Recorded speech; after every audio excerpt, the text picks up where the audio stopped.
So in case of anything too, you can ask the ushers for assistance. And as we go on for this today's summit, I want you to remember that the blue economy, the ocean, covers 70% of the world. And we have only explored like 5%. And these chances of innovations for the blue economy are also as wide as the ocean. So let us try to explore this as we are here in the summit. Tell me something interesting about the blue economy. Or the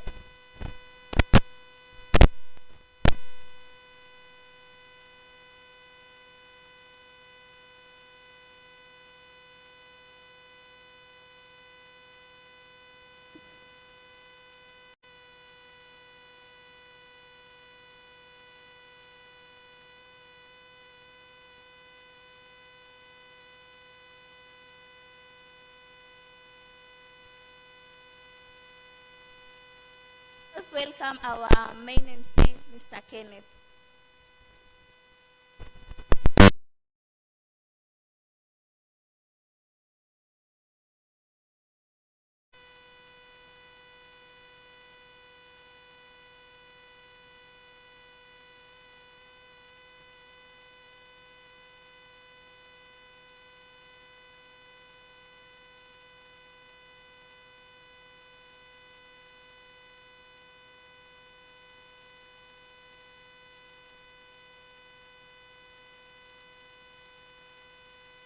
Thank you so much, Miali.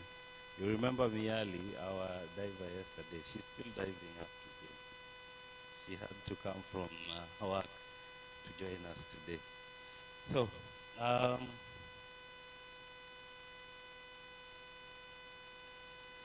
just a few announcements. We don't have much time, and we want to keep. Uh,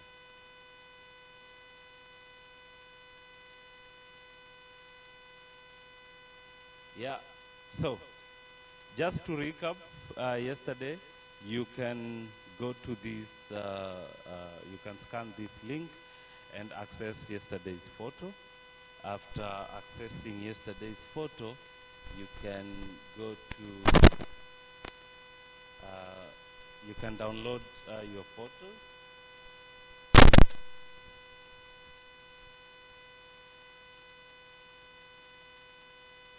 So I hope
you can do that in 1 minute.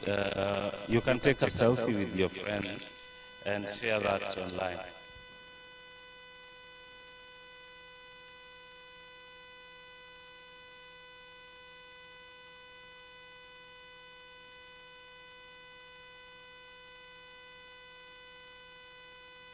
And these are the hashtags to use.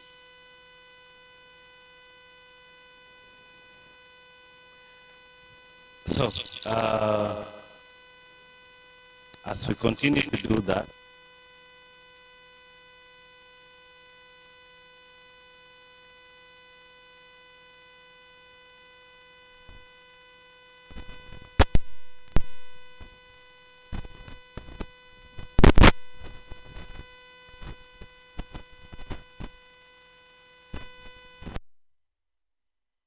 but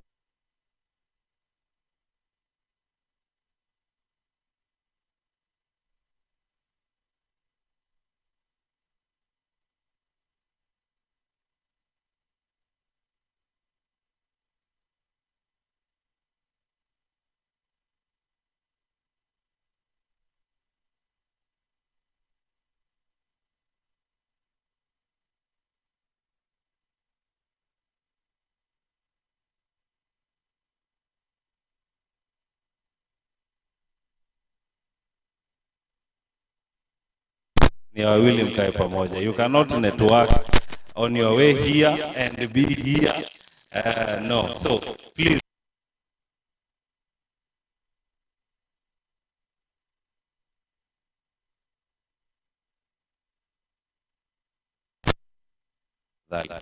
So nawaomba kwa what is heshima na taadhima is one of, and the same thing. Tafadhali. Swahili came from that side. It did not do well from the side that I come from, but yeah. So please, let's do that. Alafu, take a selfie. So because of time, so let's keep Watanzania, naomba tutembee kidogo. Mmekaa sana pamoja. So okay, Mkenya kama unataka Mtanzania kama unataka wa mkono aya, boss hapa kwa hii line, mtu mmoja asimame hapo, atoke hapo, enda ujaze space and make sure you take a photo with a Tanzanian. We will ask for those photos at the exit. Anyway, thank you so much for the cooperation.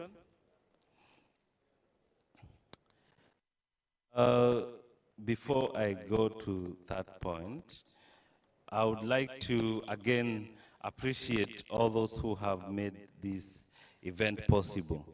So again, I would like us to clap in appreciation as I call out the people who have supported us in this event.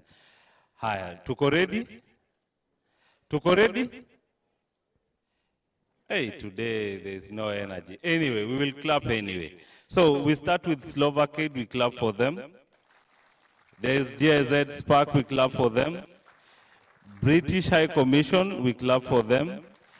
Kiev Skies, E4 Impact, we clap for them. We clap for Go Blue, UNEP, and UN Habitat.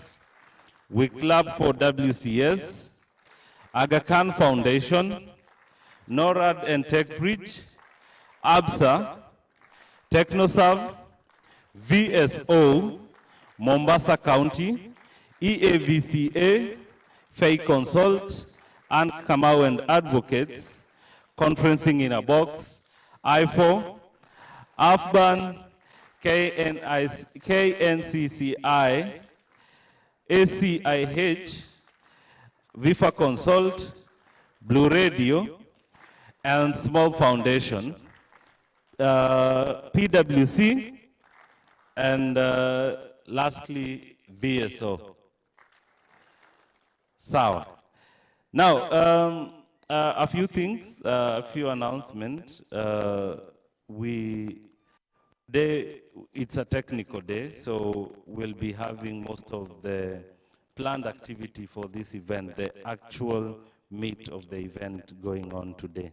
So let me go back to this presentation so that I can share with you. So we will have startup pitches. Some we did not complete that yesterday. So we'll have the startup pitches going on.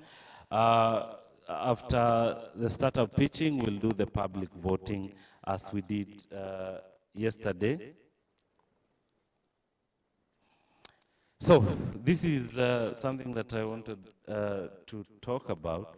So behind this hall, using that door, there is a deal room where scheduled meeting for startups and investors. So for those startups that are in the deal book, make sure that you keep time, the time that was scheduled for you with the investors. So those meetings will start, I think they've started now from 9, they'll go up to 4. So please make sure that you do that.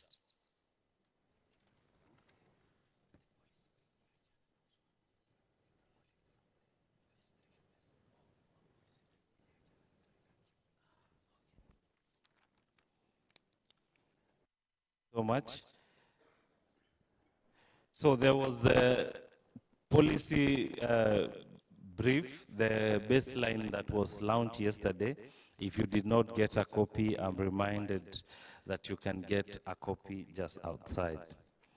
So, for those startups that did not schedule and you would wish, that is the team from Tanzania, the startups from Tanzania, and the startups that had not scheduled have not been scheduled to have meetings with the investors, you can do so by getting an approval from Jeremy. Where is Jeremy? Jeremy, okay.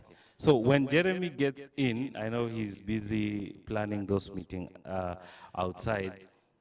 Make sure that the teams from Tanzania, the other teams, I'll be at the back there. We'll try to help you as much as possible to also do that.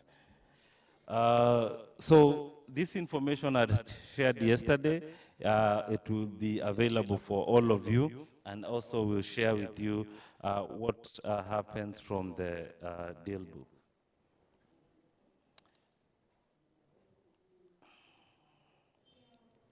So I would like to invite the next speakers for the next sessions.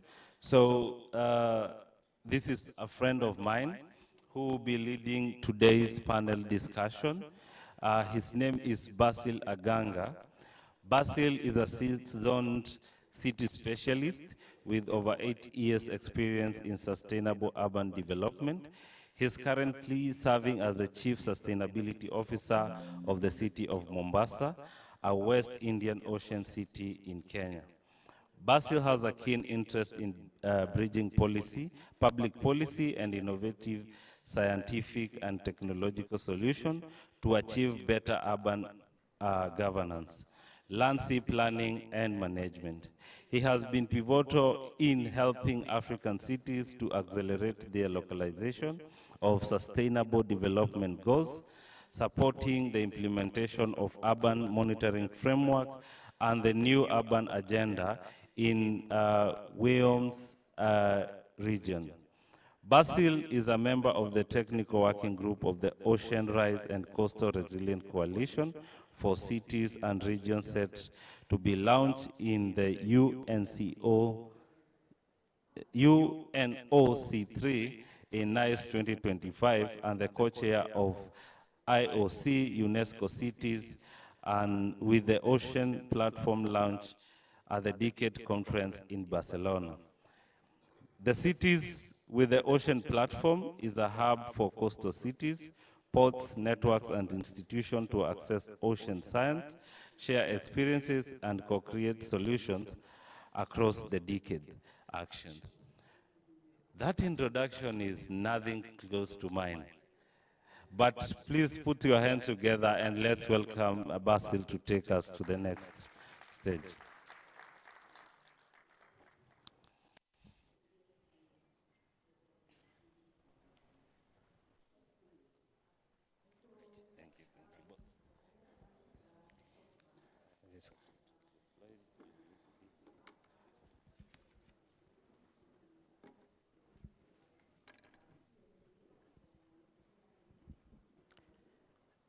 Good morning, Mombasa. Coastal cities like Mombasa are places where citizens and the ocean come face to face, for better or for worse.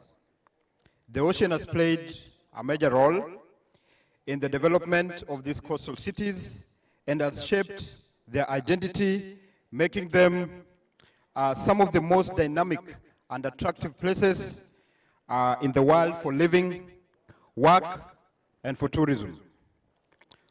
Coastal cities are also the places where, for a long time, the pressure of human activities on marine ecosystems has been the strongest, often exceeding the resilience of these cities.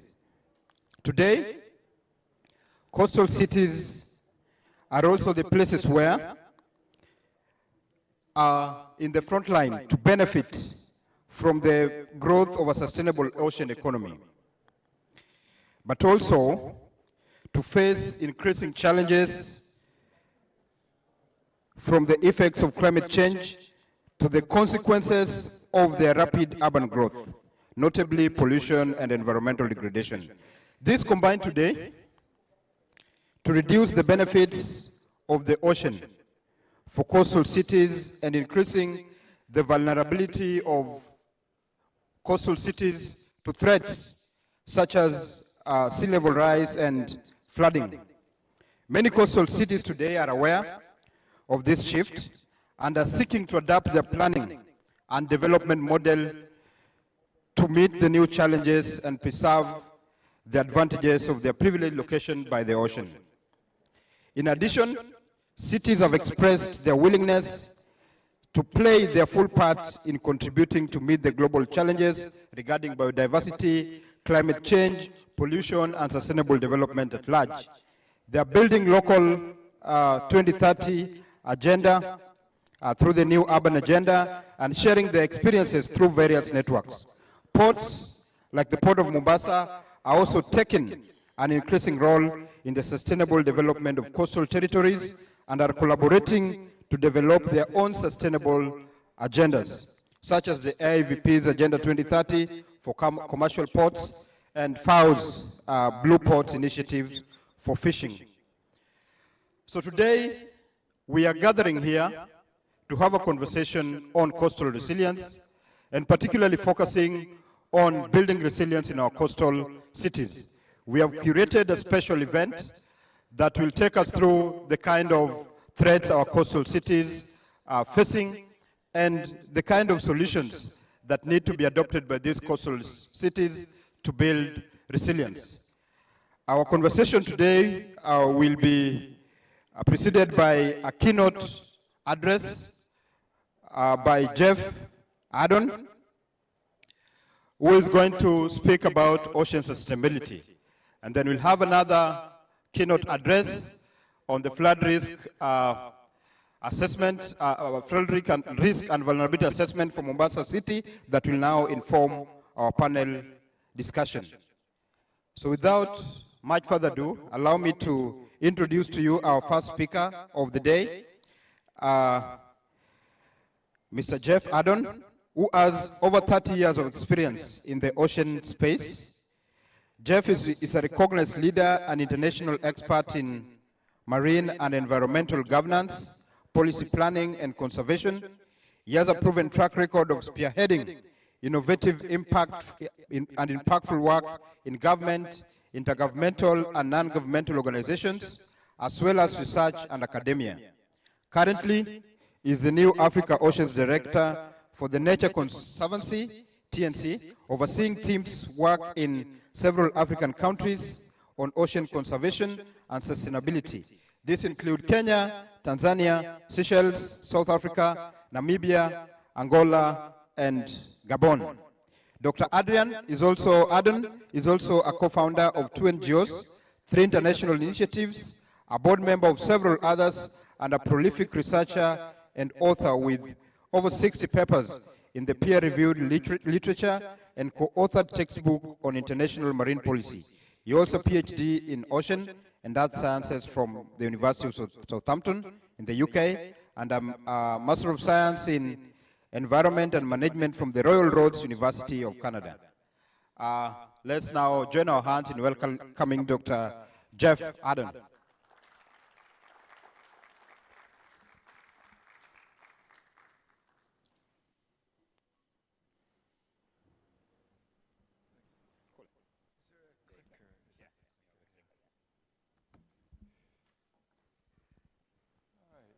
Well, good morning, and we'll just wait. There we go. The Nature Conservancy, and I am now the new director of the oceans here in Africa for the Nature Conservancy. The Nature Conservancy is sort of the biggest kept secret in the world. It is actually the largest environmental NGO in the world, and yet I'll bet half of you have never even heard of us. That was our plan, is the Nature Conservancy likes to work behind the scenes. We don't have a friendly, cuddly animal. We don't have anything to let you know we're there. We just work with you quietly, behind the scenes, conserving the environment, conserving the ocean, and in this case, helping you grow your businesses. So I didn't actually know that I was in front of the cities section, and so this talk is not about cities, and my apologies, but there are some linkages, because a resilient ocean helps everyone, whether it's the city or the villages or just the fish in the sea. I think we've all seen this definition, but just to make sure we know what we're talking about, a blue economy is about economic growth, social development, and environmental sustainability. And what is sustainability? Sustainability, the easiest way to think of it is imagine your children's children, 7 generations. Think for 7 generations. Is it possible that we could still be doing this thing? Well, with fisheries, yes. With fisheries, you probably could, if you're doing it right. 7 generations from now, your descendants will still be fishing and eating fish. But what about deep sea mining? Maybe not. And that's why the blue economy is about things that we can continue to do. And those things that we cannot continue to do, like deep sea mining, we have to think about very carefully, but it's not the blue economy. And my personal opinion is that for some things, we should leave those things just where they are, so that our descendants, 7 generations down, have something left on this planet. So my personal opinion, not the position of my environmental organization, my personal opinion is, why can't we just leave some things alone for our future children? And why can't we build what we can now for ourselves? All right. The reason I got into this business was because I was raising my family in a small fishing village on the west coast of Canada. It had 800 people. So I know, I'm in the coastal city section, and I'm telling you about a village with 800 people. And we saw change. And in my lifetime, the places where I could go out and catch a fish, jig a fish, you could just put down a line and get a fish in 10 minutes. Honestly, that's all it took. And then 20 minutes. And then sometimes you wouldn't catch a fish at all. And that's when I realized that something was happening. And I went back to school, and eventually I went to university, and I, studied. But it's because the world that we know today is not the world that our grandparents knew. It's changed. And the reason why we have to talk about the blue economy and we have to talk about sustainability in a way that our grandparents didn't have to talk about is because it's a different world. It's because there are fewer fish, there are more people, there's more conflict for the little space that's left. And so here I am in a conference talking about a blue economy. But the more that we want to use the ocean, the more that we want to exploit the ocean, the more that we want to get economic return from the ocean, and that's all good.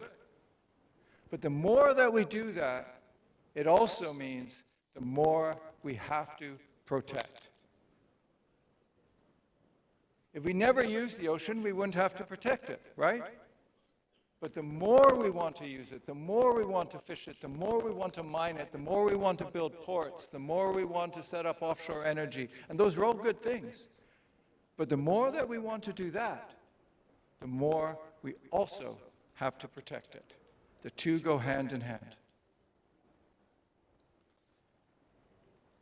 So I'm going to quickly go through a couple projects that the Nature Conservancy does. There we go.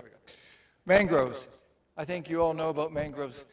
20 years ago in Asia, there was a terrible tsunami. Maybe some of you remember it.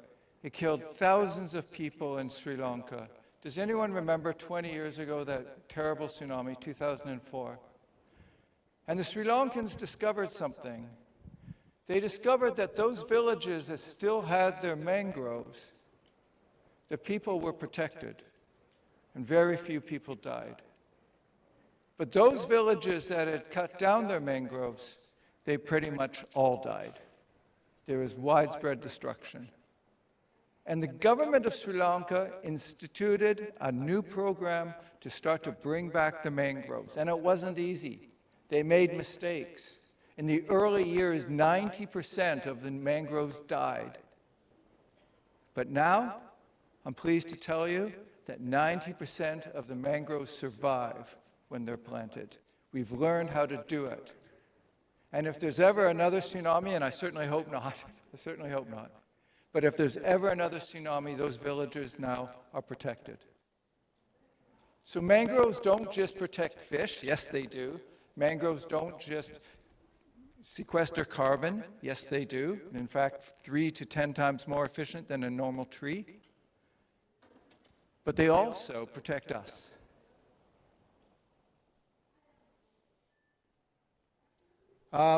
You all probably know that the Seychelles became very famous for being the first African country to protect 30%. You've probably heard of this, protect 30% by 2030, 30 by 30. Seychelles did it by 2020. And how did we do it? We did it the same way. We were there.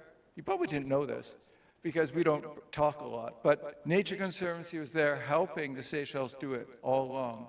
The same way that we've helped Belize restructure its debt, the same way we helped Gabon restructure its debt, the same way we are now doing it around the world. And this is even during times of political turmoil, it works. This is probably one of our best kept secrets, but it's also probably for this conference, Blue Economy Conference, probably one of the things that we should talk about most. Kenya has debt. Last I heard, there were people in the street talking about it. We could refinance that debt, use the savings from the better interest rate to invest in sustainability. It's a thought. We could invest in the ocean. We could take the savings that are saved by paying those high interest rates to the bank and put those savings somewhere else, somewhere where our seventh generation children might thank us. That's what we do. That's what TNT.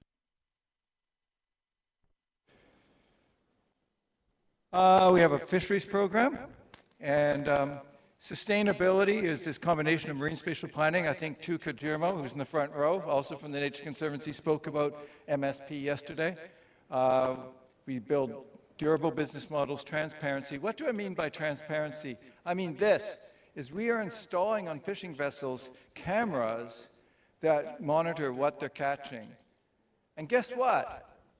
It turns out, and we have them in Kenya, we're just starting in Kenya, we have 4 or 5 vessels here, same in Tanzania, same in Seychelles, and we're also working in Ghana on the west coast.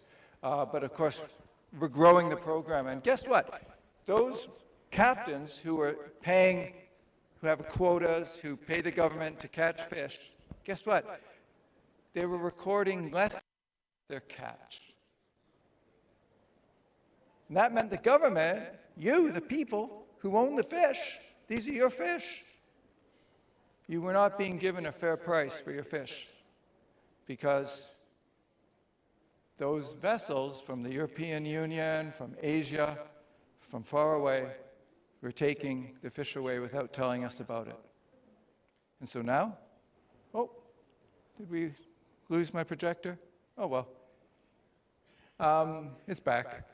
So now we have a program. We're trying to get 100% transparency in fisheries, no longer out of sight, out of mind.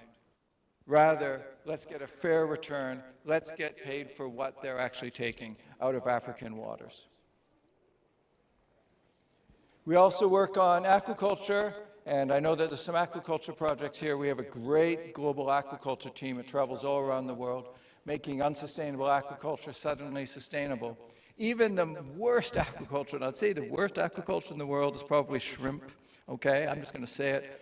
But even shrimp, we went into Mexico and made it work.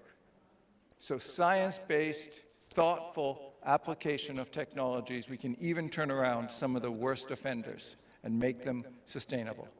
That's what we do.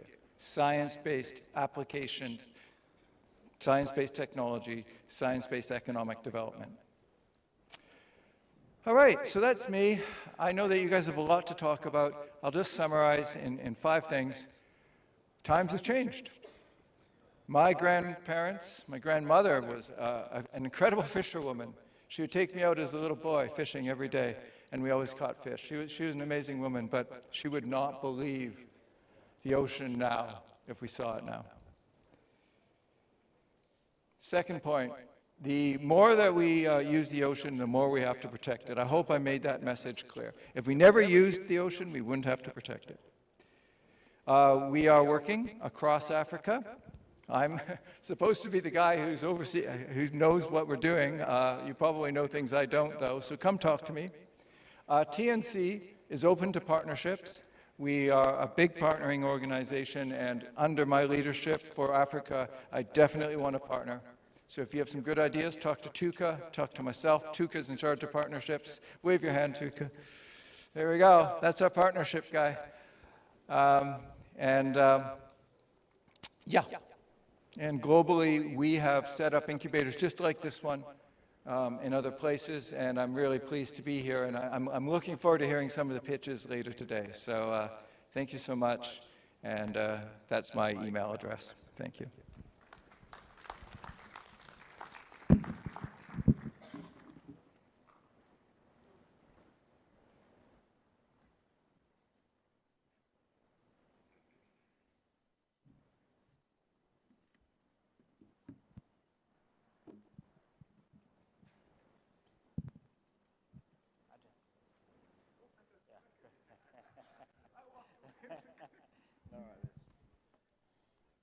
Thank you so much, Adrian. Now, with that, allow me now to introduce our panel.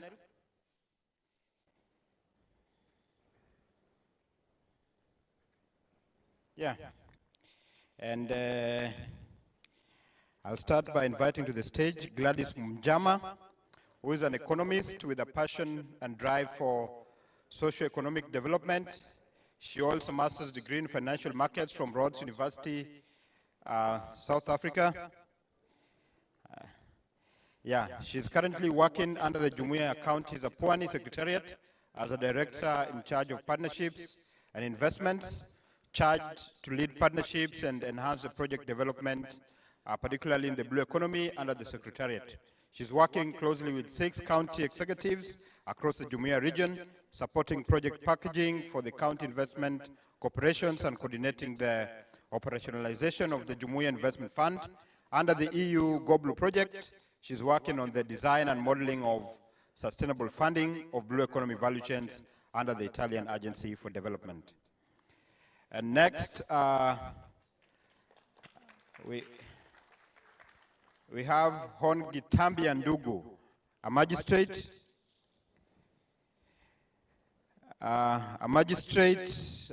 with the Kenya Judiciary. Presently serves as the Mombasa Law Courts. He holds an LLM. I lost that. An LLM in International Criminal Justice, a postgraduate diploma in legal practice, and an LLB. He's a fellow and trainer of the Cornell Law School. He has extensive experience in human rights, good governance, and the rule of law, as well as in the field of corrections. Before joining the bench, Hon Gatambia worked with the Kenya National Commission on Human Rights in its North Rift Regional Office as a senior legal and human rights officer. Among his favorite tunes is the Kenya National Anthem, and particularly its first stanza, where we pray for justice to be our shield and defender in a country that is full of rich biodiversity. A round of applause for our magistrate. And just a quick announcement, Jeremy is in. Startups can now meet him. Third panelist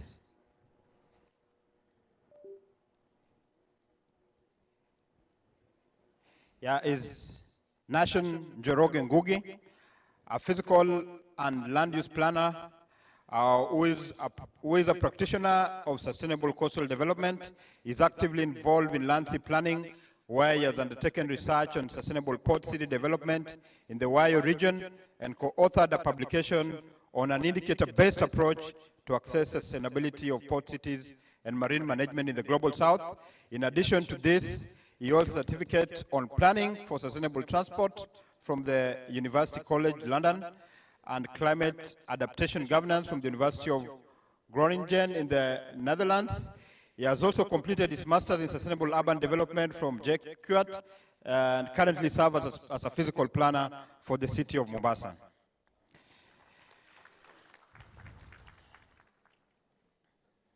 And then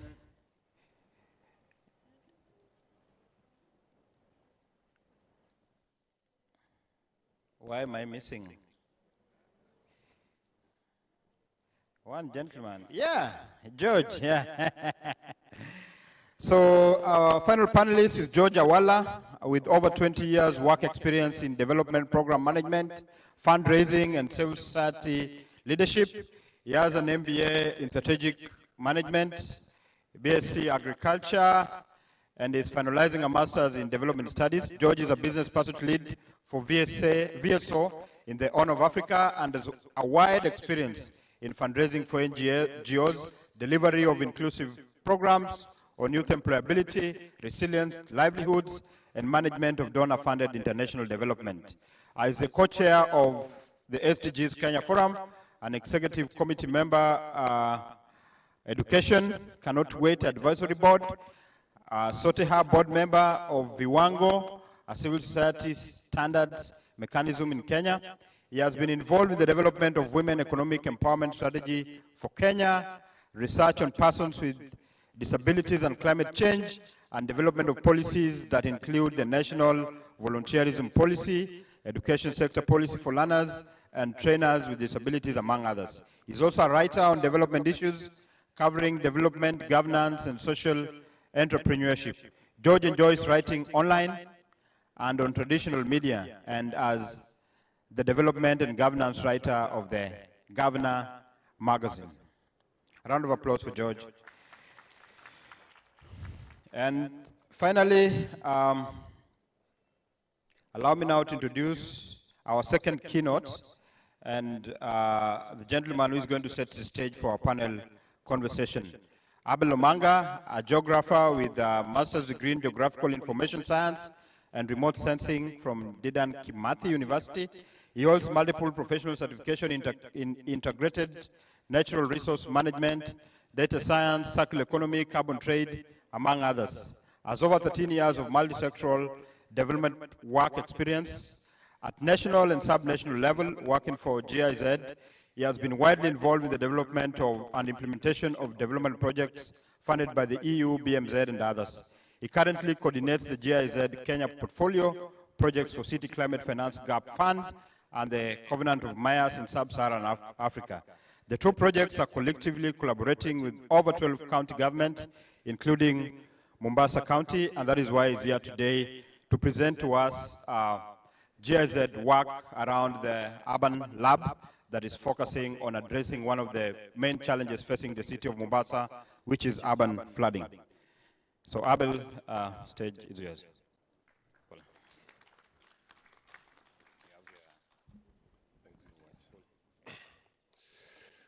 Good morning. Thanks so much, Basi, for the elaborate introduction. So, thanks so much for giving us the invitation to attend this conference to share with you what we've been working with the counties. The operations of the urban cities is quite elaborate. So there's so many interactions. If you listen to people working inland, or people working in the coastal areas, there's always a link between these two domains. So for Mombasa, we've had interactions through various platforms. We work in renewable energy, but we also support the counties in climate action. So under the climate action, we came up with a city lab, basically a co-creation space that allows stakeholders to contribute to solutions that they need to implement to solve local challenges. And in Mombasa, we zero down to adaptation because we feel there is so much work, especially from GIZ, that is going on under the mitigation sector. But when you come to adaptation, it's a sector that is really needing a lot of input, but then not much has been achieved, but there are so many initiatives. It's only that the complexity of adaptation that needs a lot of intervention, especially in the urban areas. To identify what this lab, which is a stakeholder-led process, was to work on, there was a baseline that identified the issues that have been presented on your screen, and the priority among the stakeholders that were consulted, they thought river management, Mombasa as a river, Mutopanga, was really high in the list, but then urban flooding came in as another issue. They also had potable water, that's clean water for drinking, but they also had solid waste. It's not listed here. Solid waste management as an issue that is affecting adaptation. So later, this was prioritized through a stakeholder consultation, and all the stakeholders we engaged thought we need to go into urban flooding as a topic, because it was cross-cutting, it was affecting livelihoods, it was also affecting the urban infrastructure, and it is, Mombasa is a tourism-centered epicenter for Kenya. And what that means, there's so much need to make sure that the city continues operating. The recent floods you saw in Mombasa last year, they nearly stopped the city. There was very minimal accessibility of facilities. There was destruction of property. I think this also led as a motivation for stakeholders to feel they need to do something regarding urban flooding. So this was done as a participatory process. Basically, flood mapping is very technical, but what we did, we brought in a participatory element where stakeholders could come in such a platform and contribute to the identification of the risk, the vulnerability, the adaptive capacity, who do you think is well placed to survive if we had floods today. And this was actually greatly informed by scientific data, but also the stakeholder input.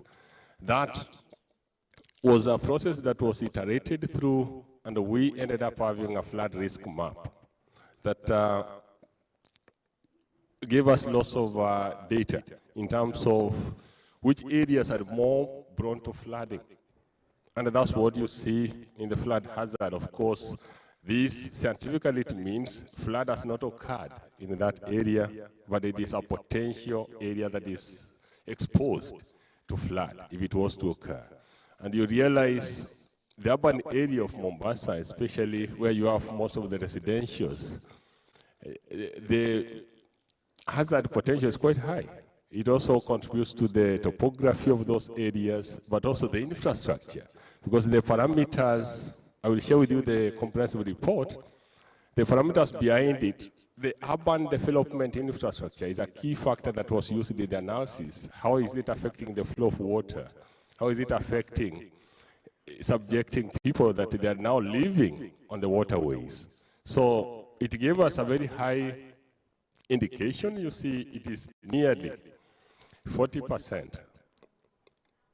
Hazard level is quite high across the county. So that shows you the urban area is the most vulnerable. And if you look at it keenly, for those who know Mombasa, the informal settlement is even the most vulnerable in this hazard consideration. But who is vulnerable? This is where we brought in the issue of the social aspect, gender, people who are in informal settlements, the living income levels of the people, because it also contributes to the capacity for you to adapt or to survive during these kind of events. And that, what you see, it gives us an impression of the areas in Mombasa that the vulnerability to flood are either high or low, and this also aligns quite much. It gave an impression, the built-up environment in Mombasa. Basically, the drainage coverage is also very low. So the built-up environment turned up to be quite a big influencing factor in terms of which areas are vulnerable. But when you also consider the nature of settlements in the area that's informal, middle income and high income, they also contribute. You can see the informal settlements, nearly all of them, that are in the high risk. They're the most vulnerable. And also you remember they were in the high hazard areas. But the adaptive capacity, which was heavily considering infrastructure that can enable you to adapt or to recover from this kind of events, it shows that the urban area has most of the access to medical facilities. It has evacuation centers that the county has really done well in identifying. There are quite a number of evacuation centers. The challenge is that some of them are also flooded, like in the recent events. So that also reduces that access to facilities that you need, the medical facilities. All these, the urban area seems to be well placed.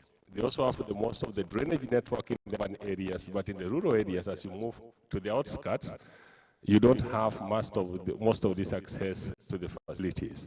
But what is important is what you see in the vulnerability is quite high. That is a big percentage of vulnerability. And it so happens the highest, most of it falls in the rural areas where they have very minimal access to infrastructure that can enable you fight back or recover from this kind of events. To conclude it, what we came up with is a risk map, a flood risk map. It shows you the areas that are more at risk of flood and the areas that are at less risk to flooding. This gives us the context that you have the urban area, the most urbanized area, and the least developed areas to be the most vulnerable. But that does not mean that the risk is translating to, for example, loss of lives and all that. But what you see, the areas that are going to be more affected is going to be areas with the limited access to the mechanisms that enable you to adapt to the issues of flooding. The urban area in Mombasa, all of us who've been in Mombasa, when it is flooding, you know the urban area becomes really difficult to access various locations. But that does not mean someone has died.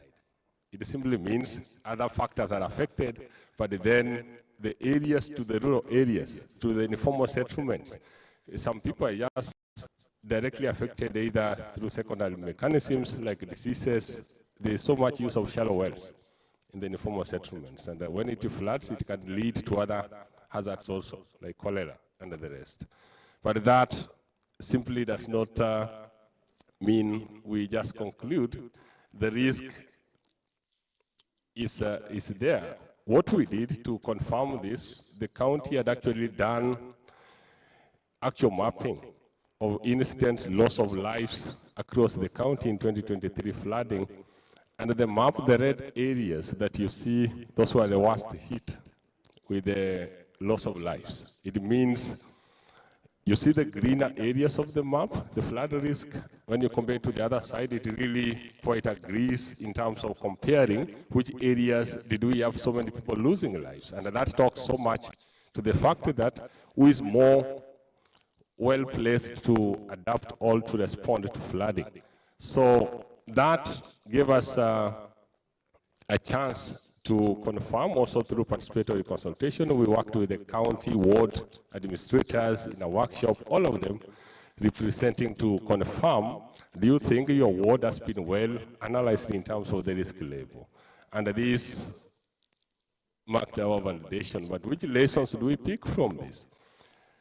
Urban flooding, especially when you come to a city like Mombasa, is quite complicated in terms of the sectoral interactions. You are going to move from the social aspects to the structural, for you to understand how flood first occurs, how it affects people, but how you can respond to it. For this multi-sectoral intervention, for you to really come back and respond to the people's needs, it affects livelihoods, it even to totally move from where they were living, because some people reside, for example, in quarries. When it floods, you can imagine what happens. those are the lowest points. They've even excavated the areas. So the risk level is really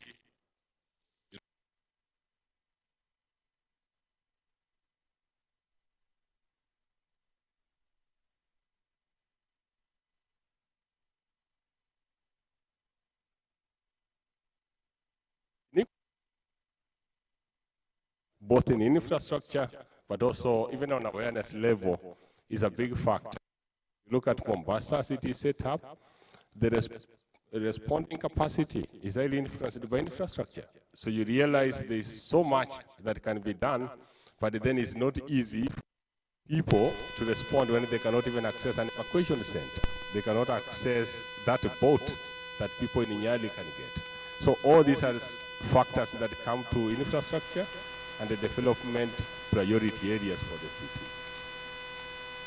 Community, when you link, was highly mentioned to be a key factor that is causing flooding, especially where we have drainage networks. It clogs the network because it's poorly managed. People dispose waste in the trenches, the drainage network, and the result, it is actually the neighborhoods that again get flooded. Is back to the same people. So it tells you that we are part of the victims as the community, but at the same time the problem. We are just having all these coexisting side by side. Is what brings on board the social awareness creation, and all these other interventions that slightly go beyond just having the drainage network enhanced. Thanks, and you could access the comprehensive technical report by scanning the QR code that is here. Thanks so much. Back to you, Bassem. Thank you so much, Abel. And we'll just now move directly into the panel conversation.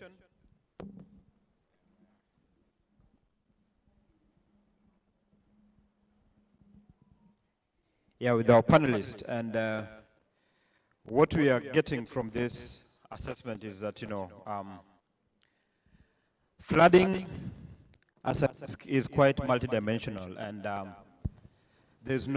the problem as it is a very wicked problem. There's no one way of looking at it, and there's no single that can also solve it on its own. And that is why we have a blend of, from policy, community work, and also science to just be able to help us make sense of some of these findings. But just to start off with VSO, these findings reveal that, communities are at the center of, climate change in the sense that they contribute to causing it, and at the same time they're also victims in the sense that they are the most affected when our cities are exposed to some of these hazards. I know VSO has been working with these communities, but how do we then help these communities build their capacities to adapt now to maybe alternative livelihoods in the face of the threat of climate change? Thank you very much. VSO is a global organization working in more than 20 countries in Africa and Asia. We are looking at sustainable livelihoods for women, youth, and persons with disabilities, and helping communities to build resilience within our Resilient Livelihoods programming, alongside work that we do in education and health. For communities to really understand vulnerability and have the tools that enable them to do the vulnerability assessments themselves. When they are empowered so that they have the right tools to collect data about the situation that they find, if they understand the response mechanisms and develop action plans that enable them to respond, I think that places them at a better place, and they are more in the driving seat than people saying this is what you need to do, outsiders looking into the communities and saying this is maybe the major gap, and yet they may not even understand because they are both impacted by the effects, as we've seen from the presentation that has just been shared, but also they can also do something about it. And sometimes what may be lacking is just access to data or that capacity to be able to generate this data, and the data is accepted as official statistics. So some of the initiatives that you're involved in involve things like looking at citizen-generated data. How can that find its way into official? We currently have an agreement with the National Bureau of Statistics through a framework on alternative data sets that are generated by civil society, because previously, even though NGOs or community-based organizations would do some research assessments and analysis, it was very difficult for that official data that guides the government in planning. And beyond just Kenya, we're also part of an initiative that's looking globally at statistics and data coming from communities. It's called the Copenhagen Framework, which really is looking at quality of the data, is looking at issues about how our community is empowered to use this data for policy, and also working with the government side for acceptability of this data, but also to open spaces for the data to be meaningfully used. Apart from that, I think it's also just working with the community groups and different groups like young people. For instance, in the coast here, we run a program called Waste to Work, where we are supporting young people to really be able to work within the green and blue economy spaces, build businesses, understand the different types of waste and what does this mean, what's the value of that waste, and so that when they are selling it, they know how much they should be gaining from it. And we have collaborations and partnerships like with Sote Hub, who do the incubation of these businesses. So our role is really to mobilize the communities, to inspire them, spark their interest in business, view themselves as ecopreneurs and the business opportunities that are there within the green and the blue economy, and also create linkages and support these community groups to really get access to investors. And and we're working with different groups, Pwani Youth Network, we have Topanga River Conservation, groups in Mikindani and Bombolulu and other places. So I think from that perspective, we feel that, yes, knowledge brings power, and so enabling communities to have that power to bargain, have social accountability tools on their hands is really critical and important. Thank you so much. And just as a follow-up, we've also just learned that, you know, as drivers, one of the biggest drivers of maybe pluvial flooding, for example, in Mombasa, is poor waste management. And this affects, you know, our rivers, and as well blocks the drainage system that, you know, just ensures or leads to this surface runoff in our city. Through VSO, I don't know, because you've mentioned you work largely on these livelihoods.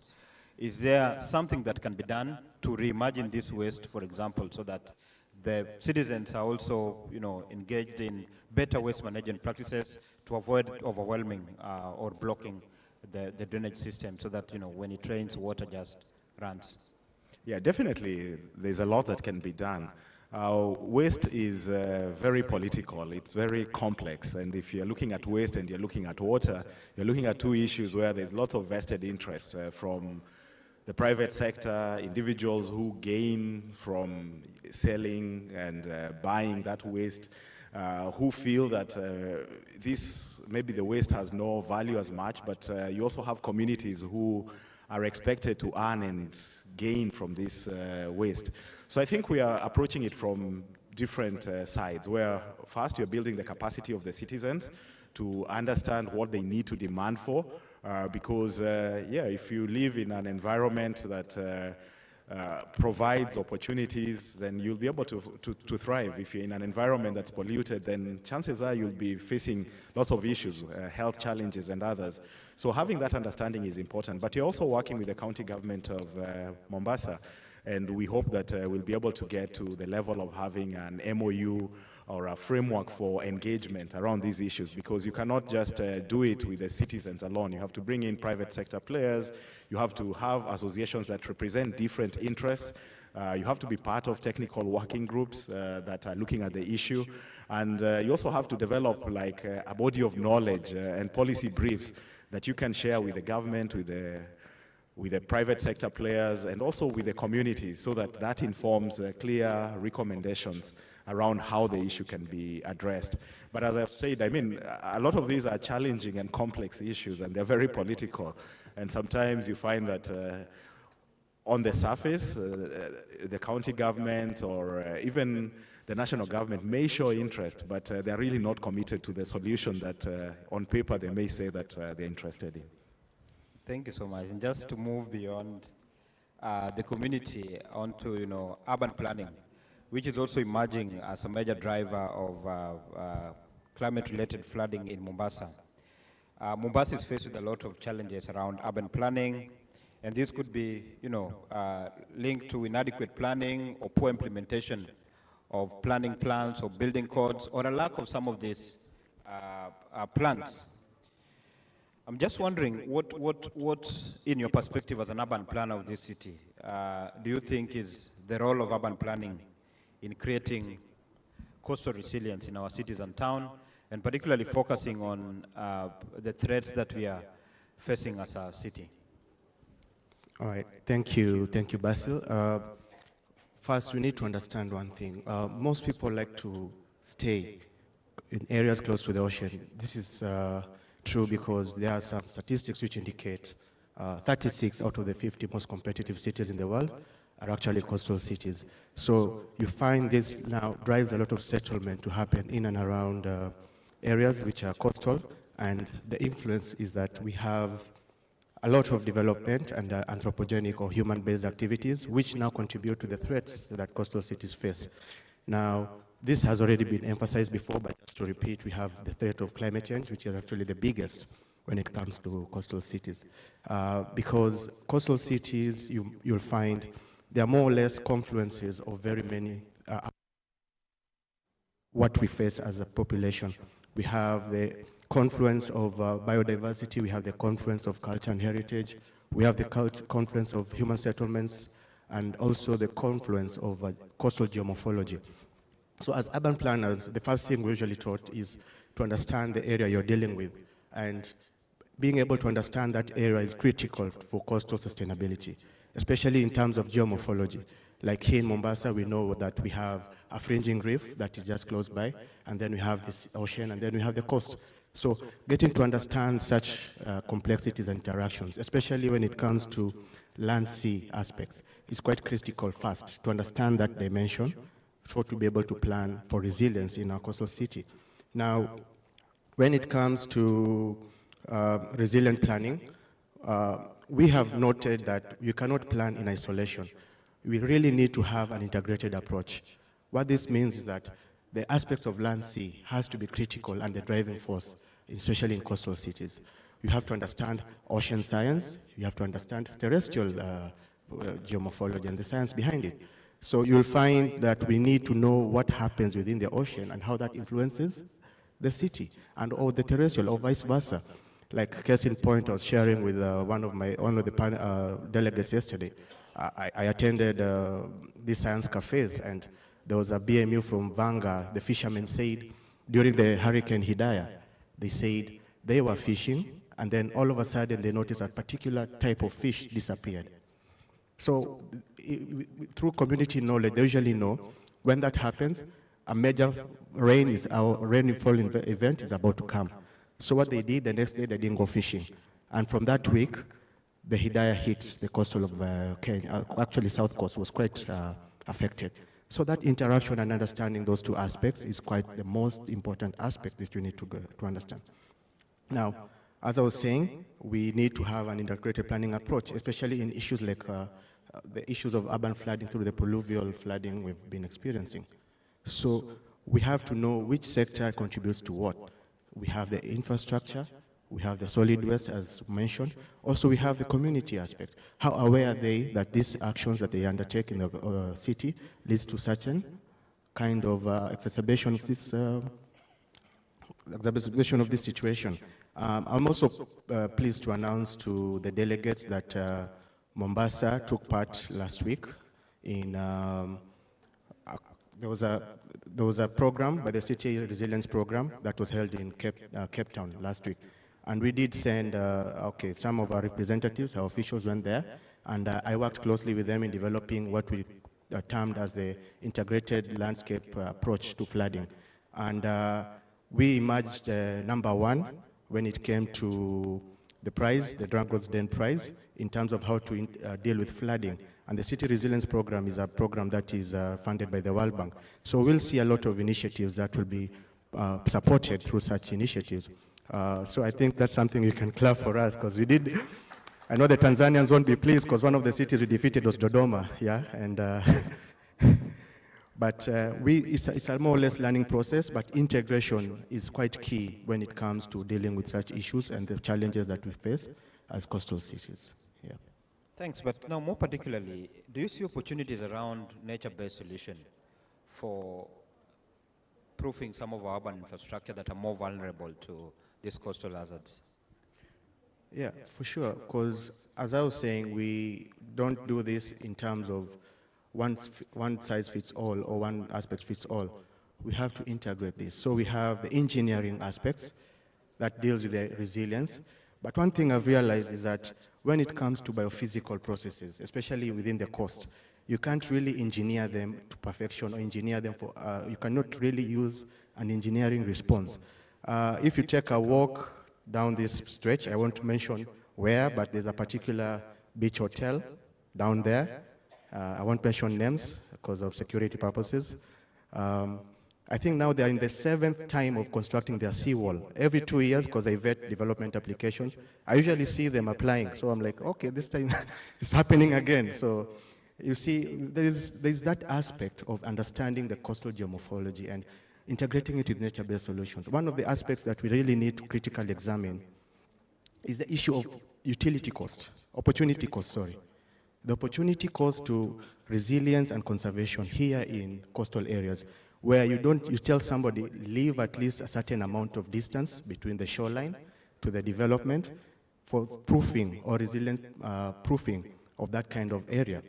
But the opportunity cost of doing that, telling somebody along the beach to leave almost 130 meters for any eventuality, and then they want to develop, you see, that opportunity cost is actually the main driver of unsustainable development in the coast.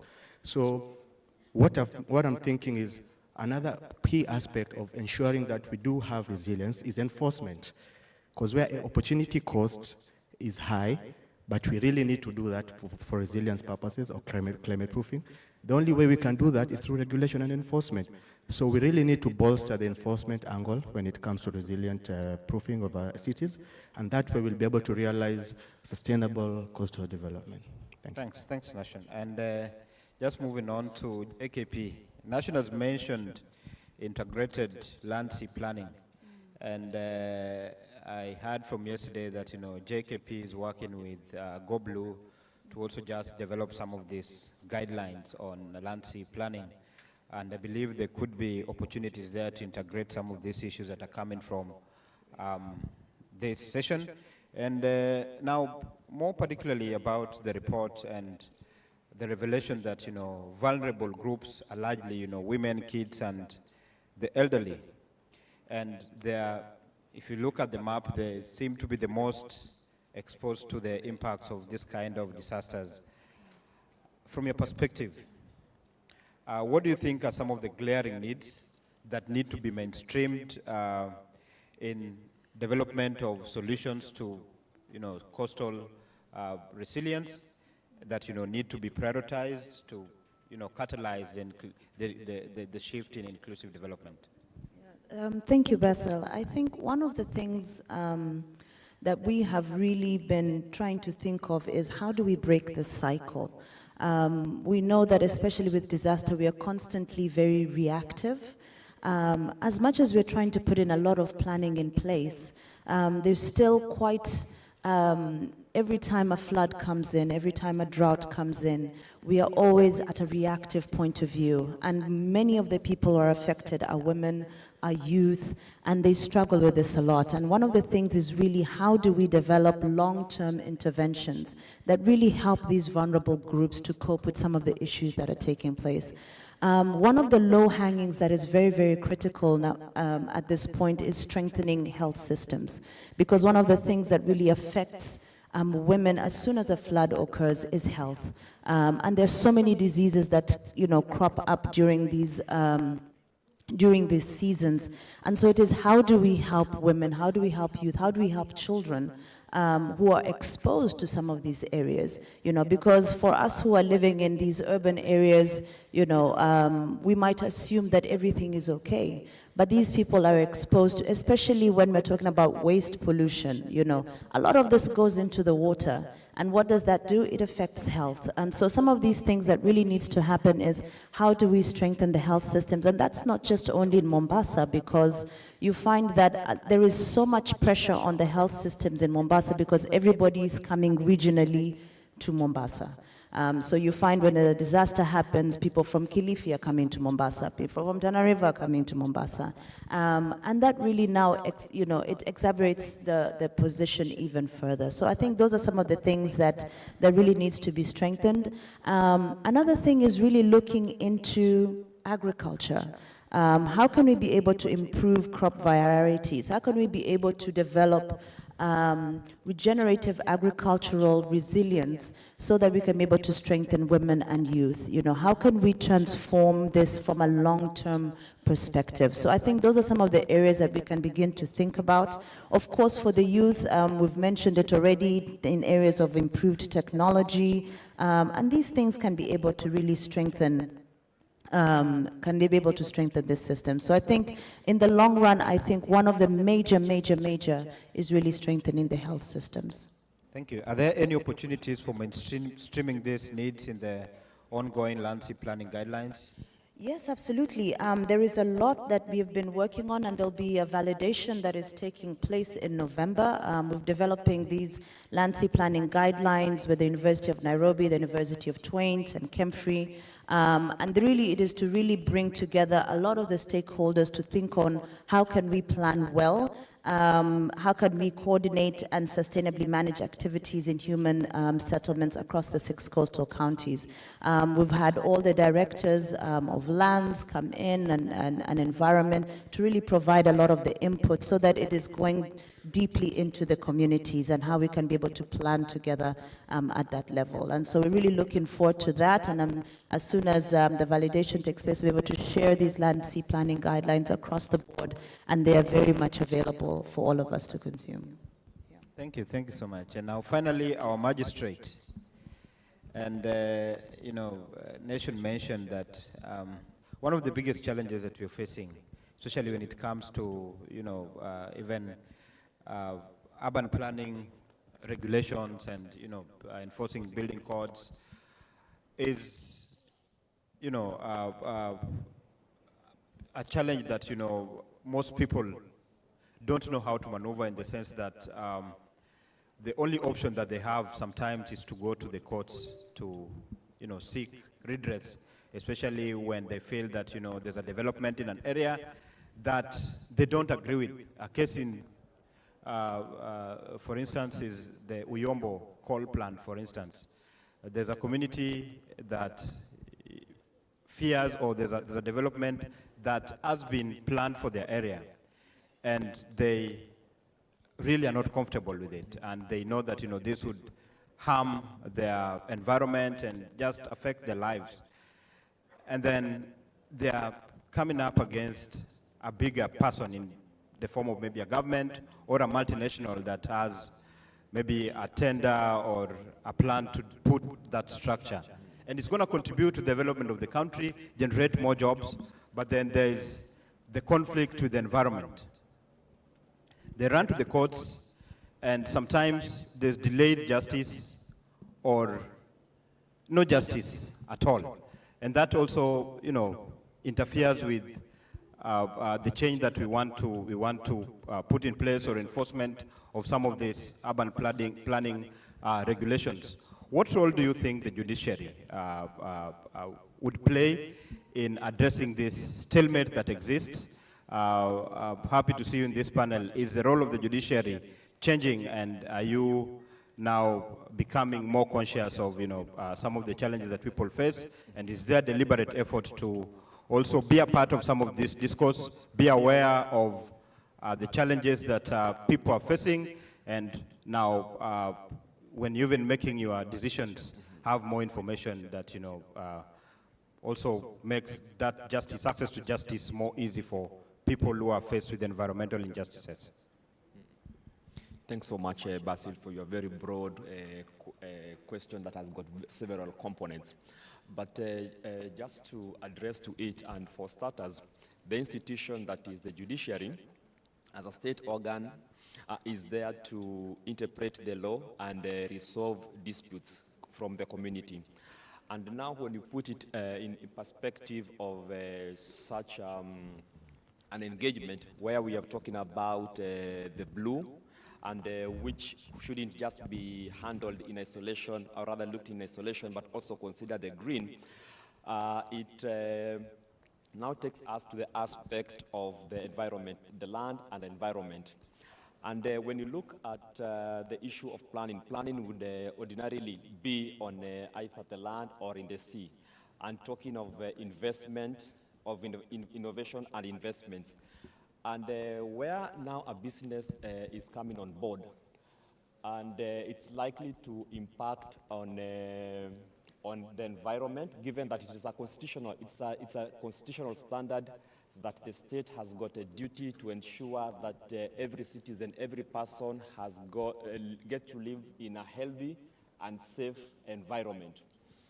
Now the courts are caught in a situation where they've got to balance between the rights to development and the environmental concerns, such that whereas development has to, there's got to be development, yes, at the same time, it mustn't negatively impact on the environment.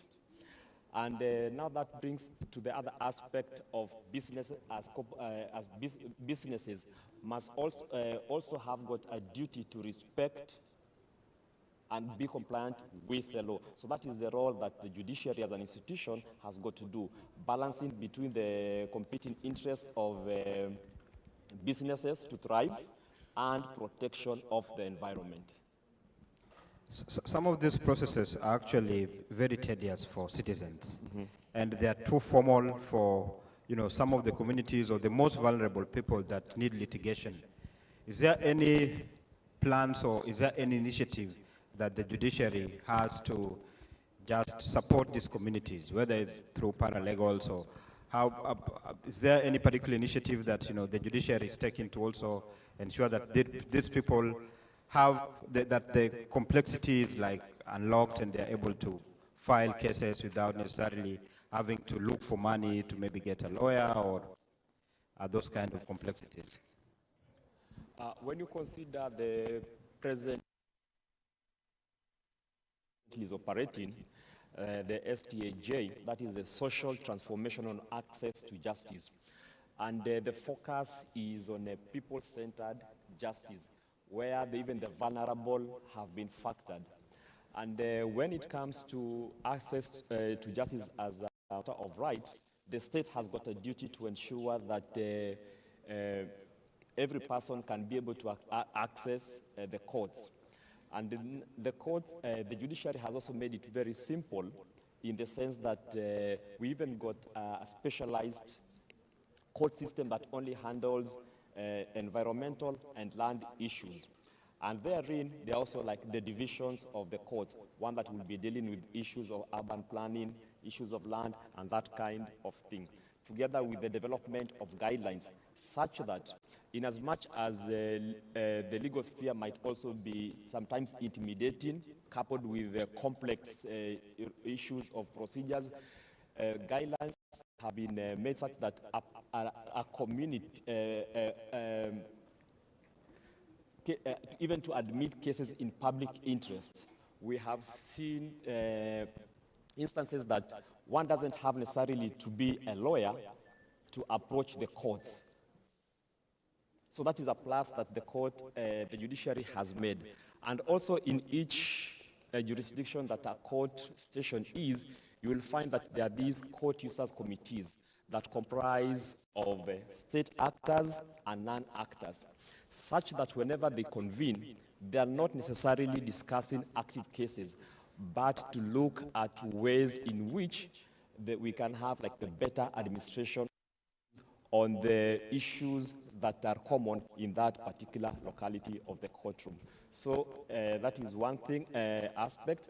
The court users committees at the station level and at the national level forum, that is the National Council on Administration of Justice, that now also influences laws, amendments, and even policy making. Thank you so much. I think we're running out of time, but I'll give Abel the last word. Abel, how do we move on from here? And what are some of the key lessons that can be taken out of the Urban Lab for other coastal cities that are experiencing the same challenges that Mombasa is facing with the process, and also just solutions to addressing the coastal hazards that we are facing? Thanks, Basil. I think it's not clear. There is so much need of collaboration. Some of these hazards and disasters, we need data. If the planning team and all these other investments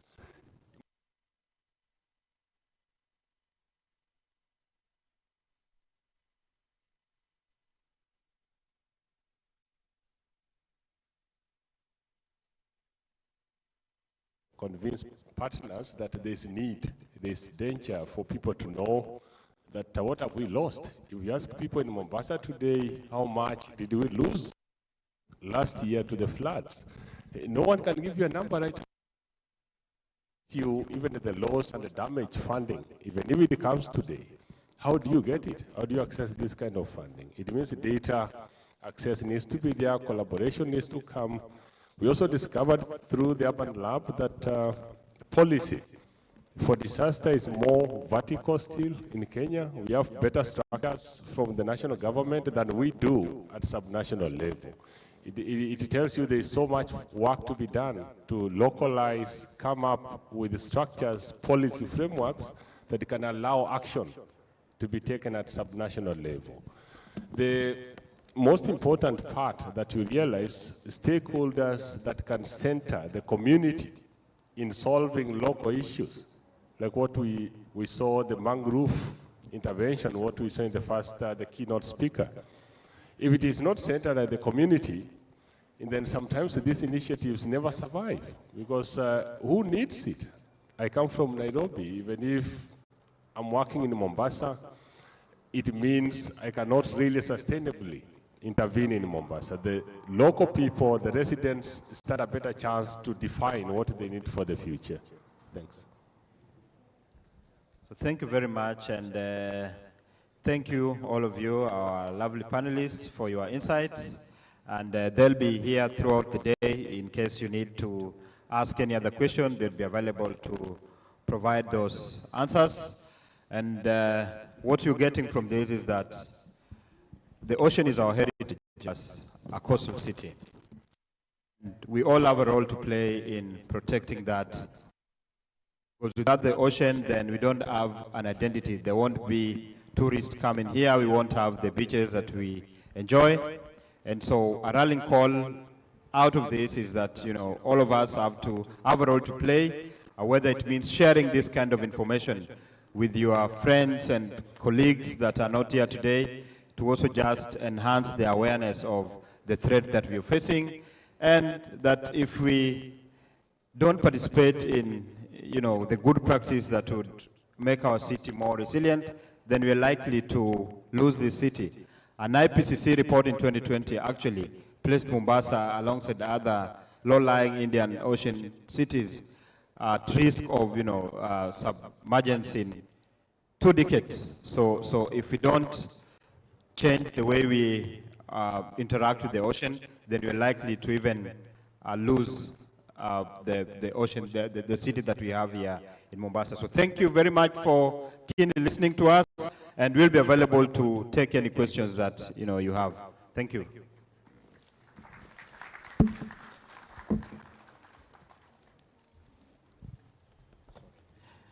Let's give them a better clap.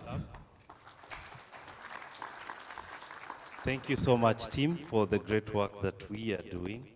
That was a good presentation about how we'll conserve the coastal cities. So the next session, we are going to do startup presentations. We will continue from where we left yesterday. So you remember we had some public voting, we had a public voting platform. So we will continue from there. But yesterday, when we voted, we did not get to the end. So we lost your data. So we have to go back and get to feel what we missed yesterday. Nisao. So I want to give you instruction on how we go about this. Once you scan the code, don't move from that page. So what you'll do is just scroll that up until we are done. So after every pitch, you save. And then when the other one comes up, you finish presenting, you go to the next, and then now you load that.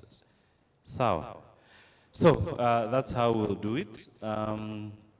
So we have the 4 startups that are the startups that are pitching. Each one of you gets 4 minutes. There's a timer here. You get 4 minutes, and then we'll have 1 minute to do that, to vote. We want to keep time so that all the panels get enough time. You know, today is a technical day, so we don't want to miss on those things. Are we okay? Hello, are we okay? So, these are the startups that will be pitching. So, Hajra, you'll be starting, then Mpanju, Steve, then Abedi. So, in that order, then Robert, then Paul. So, that is the order that we go with. So, I want us to scan this. Oh God, I am.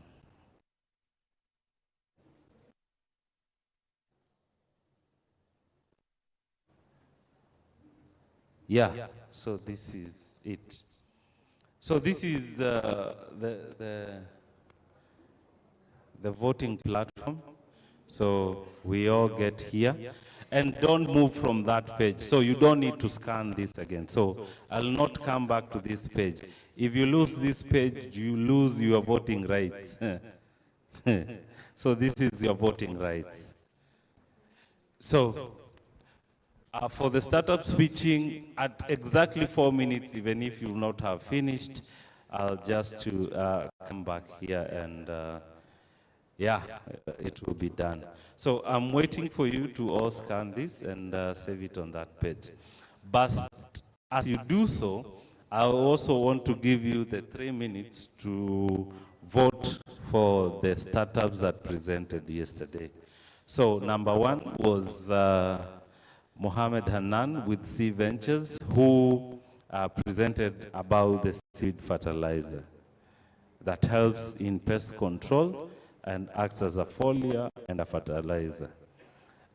She is in the building today, so remember that presentation. And that is for the people who were there yesterday. If you are not there yesterday, that pitch was enter 1 in all the fields.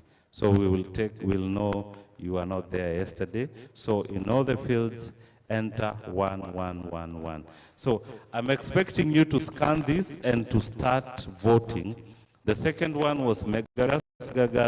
They're turning plastic waste into gas cylinders. So they have amazing gas cylinders, and all those startups have exhibitions there. And immediately after tea, we are all going to have 10 minutes to visit. At the tea break, we are going to have 10 minutes make sure you visit, you go for tea. So you start with the exhibition, you go for a cup of tea or coffee. After that, we had GIL industry. Industry is collecting plastic waste from the ocean and turning them into water tanks. They are also there outside, so please go and check them out. So if you are here yesterday, you are able to vote for those startups because you saw the pitch. If you are not here yesterday, enter 111 for the 3 startups that I've mentioned. But we will start now voting together from the next one. So after finishing, you save and then go to next, and then we'll access startups. So I am hoping that we are done. We are almost ready to get to the first pitch of the day.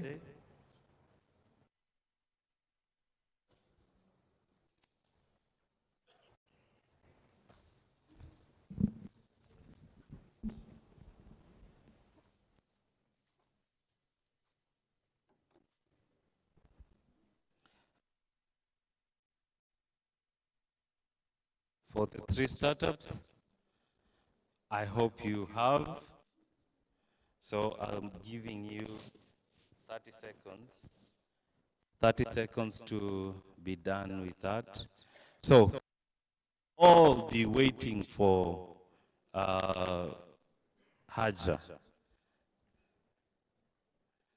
So I hope you are all there. So ladies and gentlemen, help me welcome Hajra Athman. Tumpigie makofi. And the next startup, you should be here so that immediately after she's done, you get on stage.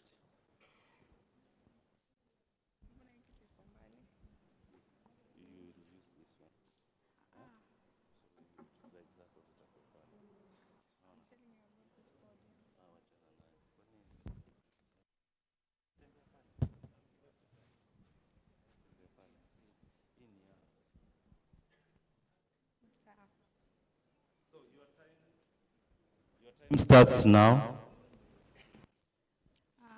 Distinguished guests, ladies and gentlemen, good morning. My name is Hajra Athman, co-founder at Kaino Africa. Kaino Africa is a company which is in 3 sectors: renewable energy, circular economy, and blue economy. So Kaino Africa comes from a Greek word, kainotomia, which means innovation, and which is our core objective to innovate for Africa. And our mission is to create Second Life lithium-ion battery packs. Oh, shit. Our mission is to create Second Life lithium-ion battery packs and other technologies for solar application targeting the low-income off-grid communities. And we aim to empower livelihood through clean and affordable energy solutions by creating environmental friendly, renewable energy local solutions to people living in off-grid communities. You must have realized, as the prices of the solar PV have been reducing over time, the prices of the batteries have remained constant. So we decided to take advantage of the availability of e-waste to come up with local solutions to the people living in off-grid communities.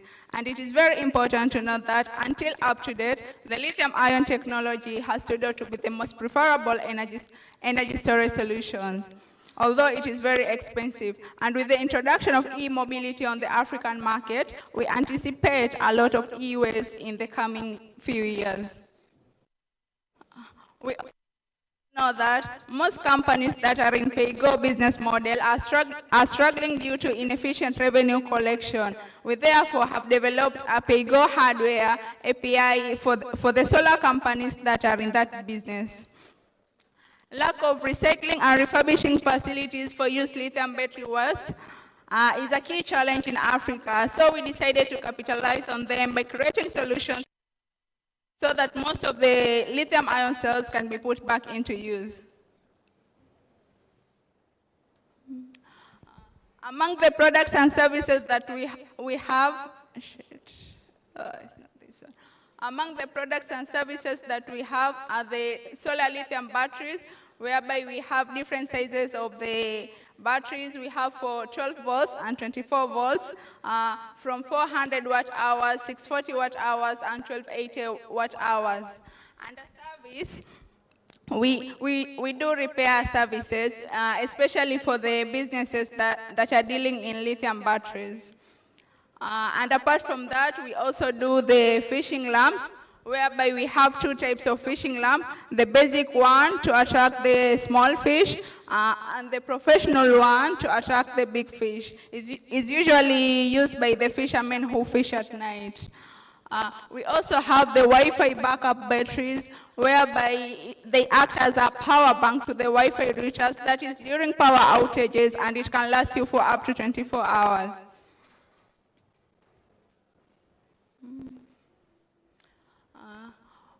Of 600 million people in Africa, our serviceable available market is 120 million, of which we only target 10%, and which is 12 million. This is how we generate revenue, that is through the sale of our battery packs and Wi-Fi router backup on cash basis, sale of solar fishing lamp on pay-as-you-go basis, and also repair of lithium batteries on cash basis. Most of our competitors on the battery packs are the local dealers in imported lithium-ion batteries and the lead-acid batteries. And our competitive advantage is our ability to do local customization and repair of batteries, reliability and steady product supply, better performance, good quality, and also they are less costly compared to the ones which are on the market. And for the solar fishing lamps, our competitors are maybe the solar lamps which are on the market, and also the kerosene lamp. And our competitive advantage is that our solar lamps, they are durable, cheaper, they have longer hours of lighting, and also they are environmental friendly. For the Wi-Fi backup battery, this is a unique product. So far, so good, we don't have any competitor. This is how we, in our go-to-market strategy, our plan to reach our target customers is through opening other branches in viable areas, partnership for raw materials, partnership with B2B for repair services, and also partnership for B2B2C for pay-as-you-go technology. We are also very key on online presence, whereby we realize this is a digital era where most of the people, they are in social media. So we decided to capitalize on that so that to reach our target audience. We are also looking forward to more networking events in order to get potential clients, partners, and investors. Thank you. We'll clap for her. Sure. You're doing very well, but this is your timer here. So we go to the public voting portal. That was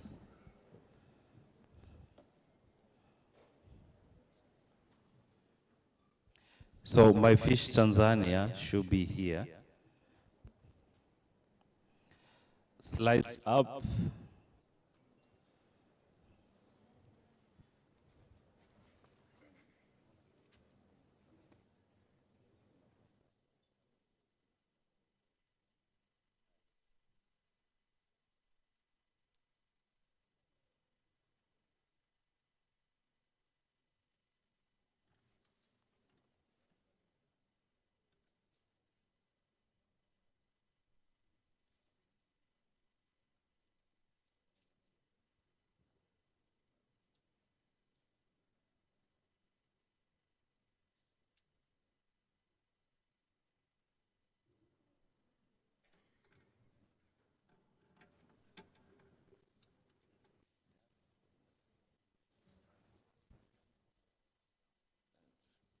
So we have 10 seconds.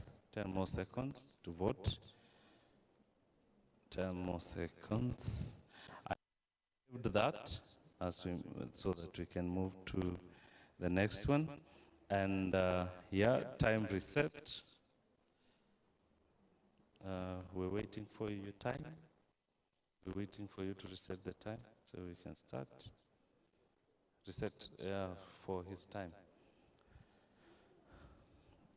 So, My Fish Tanzania, your time starts now.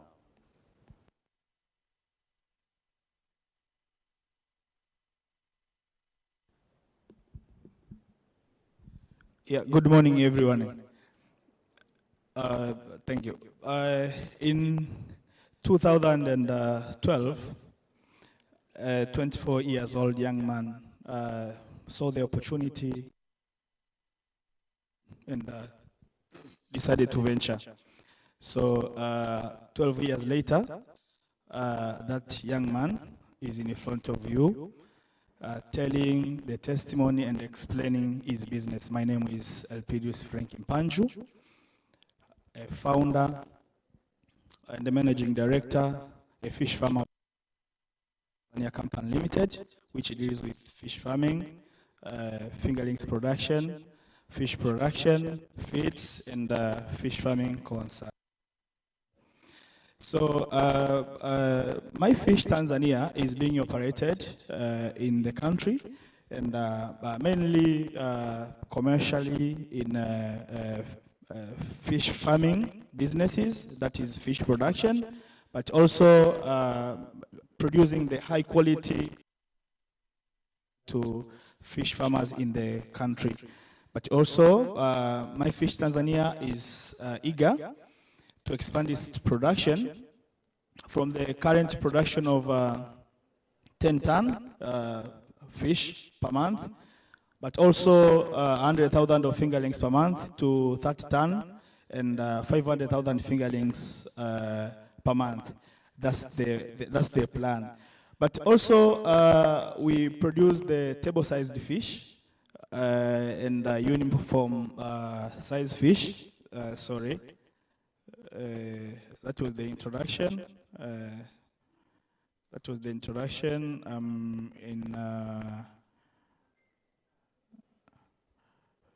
Yes, that is the solution. Now we are going to the business model. That was the business model. And now I'm talking of the marketing opportunity. Yes, there. So we have big marketing opportunity of fish in our country. Mainly the big population that we have of 60 million people, sorry. And mostly we consume fish, especially freshwater fish, that is tilapia. But also gap of demand supply, and the demand is huge, so you can see the gap. But we have the gap of like 400,000 metric ton annually, and the current production is 350 metric ton annually, and the demand is 800. So you can see the gap. That's also the opportunity, welcoming investors and other people to venture into fish farming business.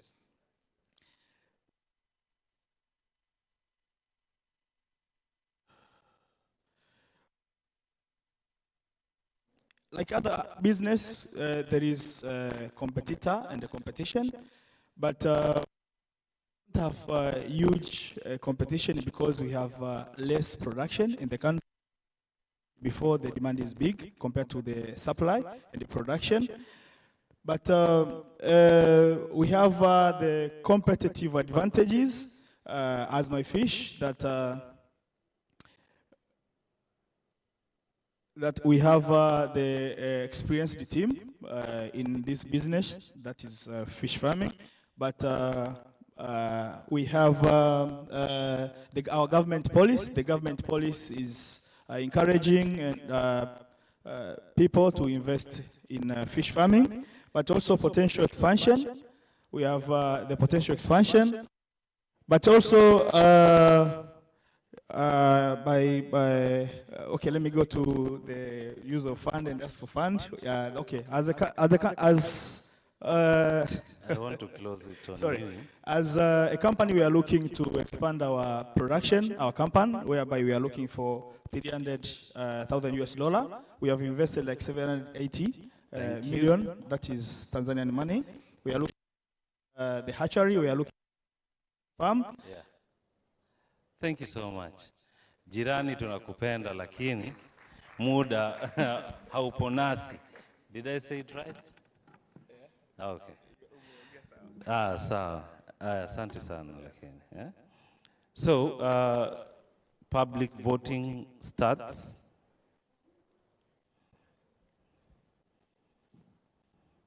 So that was My Fish Tanzania. EcoWorld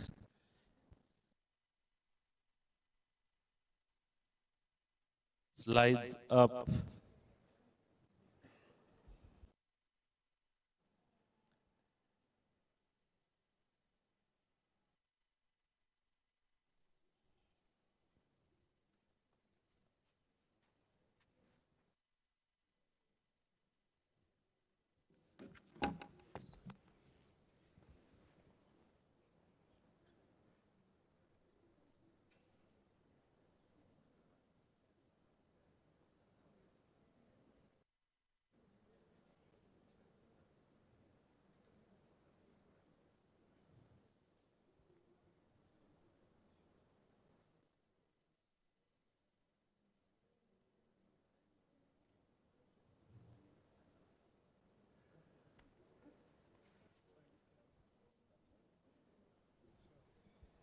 So, public voting is done. I think 6 more seconds. So, yeah, EcoWorld, your time starts now. Thanks, Kenneth. I thought we had, good morning, ladies and gentlemen. I thought we had 10 minutes, so let's jump on in. My name is Steve Trott, General Manager at EcoWorld Recycling. And I'd like to show you today how EcoWorld is growing the plastic circular economy in Kenya's coast counties. Management problem. And plastic waste pollution, it's actually a loss of valuable economic opportunities. Plastic waste can and should be recycled. So let's look at those solutions, and particularly the EcoWorld solution. And looking at our strategy house and our pillars, pillar number 1, we have formalized a waste collection sector of women and youth that are powering the circular economy at the coast. We have created partnerships with county governments and the plastic manufacturing industry for support of the economy and new and diverse recycling and upcycling innovations. In 2024, we've created trained and upskilled plastic waste collector networks and collecting 20 to 30 tons of plastic. This has generated market demand for over 500, also with targeted environmental impacts by reducing plastic leakage to the ocean. Looking at the circular economy model, our impacts on the left, and the model is very simple. It is designed, it is circular, so by definition it is simple. And it is creating innovative buyback schemes which improve collection, increase plastic processing, and growth of the circular economy. We couldn't do this without vital partnerships. And these partnerships are all-inclusive. The circular economy is all-inclusive for all of us. On the left, we have the value chain partners, the community-based organizations, the recyclers, the plastic waste providers, hotels, etc. And support partners also crucial, especially currently in our project with USAID and Slovak Aid providing investment support. And we couldn't do this without county governments and other agencies' support.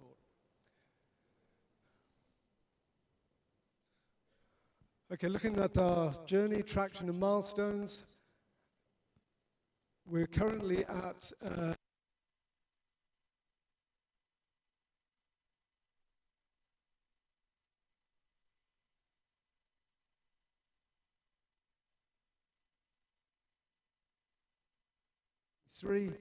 and investing in 2022 $40,000 in machinery, and setting up a second material recovery in Malindi last year.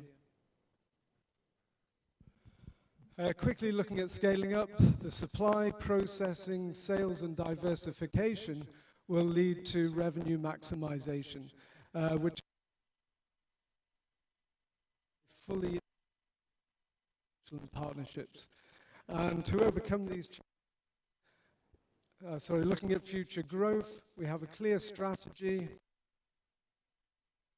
Collection to 450 tons next year, 80,000 investment in machinery, increased income through export markets, and most importantly, a new facility in Mombasa in 2025. By leveraging this innovative model, we're poised for significant growth and impact in the plastic recycling industry, with over 8 times growth in revenue this year. And so, where we're going to attract green and impact investors is, in the short term, we'll export quality recyclate, be a certified plastic credit provider, and produce trade and building materials from recycled plastic, and become a self-sustaining business model versus a grant-funded one. The investment value we're looking at is approximately $1 million. And I have time to spare. Okay, so setting up the new company in Mombasa is really crucial to our strategy as we move forward, because Mombasa is producing approximately 2,000 tons of plastic waste a month. We aim to source that plastic and turn it into multiple value chains and benefits for our communities at the coast.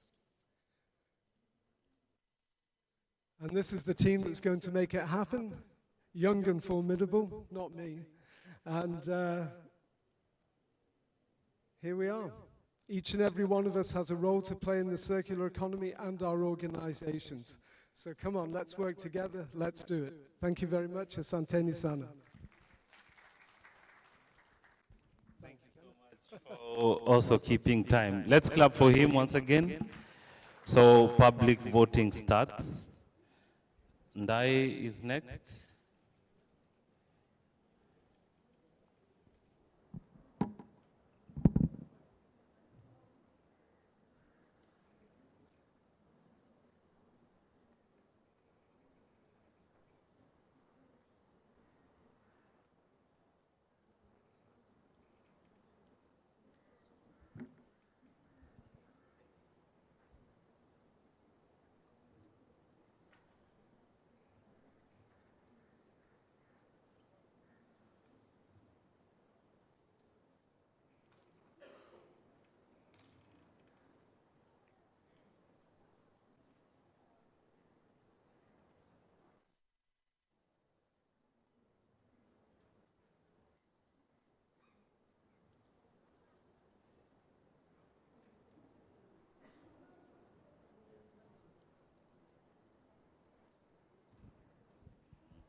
So slides up.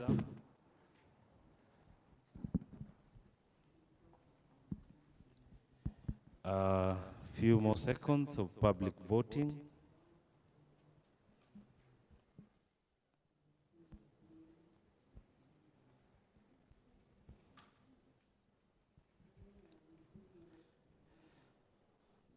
That's enough time. Ndai, your time starts now. Did you know that out of 1,000 people,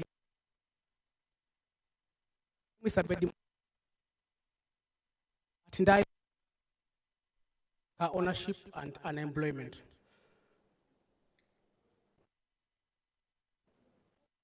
Africa, we have Uber drivers, or online taxi drivers, and 80% of them only drive cars for people. They don't own the vehicles. And they drive more than 10-year-old vehicles, which are usually powered by diesel and petrol.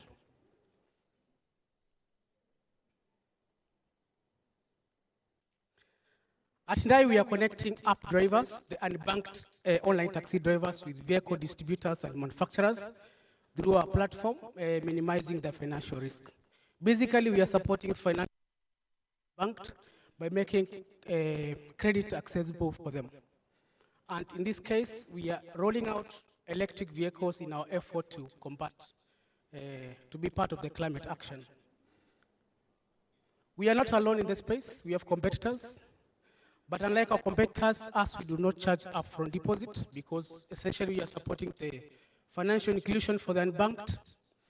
We work with them through a 3 to 4 year car ownership journey by supporting them with financial literacy, a personal growth program, and basically being there with them. It's a journey for us. Since our launch, we have onboarded more than 300 vehicles, with 50 of them being fully owned. At the moment, we have more than 10 fully electric vehicles on our fleet, and we have been able to have a wait list of more than 2,000 drivers who have qualified and are waiting for vehicles from us. We have a monthly recurring revenue of around $100,000.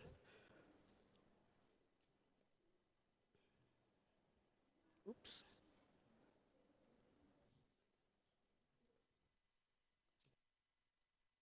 We have identified a growth strategy and expansion plan. We would roll our services and solutions in Rwanda and in financial inclusion space.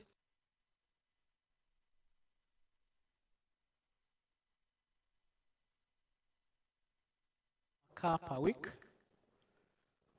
We are scaling support for women drivers and introducing more electric vehicles. We have identified more than 400 women drivers who are ready and qualified to own vehicles from us.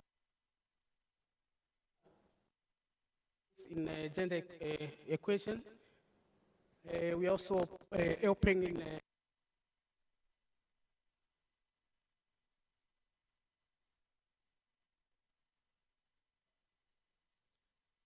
the founders are two, myself, 25 years in banking, technology, and mobility. Basically, the company with passion to transform lives.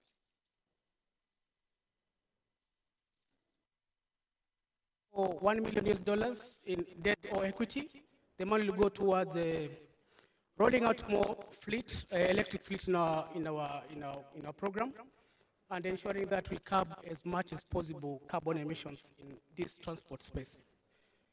We'll also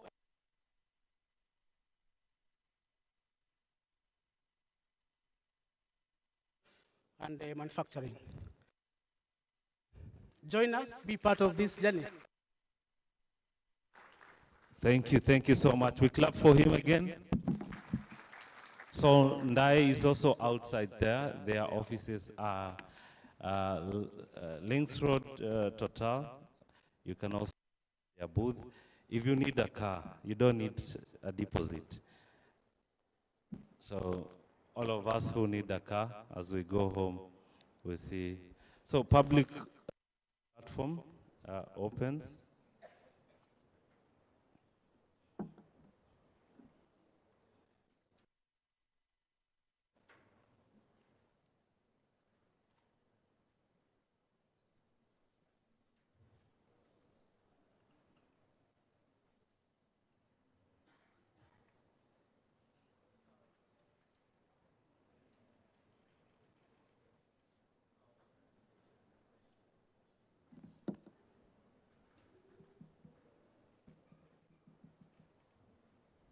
So Athel, up on stage.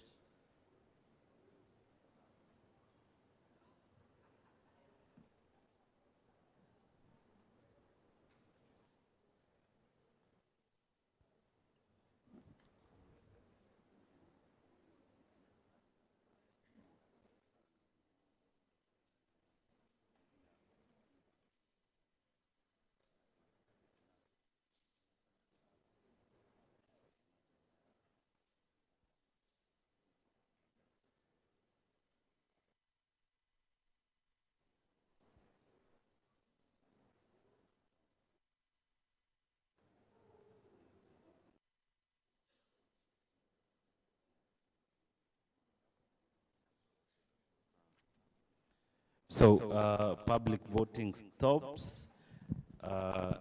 Arthur, your time starts now. Good morning, everyone. Have you been in a position whereby you just got home and you want to cook, and apparently your gas ends and you can't cook? That's where Atel comes in. Atel is a private limited company based in Mombasa that has created a clean energy cooking solution whereby someone can cook using PV solar. The problems that we are trying to solve as a company is the issue of deforestation, the issue of health issues that are emitted through carbon issues like respiratory organs and disorder, and also high electricity bills from cooking for electric cookers. Our solution, we have 3 products. We have the solar fryer, that's for the fast food restaurants, and we have the solar cooker, 1 burner, and we also have a solar cooker with a solar oven, whereby people use in bakeries and even at home. Our competition, we have competitors such as the charcoal vendors, we have the gas companies, we have electricity and kerosene. But as seen and the high taxation, the prices keep on. The prices are just constant, and you keep on cooking for at least 5 to 10. Our business model is we partner with NGOs, schools, and we also partner with Jumia to sell our products. We are a whole company, it's an NGO, and also a Rotary Club in US, and whereby just currently that we are going to deliver 7 villages with solar cookers, 20 households each village.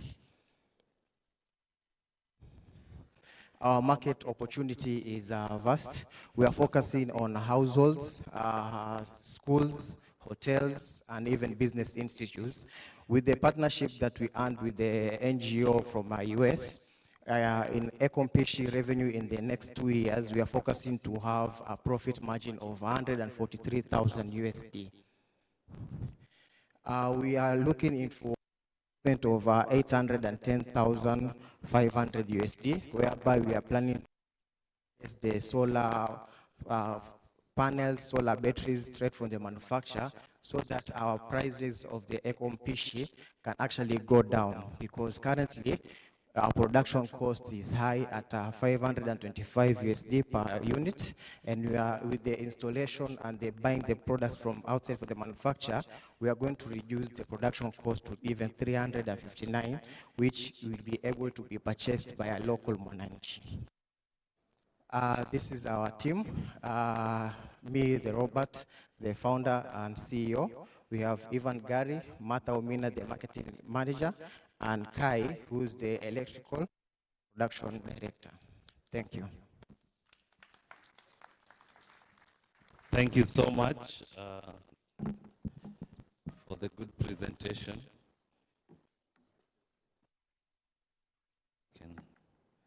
So, as he said, they are installing the cookers in 7 villages in Masai Mara. I think I know too much about the starters more than they are saying, yeah? Yeah. Pwani Fish Farm, coming up next. This is our last pitch before we break for tea. I hope you're enjoying the sessions. Are you? Okay. Voting is continuing, so please vote.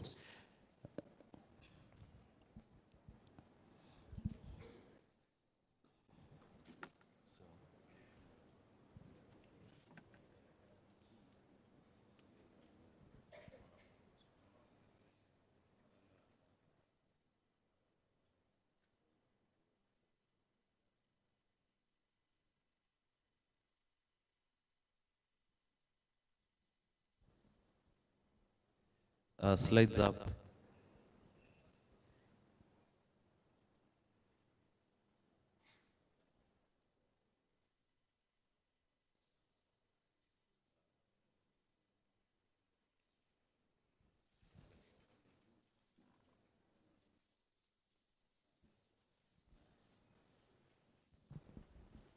So your time starts now.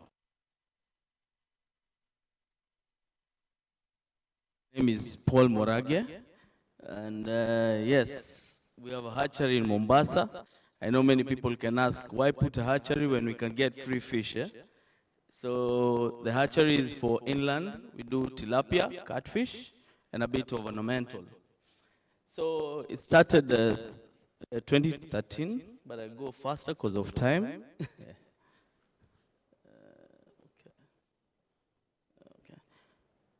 And we started with that tank, the one tank.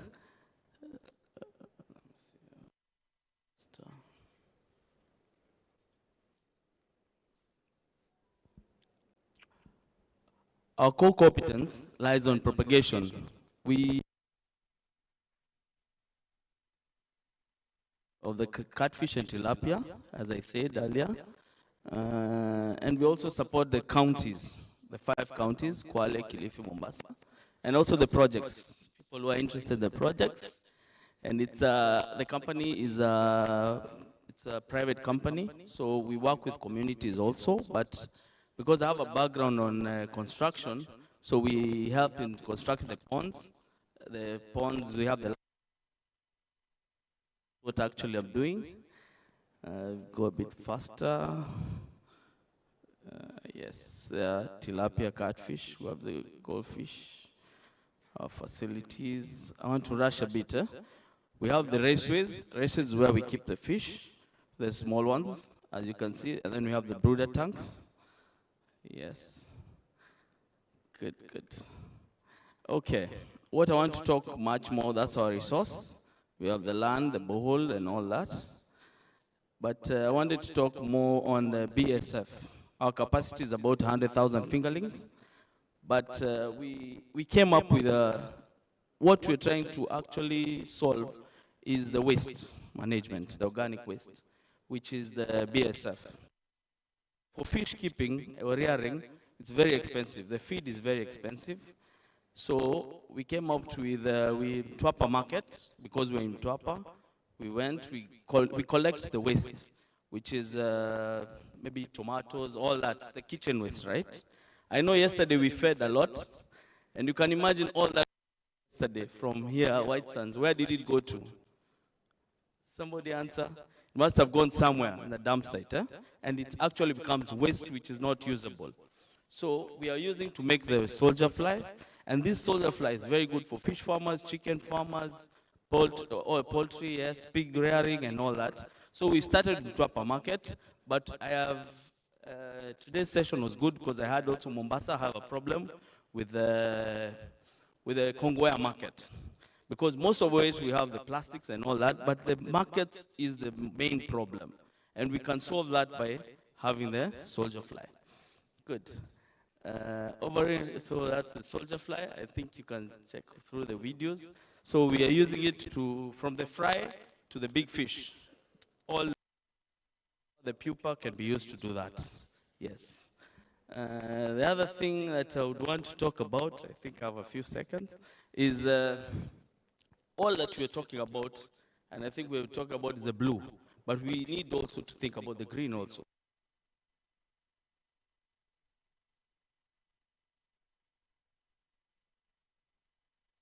Decompose, also use it in our plants. Yeah, so it is the best solution, and I think that's the way forward. Thank you.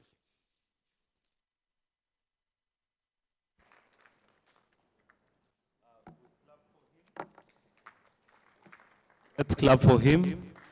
So public voting starts, 1 minute.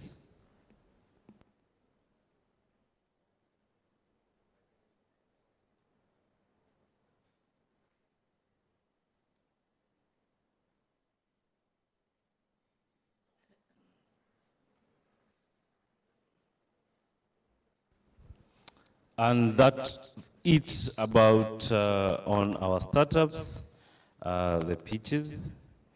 So we clap for the startups. Oh, you're voting.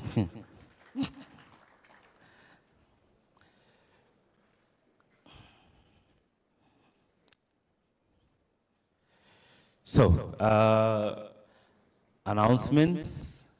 One, before you coffee, before for a cup of coffee, we are going to all visit the people exhibiting. Is that okay? You go, they'll make a presentation for you. You learn what they are doing. So before, after this, immediately there's a 10-minute break between you and a cup of coffee, but you'll have to see an exhibitor, a presentation out there. It's good that we also encourage our brothers and sisters, and we buy from them and we connect with them. So now, we are going to some breakout sessions, like what we did yesterday. So I would like to show you where you'll be. So one, the profiling of investment will be here.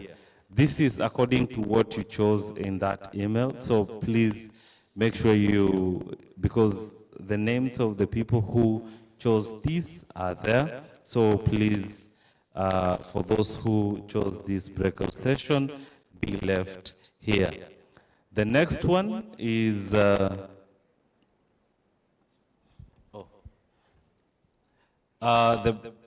breakout on sustainable harnessing of inland water. That will be at the tent just behind the exhibitions. Then there is this technology-driven solution for ocean conservation. So this is an invite-only session. So all those that got an email inviting them for this session will meet that were for this workshop. This is a private workshop that will be at Tamanisha. So who are invited for this workshop, let's meet at Tamanisha. That's it for now. So there will be other breakout sessions afternoon.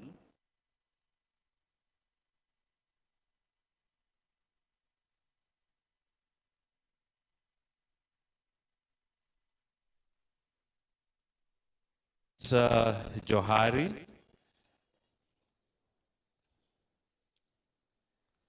Yeah, the next ones will be confirmed. So we'll talk to the ushers to confirm the venue of the other two. So remember the choice that you made. If you had not made a choice, give me the link to choose the breakout session. So we can all stand up. Let's all stand up and a minute before we go for the cup of coffee. So I just want you to stretch, so don't leave. I want you to just stretch with me in a very easy way. So I have just 3 rules and a very easy way to stretch. So first rule is, if I say hands up, we will all repeat hands up as we put our hands up. So I want us to try. Hands up.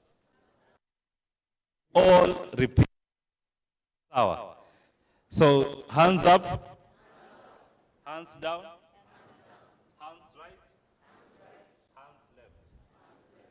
So that's rule number 1. You repeat what I say, and you do what you say. Rule number 2 is, what I say, you do the opposite and say the opposite. So hands up. So Yours will be hands down. Sawa. Do you get it? So hands up, hands down. Very nice. The next one will be a little bit complicated. So what you do should not be what you say. So what I'll say is what you do, but it's not what you say. Sawa. So if I say hands up, we'll go hands up, but you say hands down. Do you get that? So hands up. Do you get that? So we'll start with the first one, which is very easy, as we go to the third one. Sindio? But we'll get to be faster as we go. So we start with number one. So hands up, hands down, hands right, hands left. What is happening? Which is right? Daktari, what's happening? Hands up, hands down, hands right, hands left. We go to number two. Hands up, both. What's happening? What's happening? So we at number two, you do the opposite. Hands up, hands up. What is happening over there? Very nice. So hands up, hands down, hands left. What is happening? What is this? Hands up, hands down, right. Very nice. No, you're supposed to do that, but it's okay. Now, you remember the third one. You do what I say, but you say the opposite. Unaelewa? You do what I say, but you do what I say, but you say the opposite. So hands up, hands right, hands hands up, hands up.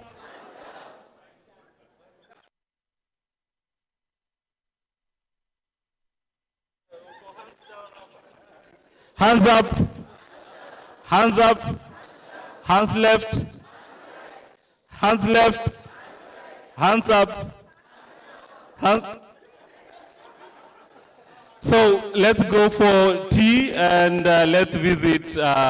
You can clap as you go, but let's all enjoy as we go for tea.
Kimempa.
Hello.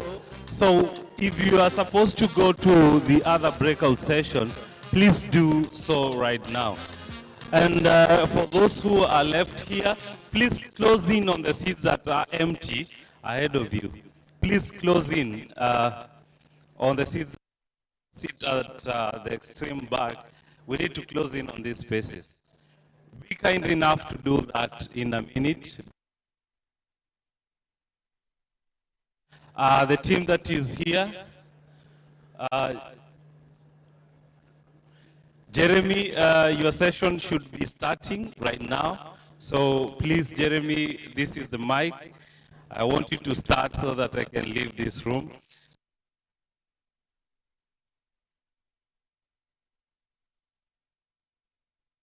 Please, please, be kind enough to, and let's agree to do this together. So those who are at the back, please close in on the.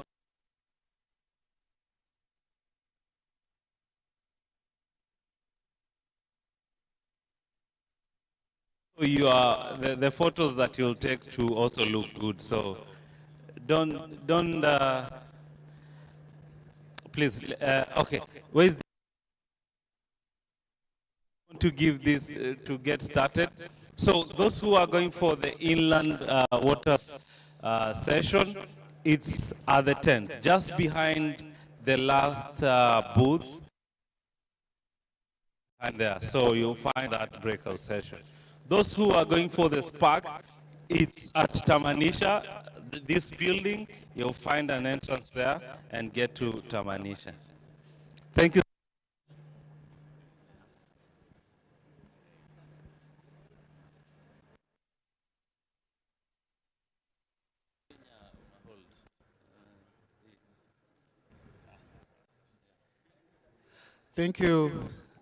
Thank you, Ken, and good afternoon, all of us. Good afternoon, Blue Champions. Good afternoon.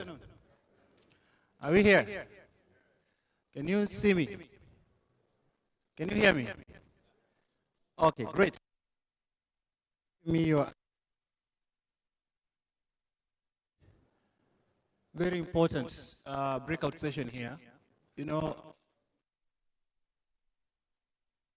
yesterday, he said that last year, within the startup ecosystem, we got about 800 million US dollars. Out of that, a very small percentage. And we cannot skip that these startups are doing and these businesses are doing without capital, without money, without investments. And so today we want to look at how do we get this money to these businesses, to these startups? How do we channel capital to these places? What are the challenges that are there? And we'll be a bit biased because inclination towards climate change, adaptation, mitigation. And so we'll be looking also at, from a climate finance point of view, what are the opportunities and how do we get there? And so I welcome you to attentive and to have your pens and books ready because we have very competent professionals and experts in this panel who are going to share with us their experiences and insights with regard to the subject matter that we have. And before we have the panel discussion, we are going to have a keynote to just lay the foundation. We are going to have a showcase. So we are very practical. When it comes to money, money is practical. So we are going to have a showcase so that we don't talk theory. And after that, we are then going to proceed to have a panel discussion and share as much insights as possible. Hopefully, we'll have a few minutes to take maybe 2 or 3 questions. I know when it comes to money matters, people have questions. So we'll allow for space to have like 1 or 2 questions, and then we can wind up. But to kick us off, I would like to invite Anton to come and give us the keynote. Let's put our hands together for Anton. And Anton is the CEO of TechBridge Invest. Welcome, Anton. Thank you so much, Jeremy. Good afternoon, everyone. Happy to be here talking to you all today about this very, very important topic, and a topic that is very close to what I do and to my heart. I am the managing director of TechBridge Invest. We are a business support provider here located in Mombasa. And together with our beautiful partner, SotaHub, we just launched a Blue Economy program that is going to support entrepreneurs for the coming 3 years in coastal Kenya and coastal Tanzania. It's a very ambitious project. We're going to find $6 million for these companies over the program course. This is a challenge, and this is why we are partnering, for example, with the sector-specific investors like WCS that you will see on the stage here later today. Still, we need to get the interest from the general investors as well. And usually when I go and I talk about these sectors to other investors, I meet quite a lot of resistance that blue economy is for NGOs and environmental conservation work. Blue economy is still in its very, very early stages as a sector, or that blue economy is just a fad. It's something that is gonna go over. It's just a trend right now. So when I hear these things, I tend to think that, the aquaculture industry comprises several multi-billion-dollar value chains and markets. Look at the seaweed markets, the fish markets, sea cucumber, all of it, right? So we need to highlight that these are businesses that have existed for such a long time. And maybe it's that the regional venture capital models actually just been overlooking the blue economy as a source of returns. That's why I'm extremely excited to pick up for this panel discussion here today, where we're going to talk about where are the opportunities in financing in the blue economy space. So I don't want to take more of your time. I know that Ken is pushing me to be short and sweet here. So I want to hand over to the panel and to the other speakers. Thank you.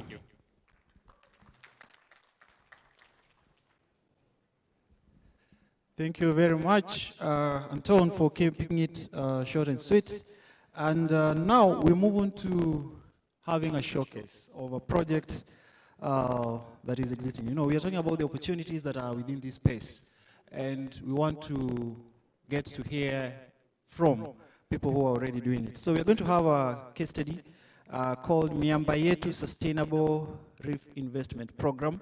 And it is being done by Wildlife Conservation Society.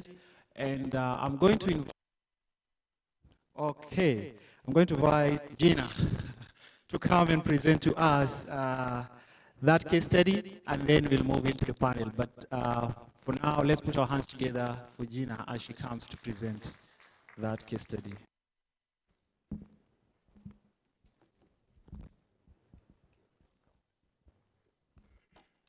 Thanks, Jeremy. Oh, wait, this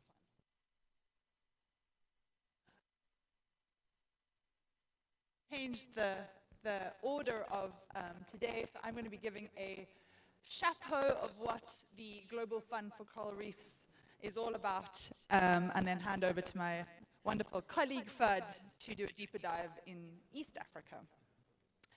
Right, so good afternoon, good morning. It is afternoon, right? Yeah. It's an absolute honor to be here.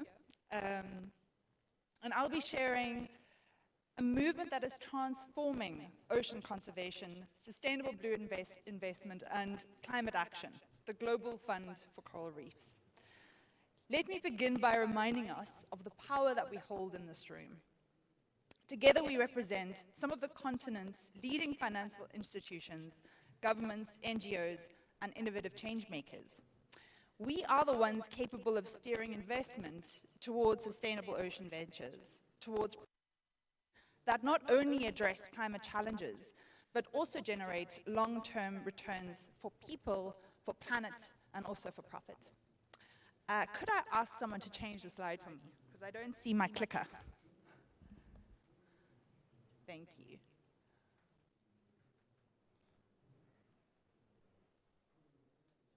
Nope.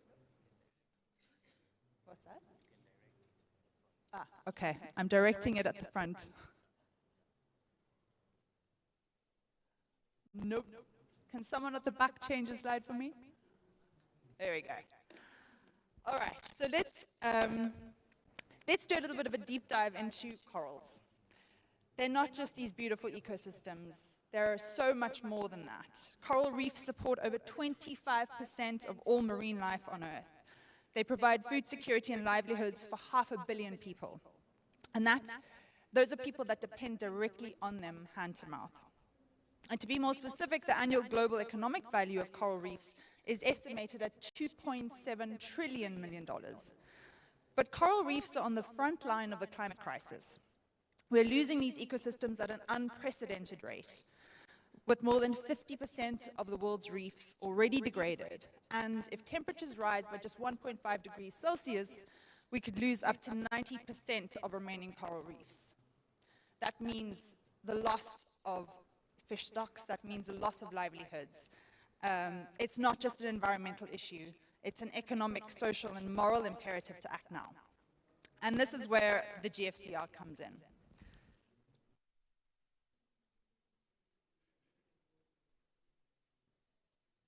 There we go.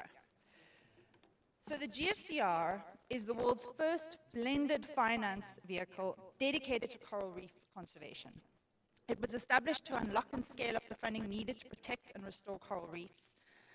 A unique partnership model. So this is governments, it's philanthropists, development banks, and the private sector coming together to create a catalytic platform that integrates public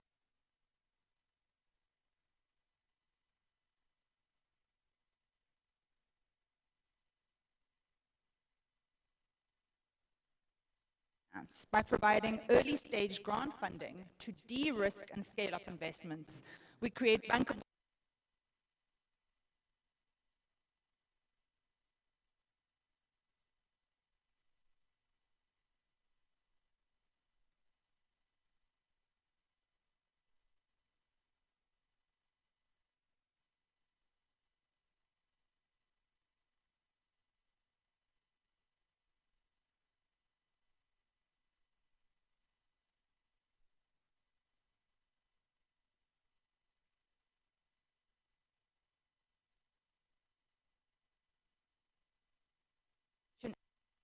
credible research partners, member states,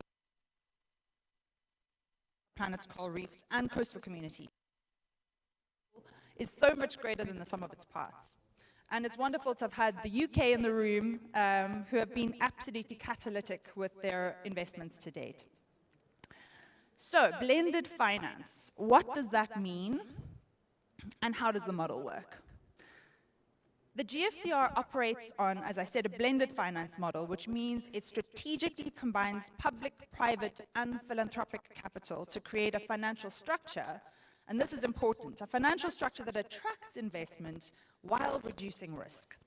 So it's comprised of two major financial vehicles. On the top left, you can see there's a UN-led grant fund and a private sector-led large-scale equity impact investment fund on the right.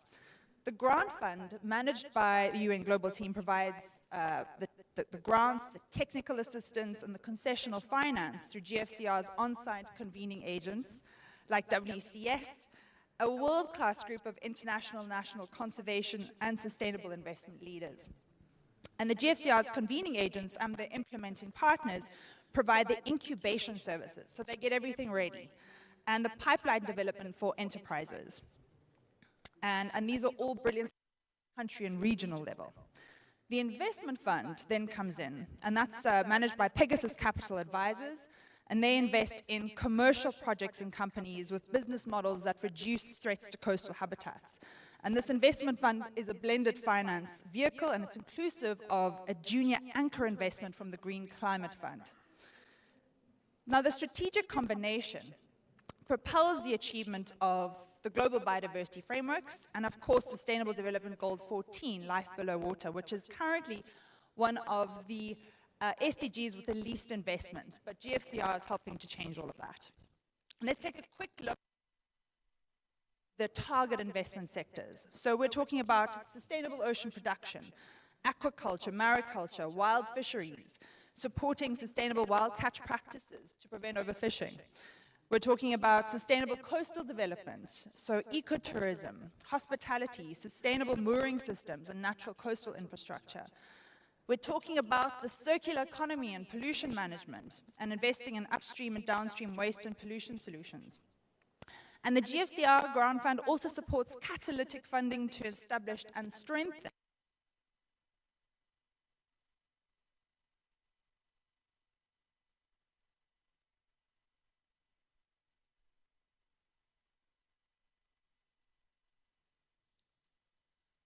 So this model allows GFCR to mobilize large-scale capital by addressing the barriers that often prevent private sector investment in coral reef projects. And this is the perceived high risks and lack of market-ready ventures. So we start with grants and concessional loans to develop projects, we de-risk them, we create the enabling environments, and once all of that beautiful groundwork is laid, we bring in development finance and private equity investment to scale these projects. And this makes sure that we have the financial foundation to succeed. So for the private sector, this means investment opportunities with lower risk profile. For governments and public institutions, it means aligning capital with sustainable outcomes. And of course, for coral reefs and coastal communities, it means a future where they can not only survive, but thrive. And this is a picture from the Philippines.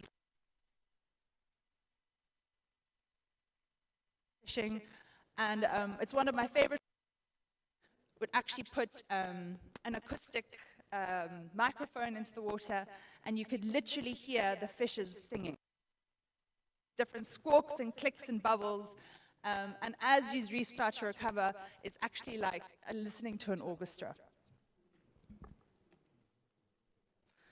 So a quick look at where the GFCR portfolio is currently operating. As you can see from the red dots, we have crossed the band of almost every coral region in the world and driving change in 23 coral nations to date. And the solutions in this portfolio are dedicated to coral reefs identified by leading scientific studies, so we're focusing on those reefs that have the absolute best chance of surviving climate impacts.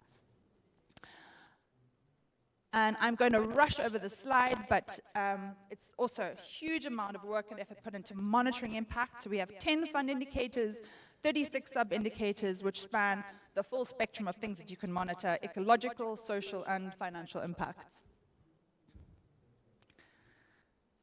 And doing a very quick blitz of one of my favorite case studies, which comes from the Mesoamerican reef.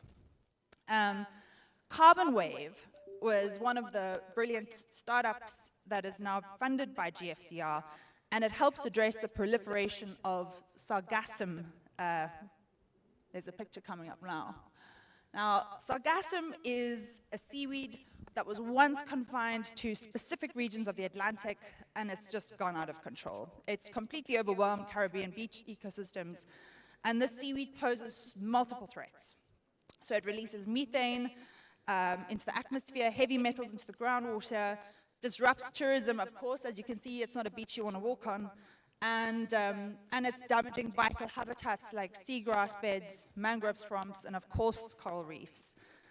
So Carbon Wave comes in and transforms sargassum into incredibly valuable materials and products, harnessing its potential to mitigate climate change, turning a problem into a solution. And in 2023, the GFCR Investment Fund committed up to $6 million to Carbon Wave, strengthening and growing its reef positive model for upcycling this huge overabundance of sargassum. And last year, Carbon Wave collected 15,456 tons of sargassum, processed this into bio-based products. That was an 823.3% increase year over year of processed sargassum. And the company has helped prevent 127 tons of carbon dioxide, benefiting 314,000 people with services, and 6,800 hectares of coral reef that lie within Carbon Wave's boundaries. So that's massive impact, and that's just in the last year or two.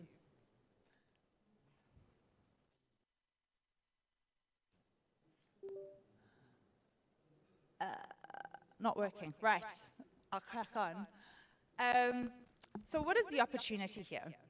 Let me turn your attention to the opportunities this presents for investors. So the blue economy is forecasted to grow to $3 trillion by 2030, with sectors like sustainable fisheries, ecotourism, marine biotechnology, all of these brilliant innovations leading the way. Yet only a fraction of global climate finance currently goes to ocean-related initiatives. On the grant portfolio side, we've secured 90 million, with 150 million remaining. And on the investment side, we've secured $135 million for the investment fund, but we're exploring all of these exciting new partnerships to close that $365 million gap. Looking ahead, through the targeted support of over 400 reef-positive businesses and financial mechanisms, the GFCR coalition sets forth really ambitious 2030 targets, including the creation of more than 30,000 jobs in reef-positive sectors, enhancing the resilience of over 20 million community members, the improved management of 3 million hectares of coral ecosystems, representing 12.5% of reefs remaining on Earth, as well as the facilitation of sustainable financing for 7.5 million hectares of marine protected areas. And to achieve these goals, because these are big goals, and we're getting there, we're going to keep forging ahead through strategic pathways, including the expansion of the sustainable finance instruments and mechanisms for marine conservation, through the cultivation of investable pipelines for ocean-positive businesses, pushing for the development of enabling national investment ecosystems, and that's where governments really come in, and the establishment, of course, of a continuous cycle of knowledge and learning and partnership. And to end us off, herein comes this wonderful challenge which was launched last year, the Coral Reef Breakthrough, which aims to secure the future of at least 125,000 kilometers squared of reefs, of shallow water tropical reefs, with investments of at least $12 billion to support the resilience of over 500 million people that depend on these by 2030. It was launched last year and developed in collaboration with the UN Climate Change High-Level Champions, the International Coral Reef Initiative, and of course the GFCR, with support from the government of Sweden and the Principality of Monaco. And so as the third UN Ocean Conference approaches next year, the urgency to act has never been greater. The GFCR is a gateway to access untapped blue economy potential. And this is an exciting time. We all need to think beyond traditional investment models. We really do have the tools, the resources, and the knowledge to change the course of history. And the GFCR has opened the door, but we need everyone to walk through it. So on the government side of things, governments, we need you to continue to create the policies and incentives, the enabling environment that will encourage more investments in sustainable ocean projects. Investors, we need you to take advantage of the incredible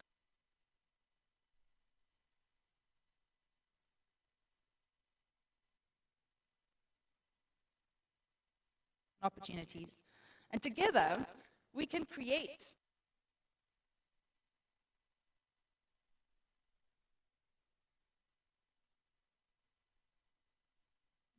to be bold and to become the cornerstone of sustainable ocean-related developments. Thank you. Leave it there.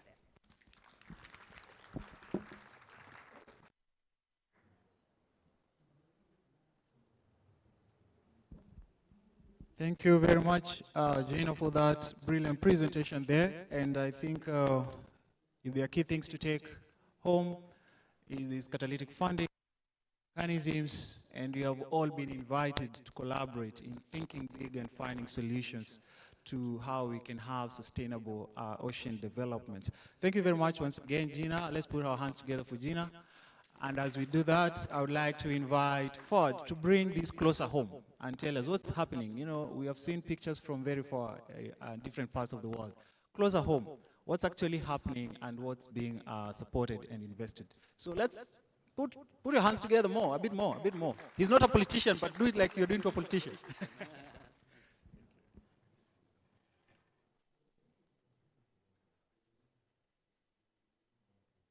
Good morning, everyone. That was a test question. All right, good afternoon. My name is Fahad Al-Guthmi. I work with WCS, also known as the Wildlife Conservation Society, for those of you who know us. We work on the ground very closely with the communities, driving marine science-related projects. So Gina's basically told you about the global GFCR program, the Global Fund for Coral Reefs. And what I'll do is I'll take you through a deep dive as to what we're doing in both Kenya and Tanzania, including Zanzibar, where we're implementing the GFCR program called Miamba Yetu Sustainable Reef Investments. Our key word here is an integrated approach, because we're taking several factors into consideration when we're incorporating and developing our projects on the ground. Now, just to set a premise on our work, WCS has been in existence for over a century, headquartered in New York. And we have a global marine program, which has been in operation since the late 90s, including a regional program that has been operating in 4 countries, including Mozambique, Madagascar, Kenya, and Tanzania. We have over 3 decades worth of experience in this region, and one of the key... Okay. Next slide. One of the key areas that we're working on in Kenya and Tanzania is what we're calling the proposed transboundary conservation area. I'm not sure if a lot of you have heard about the work that's going into formalized, but it basically started off that kicked off between the Nairobi Convention, joint integrated management of this seascape that has highly biodiverse marine life under the water, several MPAs, including the Kisiti and Punguti MPAs, and also the Tanga Coelacanth Park in Tanzania. Please go back. Again. Yeah. Swaths of seagrass beds, mangrove forests, and so this is an area that needs and focus. However, one of the key differences between this area and a lot of the other sort of coral reef sites is that it's considered a climate refuge, meaning that a lot of the cooler waters from the deeper sides of the ocean on the continental shelf allows for it to be resilient against coral bleaching and climate change effects. And so that's a very important site that WCS is considering to support with regards to financing. Next, please. And so we wanted to start off by assessing some of the threats within this area. Please go back. Within this area, we used a log frame of, I think, approximately 10 different potential threats to coral reef sites, and we ended up with a couple of high priority threats.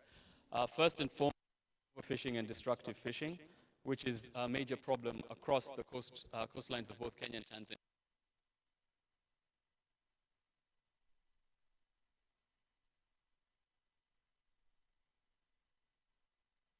And marine life within our seascapes. Now, plastic waste was also added there, but it's technically more of an ice in areas that depend a lot and plastics affecting the MPAs and tourism. Major urban issue.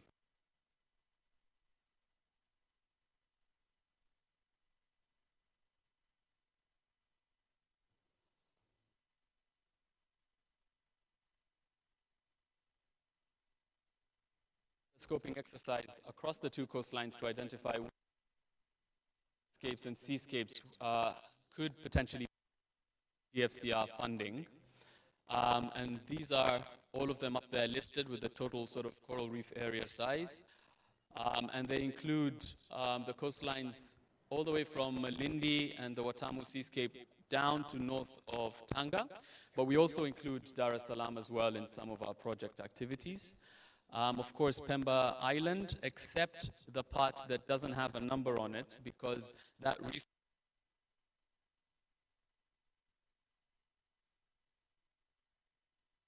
for those who are familiar with that area. However, for the Unguja main island, we do have a couple of MPAs. We do have a couple of MPAs, including the first privately managed MPA, Chumbe Island Coral Park. You've got the Menai Bay Conservation Area and the Changubawe MCA as well. So these are the priority sites that we're looking at as a program in the region. Next slide, please. And I want to just backtrack a little bit to what Gina was talking about. This is a GFCR slide.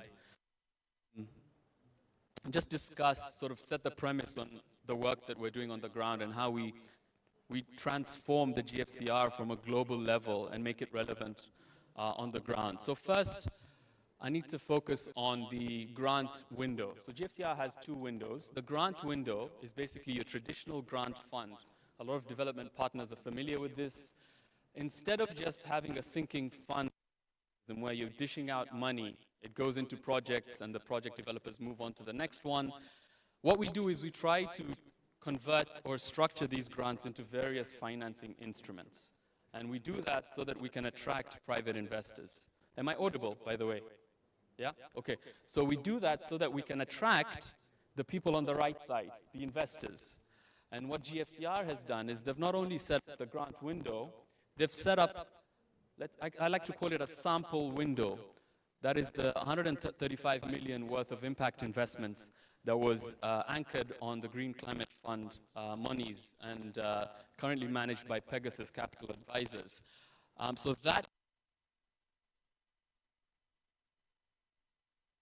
So we're using the grant funds on the left side to tell the investors on the right side, how can we help you become more sustainable, is what it is.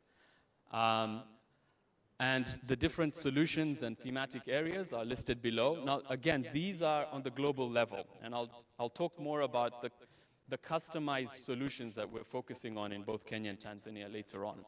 So I hope that makes sense. We structure various concessionary instruments on the left side, and that includes technical assistance, which isn't necessarily money being handed over, but expertise being shared.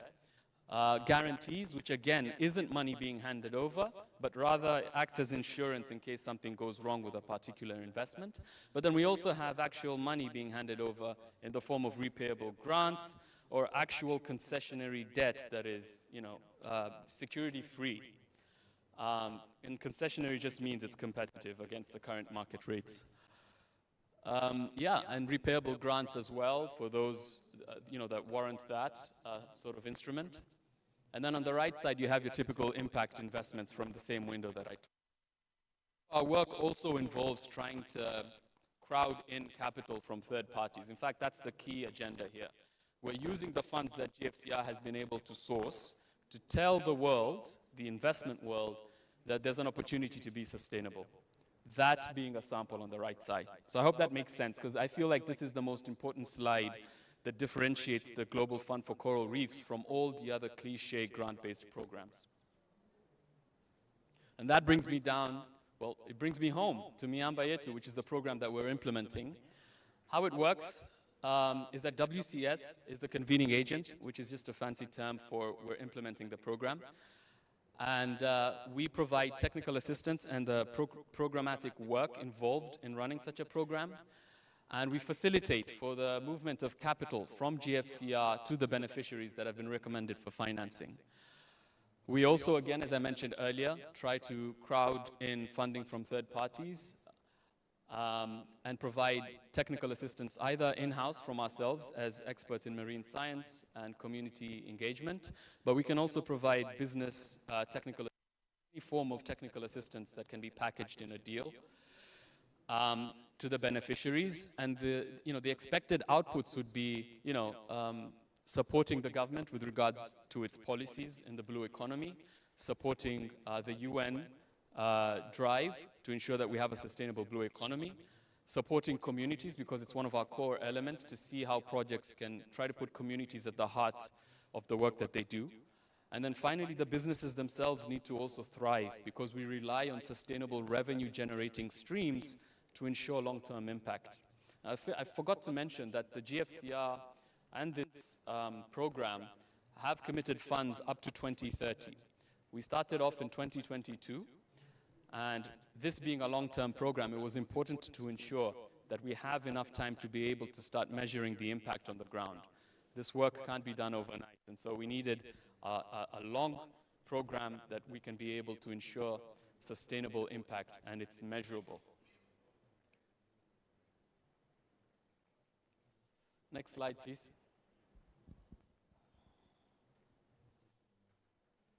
So I said earlier that the different sort of solutions that were discussed by Gina and on the previous slide were on the global program. These ones are the ones that we've sort of focused on and at the program in general.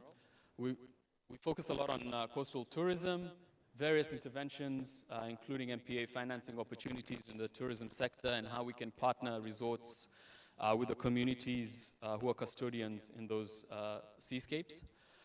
Land use management, including coastal developments. Fisheries management, very important. Value addition, reduction of post-harvest loss. Also alternative livelihoods, although that's subject to a little bit more conversation. You can have alternative livelihoods, but it doesn't necessarily reduce impact in the ocean. So they have to be complementary and ensure guaranteed outcomes. Waste management, very, very important. It's our priority threat. And so we're looking at solid wastewater.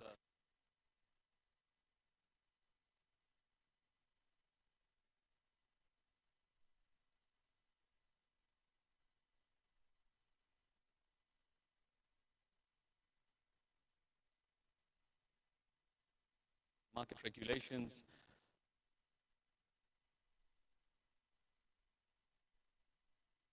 Most from blue carbon initiatives. Moving into the actual solutions.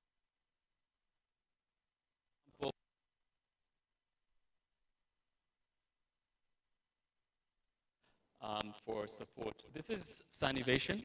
Sanivation is a waste management specialist. It's a private entity, and it county government of Kilifi and to get about $9 million worth of World Bank financing to set up a waste-to-value treatment plant, given that Malindi and Watamu don't have formal sewage systems in place. And so a lot of the human fecal sludge is deposited in illegal dumping sites right across from the MPAs.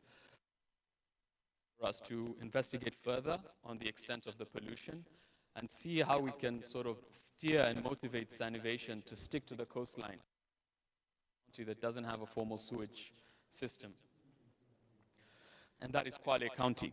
And so we're coming in not necessarily to support the Malindi and Watamu seascapes, but use those as a learning opportunity to drive this entity downwards towards Kwale County, which happens to be within the proposed transboundary conservation area. And so it's mostly a business development initiative through a debt agreement, tentatively about $500,000 worth, with about $20,000 worth of water sampling and water quality testing in the MPAs. Next, this is interesting because usually you'll have businesses that don't really understand the importance of environmental impact, social impact, and they'll just continue their business as usual. But on the other hand, you'll have certain businesses that are actually conservation driven, but lack the business etiquette or the business expertise. And so this is one of the cases where after an assessment, a certain resort that focuses a lot on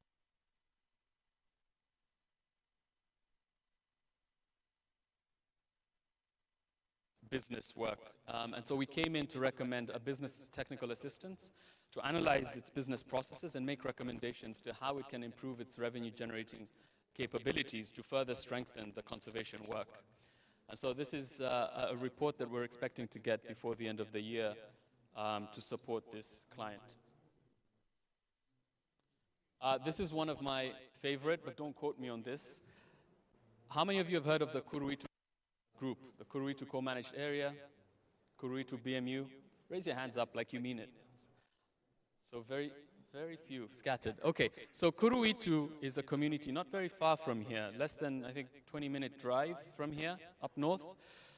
And it's the only beach management unit that actually has a management plan that's been signed off by the government through the KWS DG.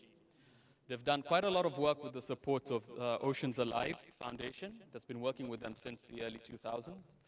And now the proposition has come into play.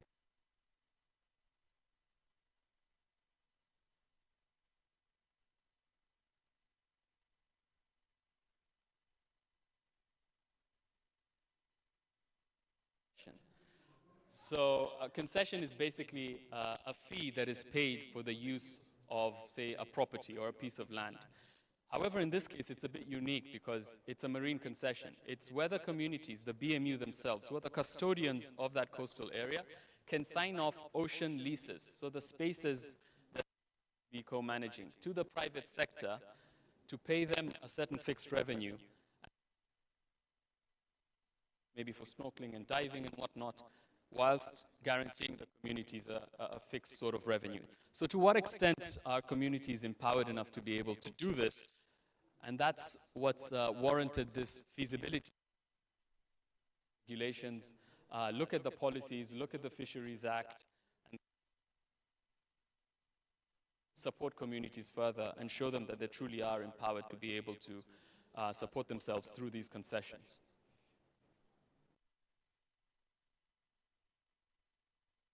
Don't even believe I need to talk much about EcoWorld. They've presented, I believe, twice during this summit. But we've been speaking to EcoWorld to see how we can further strengthen them scale through CAPEX and OPEX funding. They hit the nail on the head when it comes to working with the government through the Kenya Wildlife Service, beach cleanups, reducing marine, working through the Watamu Association to reduce the amount of plastics and recycling it.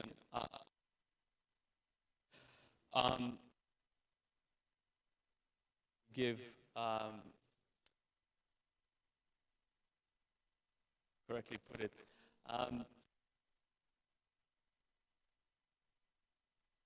But coincidentally, they're also off-taking plastic from Kuruitu. So there's a lot of synergies between projects here, which is something that we really love.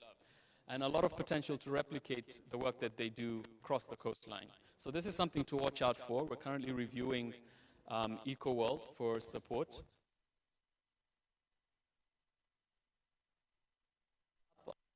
We mentioned some of the other initiatives that we're looking at and exploring. First of all, talking about it started off in June and ended on the 13th of September last month to get about 15 concepts.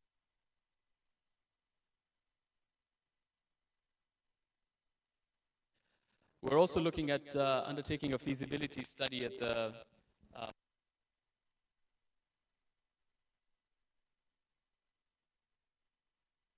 enough to set up the local tourists who flood that beach. Lies under the of coral reefs, marine life, the impact of. So this is a call that's actually ongoing right now for proposals to undertake this study. We've also partnered officially with the initiative, Go Blue, to see of the current Mikindani constructed wetlands that's being set up. And so we're in discussions with Ali on that, and hopefully that pans out into a concept. CA hasn't yet materialized into an MOU, but we hope that once it does, we'll be able to come up with interventions, financing interventions for the joint management of that area. We've partnered officially with the Our Blue Future initiative, which is led by GIZ, and the convention and all various stakeholders that have formed this consortium. And this is just a way of bringing together various partners to work together to maximize on impact. And then finally, BFA runs called TECA. We're also working with them to see how we can support smaller scale startups, incubators, and accelerate them from there. And if I'd like for you to take away, it's first and foremost, all our projects have to have a direct line to coral reefs. You have to have a direct line to coral reefs. Like you can't have to have a rationale that actually makes sense, right? How are you impacting coral reef sites? Which coral reef sites? Is it measurable? Is it realistic? So that's what we're looking at first and foremost. Second, communities. Not always, but if there happen to be communities where you're undertaking a project or where you want to propose a project, we would like to see them involved, preferably at the very center of that project, right? And then finally, it has to be catalytic. And have to see some sort of or supports the conservation work, number one. So those are always like to emphasize when I'm effective deals.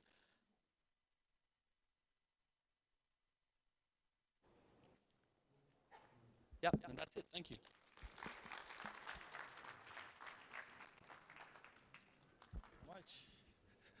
One more applause for Fuad for good presentation, excellent presentation. So, what I picked as a guy who follows money, there is money up to. We want to collaborate and partner.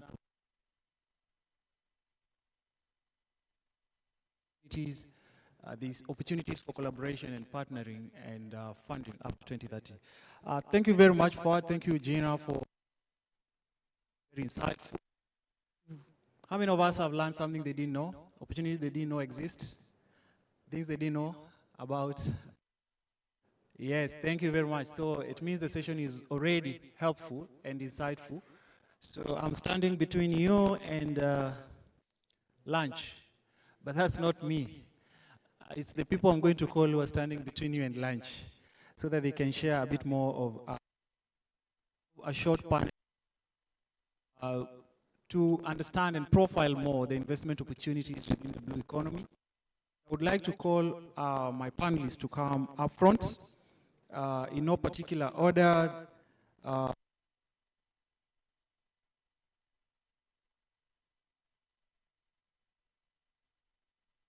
Appreciate them as they come so that they can share all the insights they have when they get here. I would like to invite up front Bianca Komora to join us up front. Put our hands together. Themselves in details as we start. Next, I would like us to have Patrick Nyoike to join us up front.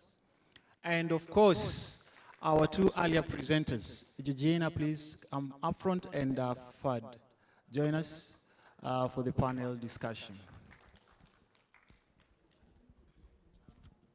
Thank you very much.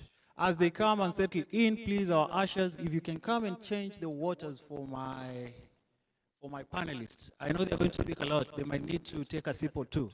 So please do them that favor for the water that has not been changed. And thank you, my panelists. I think I should give you a mic.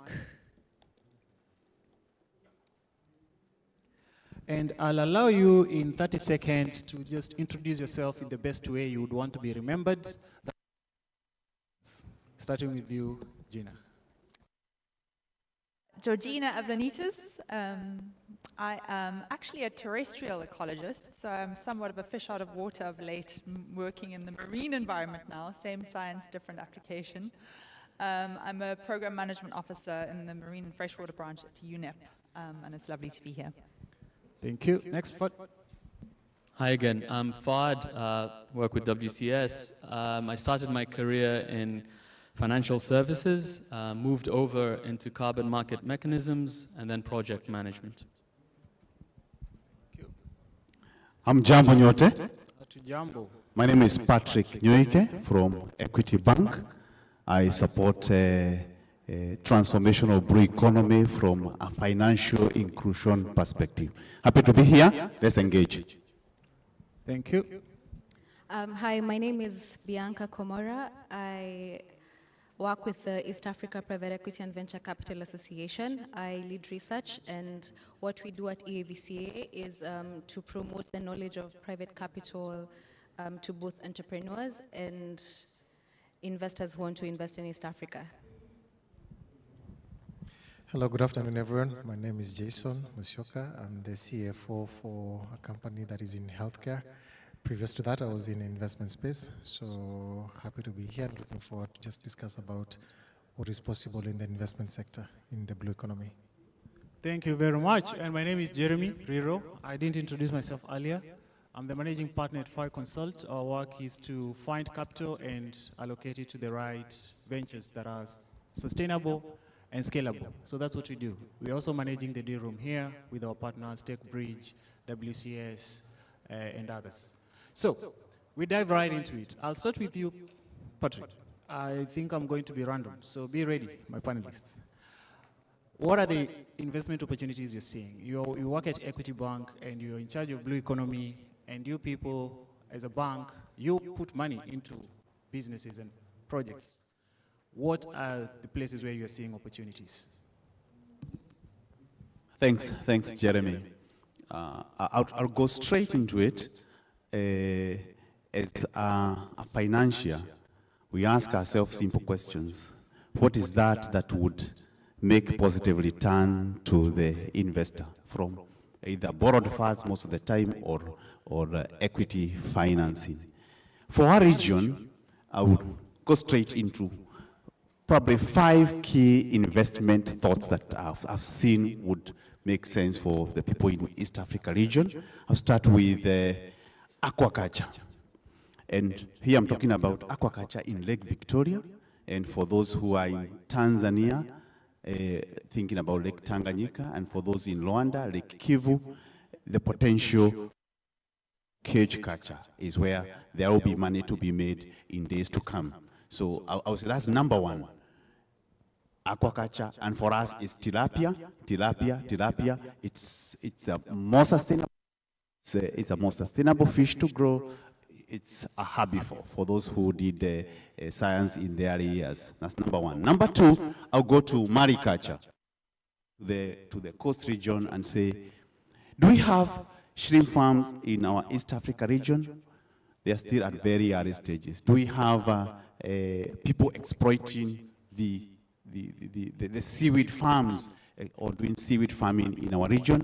We still have it at very, very low scale. So we see those are key opportunities for us to think about. And why do I say that for us? Our region has significant comparative advantage. Summer through the year. What does that mean? For those who know what's fish from our historical, from our geography and history classes, we were told, or was it science classes, we were told it's a cold-blooded animal.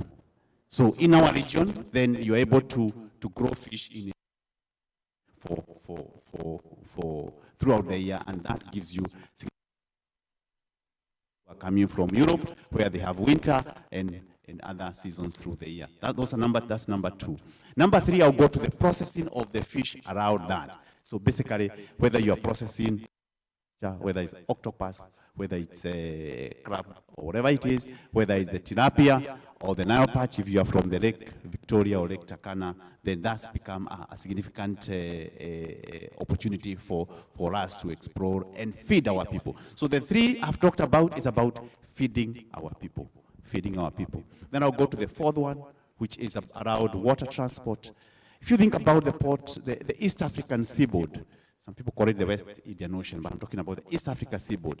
One of the biggest ports we have is the port of Mombasa, the port of Dar es Salaam.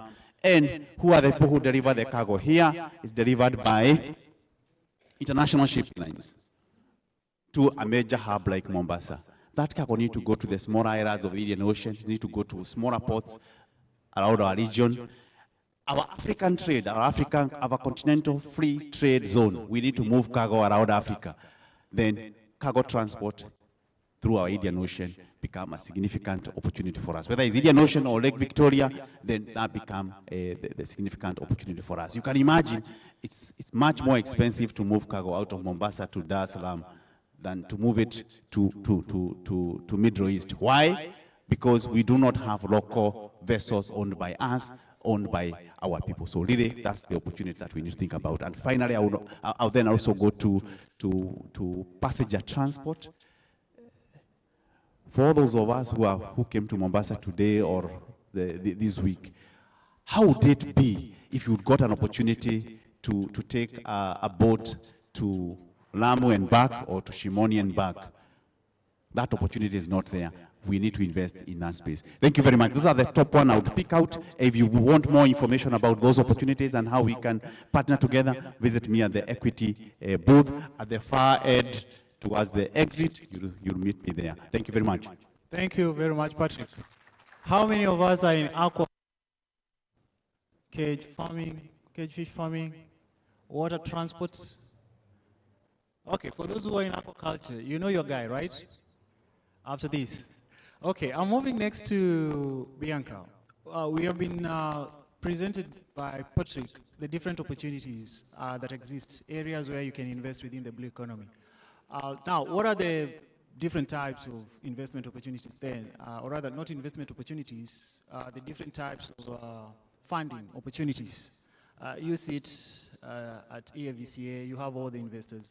What are the different funding options or alternatives that they present, your investors present to all these opportunities that Patrick has talked about? And even going beyond what EAVCA does, generally for the blue economy, what else do you see in addition to what your investors do? Okay. So in addition to what Equity presents, which is mostly debt financing, I sit at private capital investors table. So what private capital investors basically invest in is private equity, venture capital, and when we think about how these fund managers get their money, it's mostly from developmental capital. So most of them are investing in the blue economy looking at impact. So they're investing for impact. When we think of impact, we're looking at what will create social impact, environmental impact, and we see a lot of opportunity in the oceans we have, the amount of human capital we can get, and also when they provide this funding to these companies, they're not only looking at making a profit, but they're also looking at what impact can we have on this, in this, what are they called? In these communities.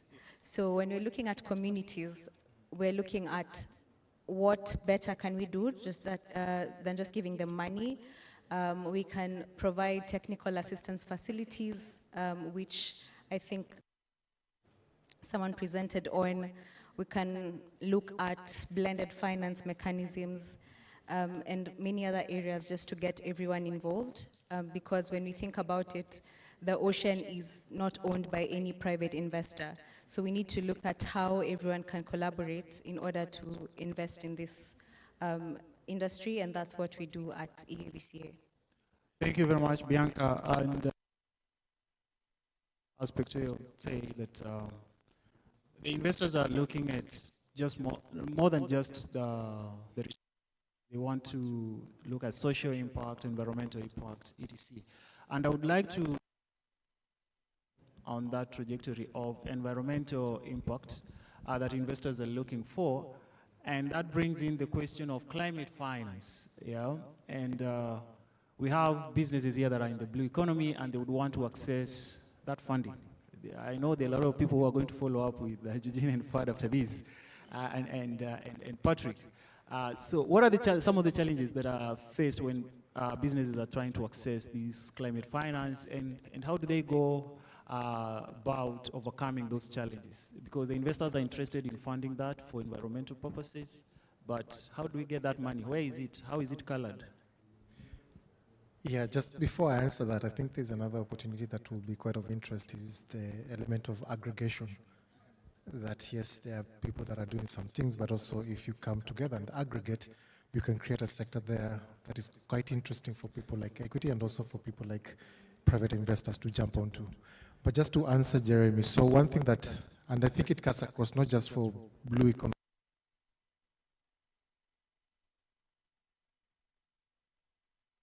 companies have been,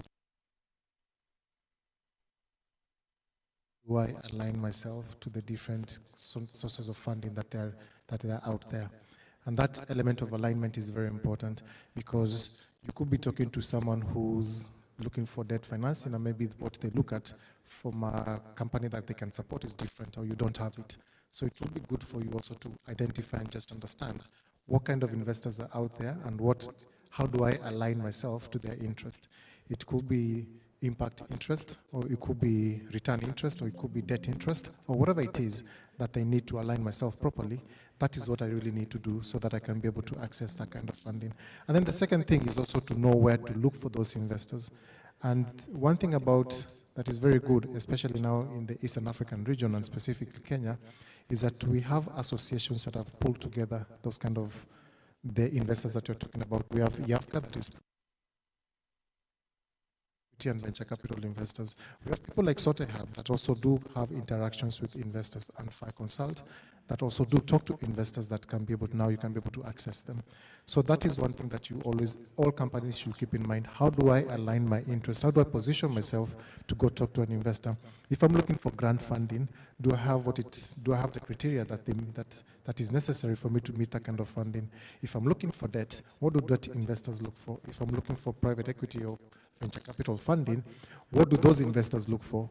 If they're interested in returns, then I should position myself as a return enabler for those investors. If they that element of impact to them, so that I can be able to get access to funding for them. And once you do that, also it will be good to know at what stage they should come into your business, because you could be too early for them, or you could be too late for them. So like for instance, and I like the presentation that was happening here earlier, that there is catalytic funding that comes initially so that you can prove your concept, and then after that they can take you to now more return focused investors now that can come in. So understand your business, understand your alignment, understand the stage of where you are as a company, and then more importantly, just look for pockets where you can go find those investors. Try to network a lot with ecosystem enablers who can now present you to those kind of people, and then you can have those kind of conversations. So it's not about working alone. There's a very famous saying that it takes a village to raise a child. You are a child as a startup. So try to look for that village where you can get the kind of support that you need to keep on improving and growing your company. Thank you very much, Jason. I think that's very broad and to the point. So there are a lot of startups that we're working with in the D room, and this question has been coming up a lot. I'm not finding someone who is interested in my business. Who are the investors that I can go to? And I think there are very key pointers from Jason that you should follow. Just first know who is interested in your value chains, know exactly what you're doing, at what stage are you at. And then that makes the process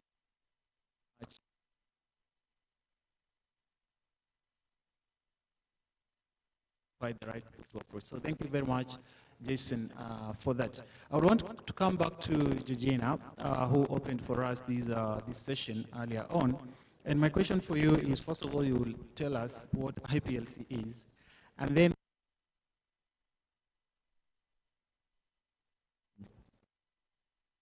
access to this climate finance and what you guys do.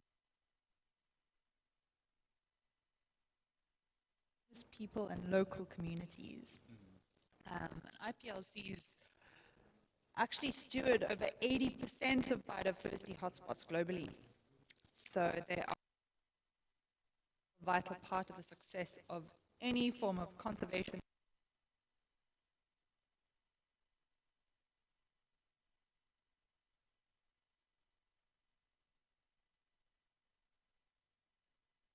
Hold the most incredible knowledge of what it's all about, the stress points, the challenges, the opportunities.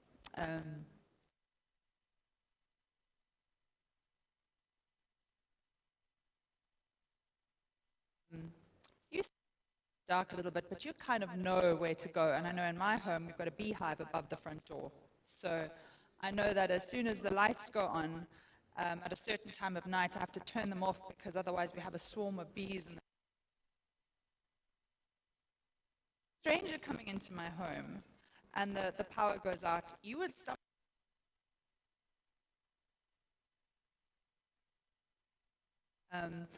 And I think that's kind of the microcosm of people whose ecosystems, these ecosystems are their home. They know exactly what is going on and when. They know how everything operates. They know what to do and what not to do at certain times of year. And they read the signs and signals. And so participatory projects, community needs to be front and center. I mean, in the Philippines, we have these beautiful examples of how IPLCs have become the stewards of what were once degraded reefs, not because of their own fault, but because of unsustainable fishing practices more broadly.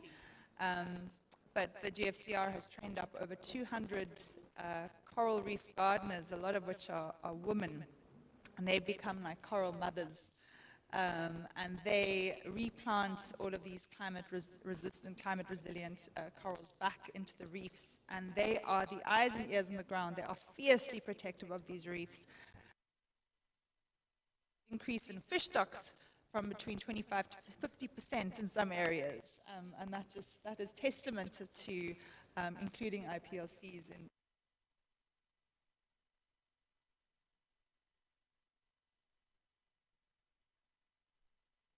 With the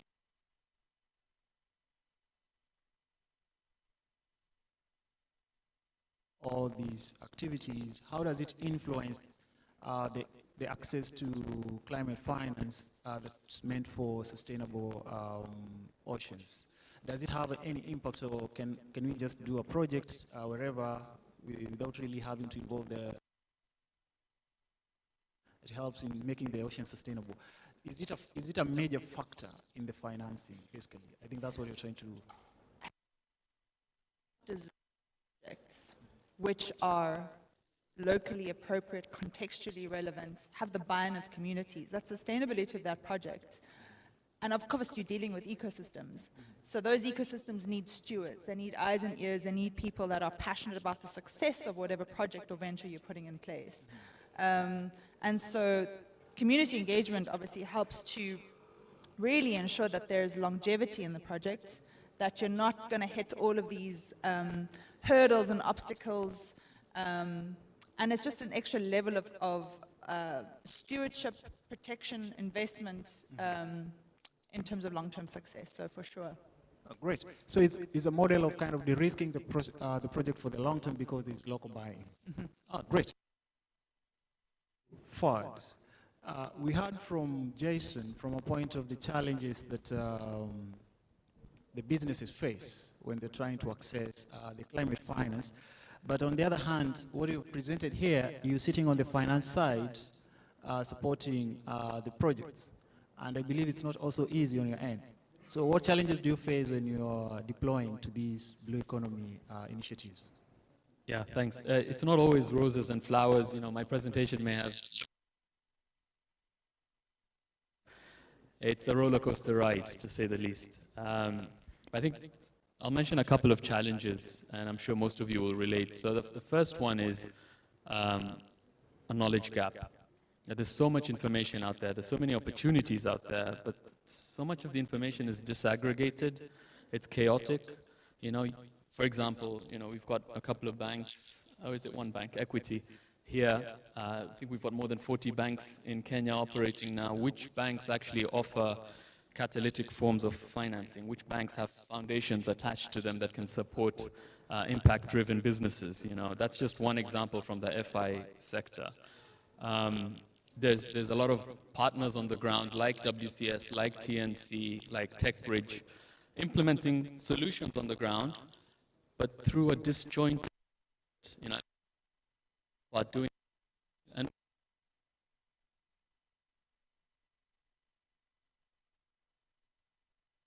and we leverage the existing opportunities on the ground, I think would be far, far ahead, especially given the deadlines, you know, the 2030 agenda and ambitions. Next we have 2050. Now you have, you know, CBD. You've got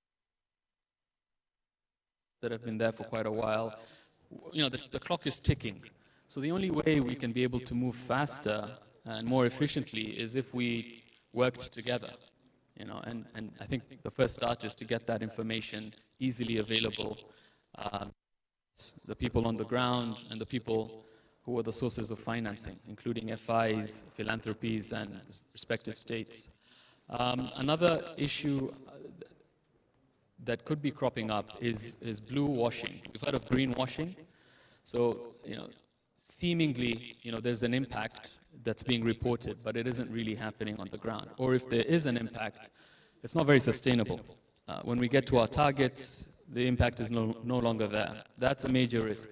So we need to have proper validation processes, M&E processes, ring-fenced, enforced, so that we really are sure that the money that's being poured into respective projects and businesses produces results.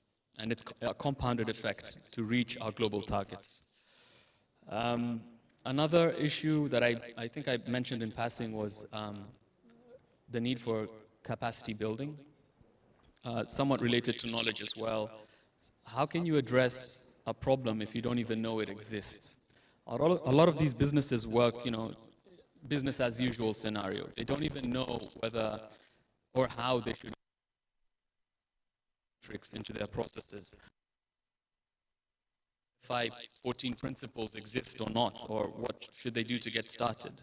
Sometimes they need a push, and I think there needs to be more focus on capacity building initiatives to sort of inculcate that that way of thinking for businesses, rather than the bottom line, what processes and mechanisms, toolkits and structures are already out there and quite effective, like the UNEP FI principles, to incorporate into large commercial and industry scale businesses. So I think that's just a couple of them. I could go on and on. Oh, wait, there's one more that I didn't mention. Pipeline.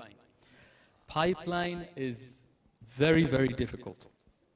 Not only is it difficult to get the right pipeline of solutions that meet specific project criteria, but even when you do get the pipeline, it doesn't meet your minimum funding threshold, which means you lock out certain impact investors, you lock out certain projects from being able to fund your intervention, and that leads also to the nervousness of some impact investors in terms of risk appetite. So, I mean, in the African context, and more so Ocean, when we did our scoping exercises, interacted with partners who are doing the same work, it was businesses. Encourage a lot of entrepreneurs and some of these venture launches that are out there and incubators in what they're doing. But at that stage, it's still high risk. So for you to be able to tap into that pool of funding that's out there, you know, you got to be able to move past that and get into your maturity and you know, investable, where you can take on debt comfortably, and that, I think that's the most difficult part of it. GFC.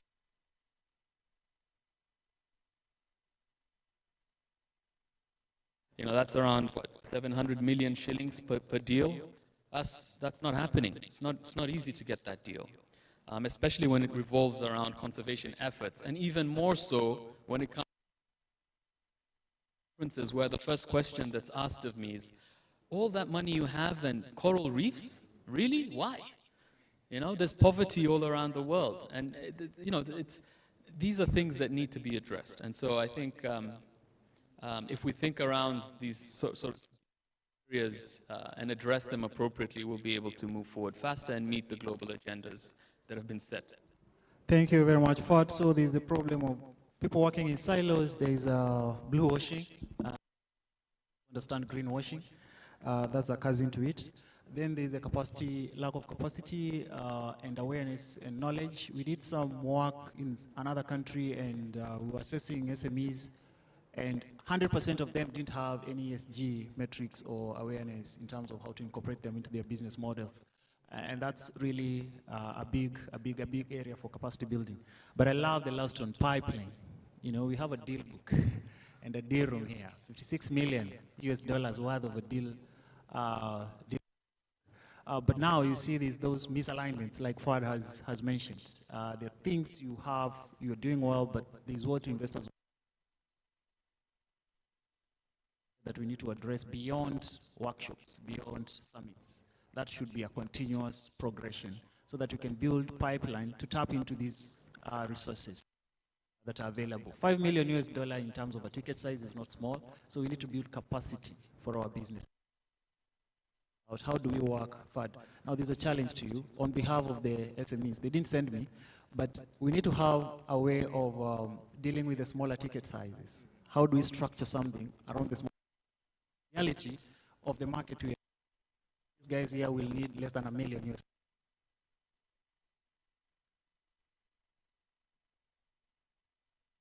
Mobilize resources towards that space. It wasn't a question, but I think you want to respond. It could be good news.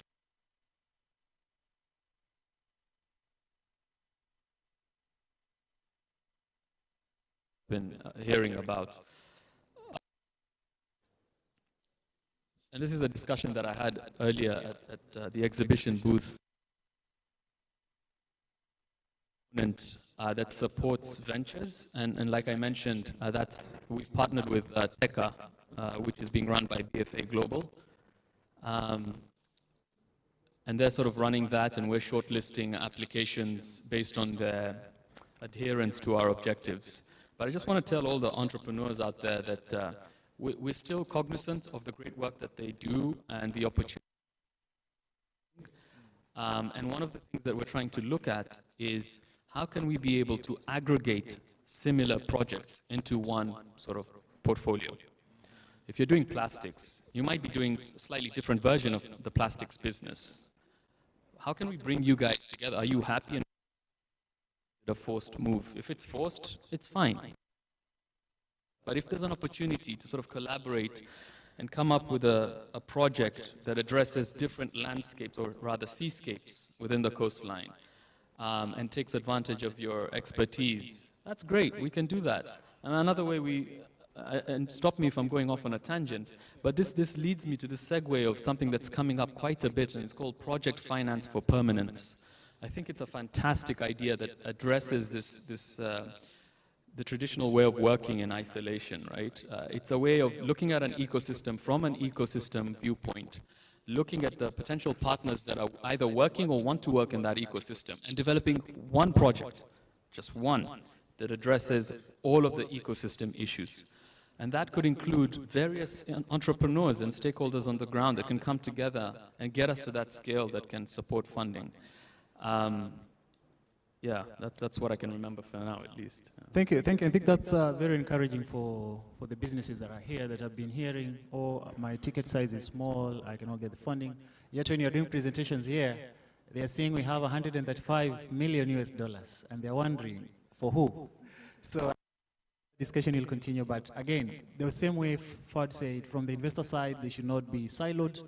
Also from the business side, we should look at, it shouldn't be about your small project and you having your name in it. It should be about how do we collaborate and do a bigger coastal area project. And trust me, by that time, you are now talking $5 million, $10 million, and then the doors start opening up. Thank you very much. I've dwelt on that topic because it's very important that people get the assurance that there is money, but the way we look for it has to be strategic. Now, I'll come to my big man, Patrick, from Equity Bank, which is also partly my bank. Because as a Kenyan, you never have one bank account. You must bank with several. We understand banks are risk averse. The SMEs, again, they didn't send me, but I work with them on a daily. They say banks don't fund SMEs, banks don't fund youths. You tell the youths that they are high risk. SMEs, they're high risk. Now we are in blue economy, which is even less known, and probably higher risk. So what should we do to make you give the businesses money? How should we incentivize you as a financial institution so that you are able to take the higher risk in these businesses? And I'm on their side at this moment. Thanks. That's a good question indeed. Do we need to be incentivized? The answer is yes and no. I'll go to yes, and then I'll go to the no. Let me start with the no. As a bank, when we get to the market, we want to, the biggest role of a bank is to give credit, is to move money from those who have excess to those who do not have. So it doesn't matter whether it's an SME, whether it's a micro or a large corporate. So we don't need to be incentivized to do what we got to do. That is the no side. The yes side. Let's think about the risk that we face when we move money from those who have to those who do not have. Those who have want return, those who do not have want to get the money and give a return and they pay back as a loan. But then businesses may fail. Research would suggest that you'll experience failures in the first 5 years, you'll experience failures for various reasons, especially for SMEs and micro businesses. So how do we then incentivize ourselves? I'll start with number one. Today, we are privileged to have partners from across the globe who are here with us. We put money into it, and the number one is to de-risk those SMEs, to de-risk those businesses. How do we de-risk? There are two possible ways. Number one is education, education, education. Today, we are speaking blue economy. We have people who are venturing into it, but they still don't understand what it is. So education, education, education, so that people understand the dynamics of this business. And when people understand the dynamics, even when then they start on their own, they're able to borrow and pay back. So one of the things that we got to do is to have partners. In fact, instead of giving someone money, if you give them education, you are father. Right? So that's number one.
ethos, the ecological part of it, to also be preserved for the long term.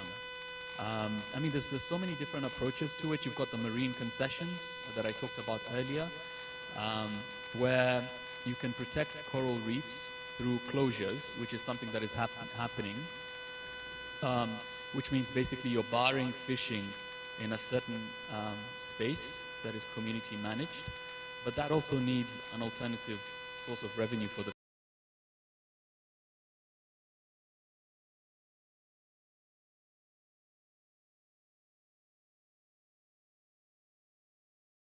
it is an alternative livelihood and not a complementary livelihood.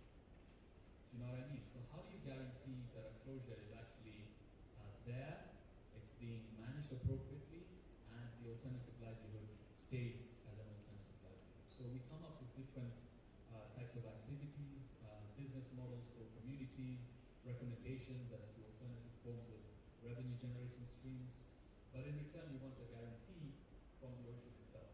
How much of the ocean are you willing to close off for this opportunity? So that's just one example for the community. Thank you very much, Farah. I think that clarifies further, because I want to, the team you're leading here, it's not just a conversation that was high level, it's something that can relate with and something that can actively act upon. So as I allow my panelists to take a paper and think about their closing statements,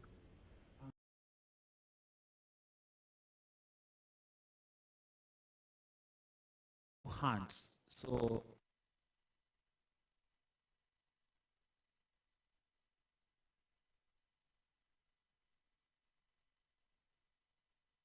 is faster, can get question I saw. And then say your name and your company, and then you direct your question to a specific panelist, or to, you can keep it open. Very first, do we have a roaming mic, comms team? If not, you can just come forward and use this one here. You can pass the mic to him, please. You can all come probably somewhere here. Next person also, be close by. Hi, my name is Arafat Mu. I do work with the Swahili Port Hub Foundation.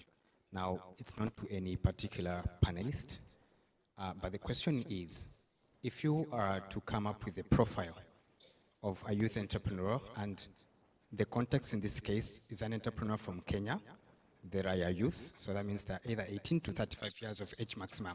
So if you are to come up with a profile of that youth entrepreneur, right, and you would say that, okay, this entrepreneur would like to raise 250,000 equity investment, right? Like how should that youth look like? What would that profile look like? A youth who is capable of raising money from an investor. Think of terms of, could be, okay, the age is 18 to 35, but if you can be specific on the age between that band, education level, things like gender and stuff like that, like how would you describe them? Okay. My panelists, have you gotten the question? The profile of a young person, youth, they want to raise 250, they're in blue economy, I want to assume. Okay, let's say blue economy is still fine, Yes. but it's also broad, just any other economy, any other sector works fine. Okay. So the question is, you have described that, so the question is, what else would the investor be looking for? Yeah, exactly, because he mentioned that they do invest in teams, individual, which is very, very true, right? So then how should that individual look like, right? Exactly. Yeah. Thank you. My Because I know panelists, in economies like the United States, it's like male, white, and stuff like that, right? Kenya, we're like 99%, we are like black, right? So then how should that person look like? and what capital are they looking for? Debt, equity? Equity, let's grant? be specific, equity, yeah. Okay, we'll handle that. I think the question is well taken by the panelists. There's a second question there. We want to take both of them, and then we start closing down.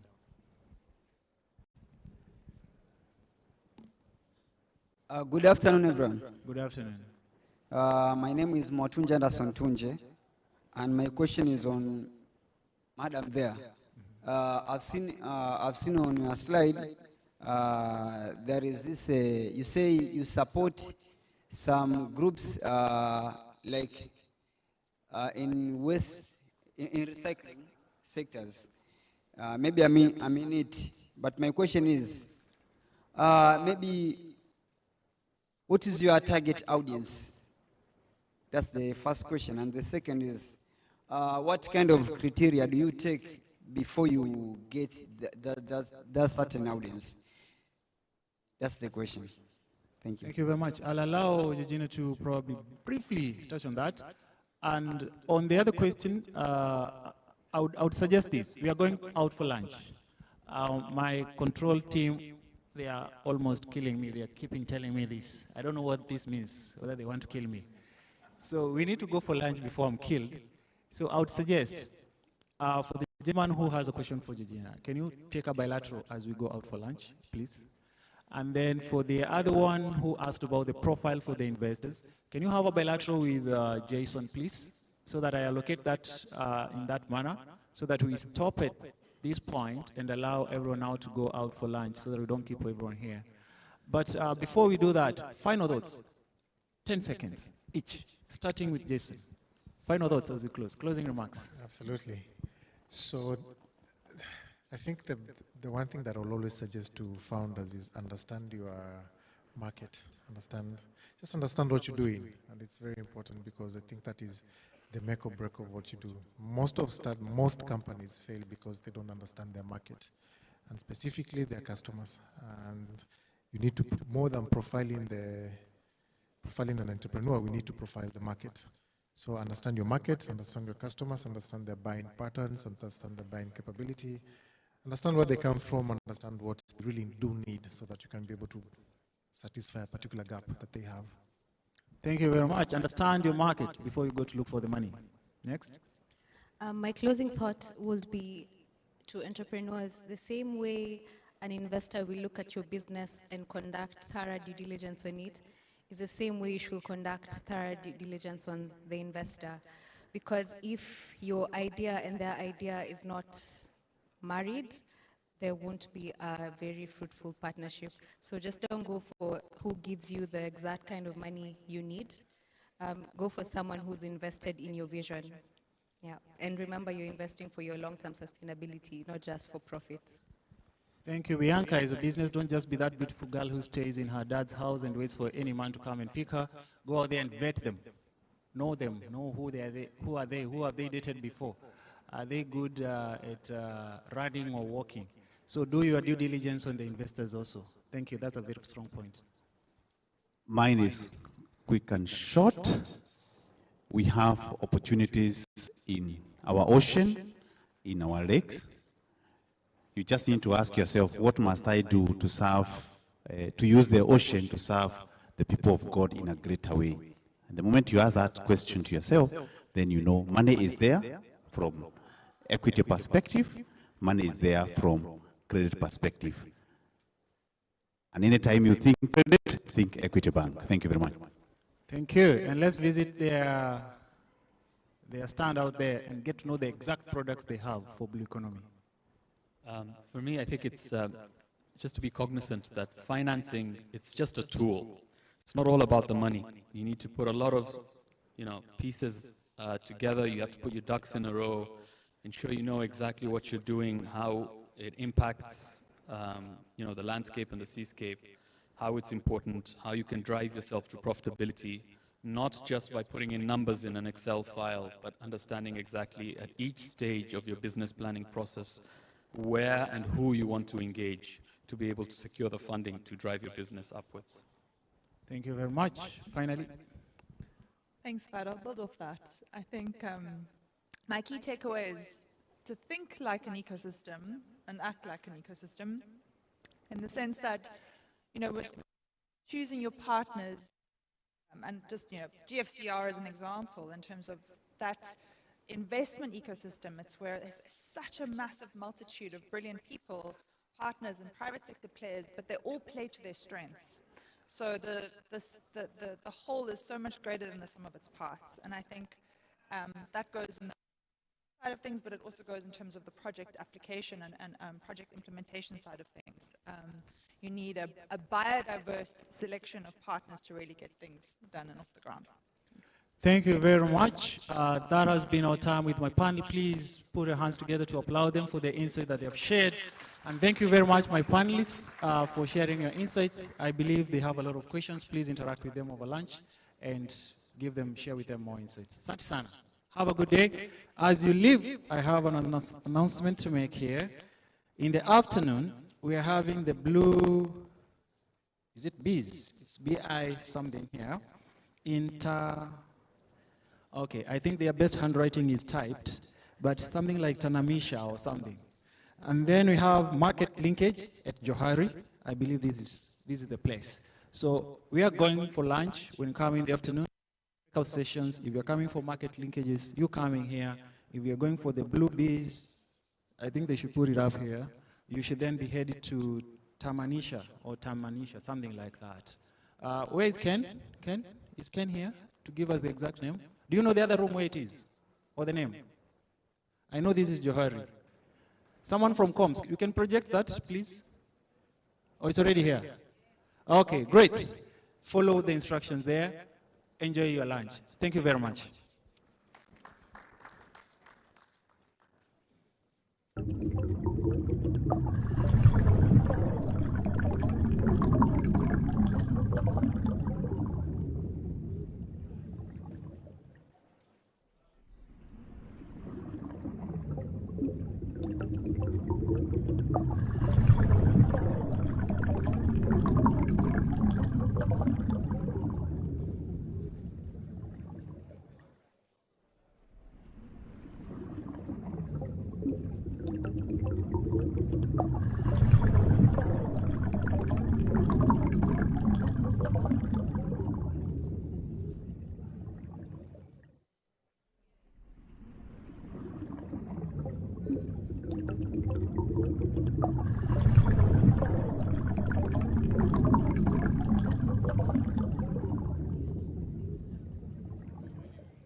The ocean is a vast and enigmatic world, with vast marine species and opportunities that humans have only explored about 5% of it.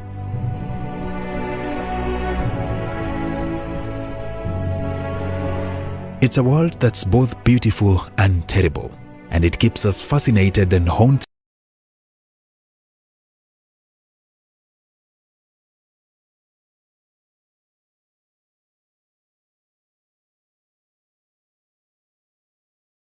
With its mystery.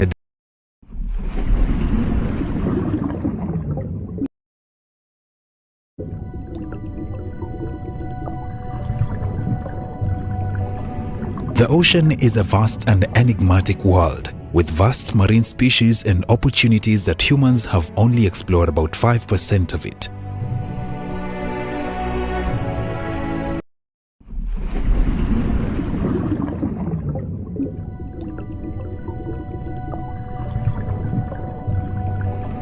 The ocean is a vast and enigmatic world, with vast marine species and opportunities that humans have only explored about 5% of it.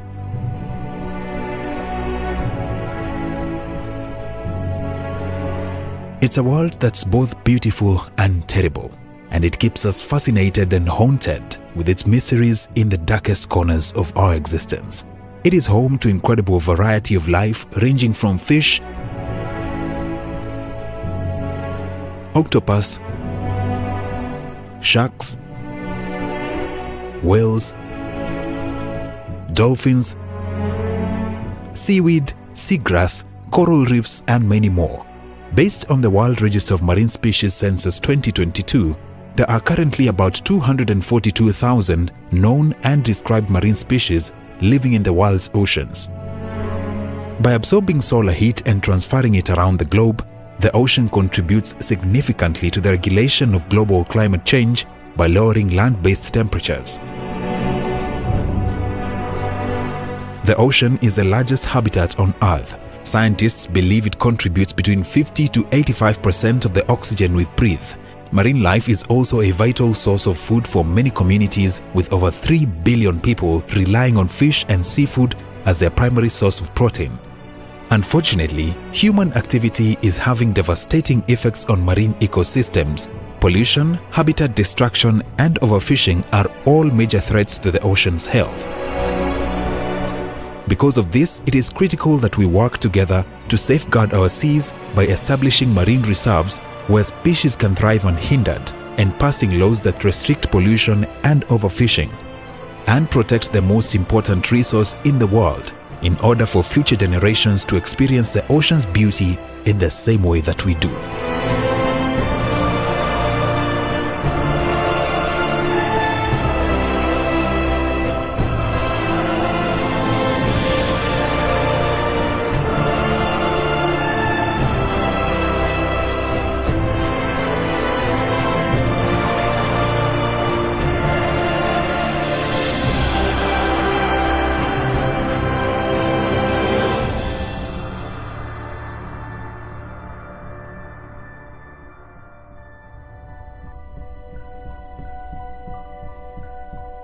Previously on the Blue Economy Innovation and Investment Summit, the role of technology in optimizing marine operations, reducing environmental impact, and increasing efficiency took center stage. Warming up to the main summit, Sote Hub hosted an open forum on women in blue economy, focused on equipping female entrepreneurs with effective business communication and market research skills, linking them to investors. This was followed by a cybersecurity hackathon with a cash prize of 500,000 shillings up for grabs. Other activities leading to the summit included a beach cleanup and a bike riding excursion to promote conservation and sustainable mobility. The main event featured various panels, discussions, and a pitching competition by young innovators. Side events on the investment readiness and a tourism roundtable were hosted by our partner hubs in Mombasa. The main summit, a flagship event within the week-long series, was opened by the Slovak ambassador to Kenya, Katrina Lelik-Donova, with the Honorable Ababu Namwamba, the then Cabinet Secretary for Youth Affairs, Sports and the Arts, also in attendance. So, coming up,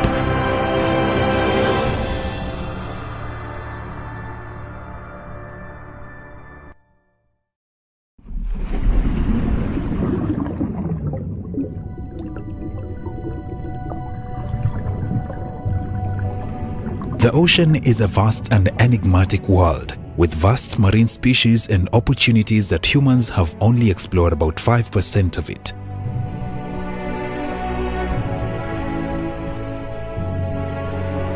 It's a world that's both beautiful and terrible, and it keeps us fascinated and haunted with its mysteries in the darkest corners of our existence. It is home to incredible variety of life ranging from fish, octopus, sharks, whales, dolphins, seaweed, seagrass, coral reefs, and many more. Based on the World Register of Marine Species Census 2022, there are currently about 242,000 known and described marine species living in the world's oceans. By absorbing solar heat and transferring it around the globe, the ocean contributes significantly to the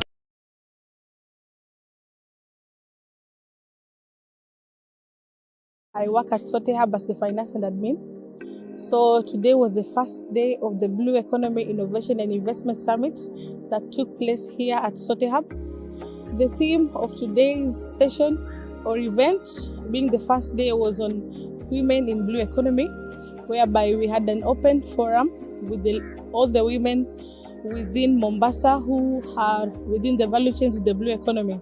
So we had fishermen, we had women who are dealing with boat rides and fishing. We had women who are dealing with tourism. We had women from various value chains within the blue economy. So we had an open forum whereby we were training them on how to communicate in their businesses, on how to do market research and also offer market linkages to potential funders. Also, we were training. So my name is David Ogiga, Director SOTE. Today is the second day of the summit. Yesterday we had an event in Kilifi. Today we are doing beach cleanup. So as you know, there is a lot of plastic waste in the ocean. I think it's estimated close to 5 trillion tons of plastic in the ocean. And every year, we dump close to 10 million tons. So it means that plastic is a big menace. So we are raising awareness on a better way of handling our waste, especially on the plastic menace. And today we've been joined by many partners. We have the county government is here, the Department of Climate, Honorable Emilia Chieng. We have the Department for Trade and Tourism, Honorable Osman. And we have Department of Lands, so very, very appreciating. But also of Kenya Wildlife Service, Mombasa Walk Movement, and many, many partners, and Baus Taka, who help us organize all this. Then today also, after we come from here, we have the hackathon, which is now on cybersecurity. So we have over 60, 70 young techies in the hub today, and they are gonna spend the whole night until tomorrow hacking on the challenges on cyber. So we hope we will have amazing solutions coming out that we can be able to exhibit to in the main summit, but also to showcase. Then on Monday, Tuesday, we have events in our partner hubs.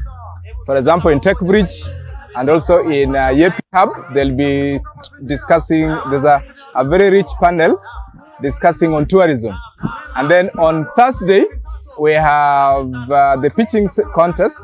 So you gotta be ready for that, because the solution that we are hacking today will have top 10 presenting. That will be very exciting.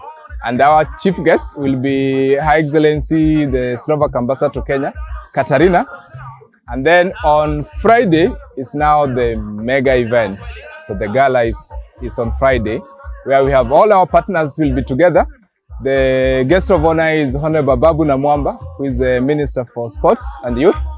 And we have many, many exciting activities. There's pitching contest, panel discussions, keynote speeches, and also an award ceremony.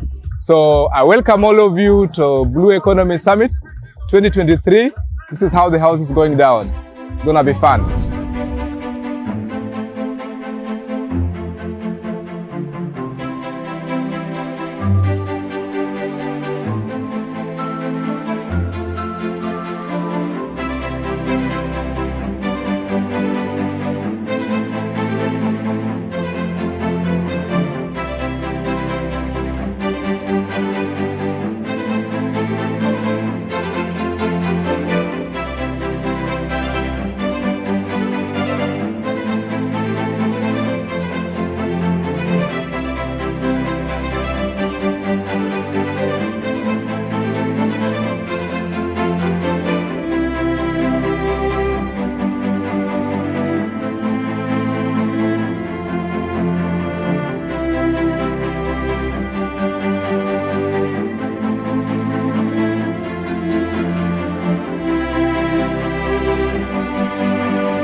moderator to give us a talk, and then we will come in as a panel, and then we will get the conversation going. Are you guys ready for that? Are you ready for that? So let us give it up to Enos as he comes. Let's clap for him as he comes.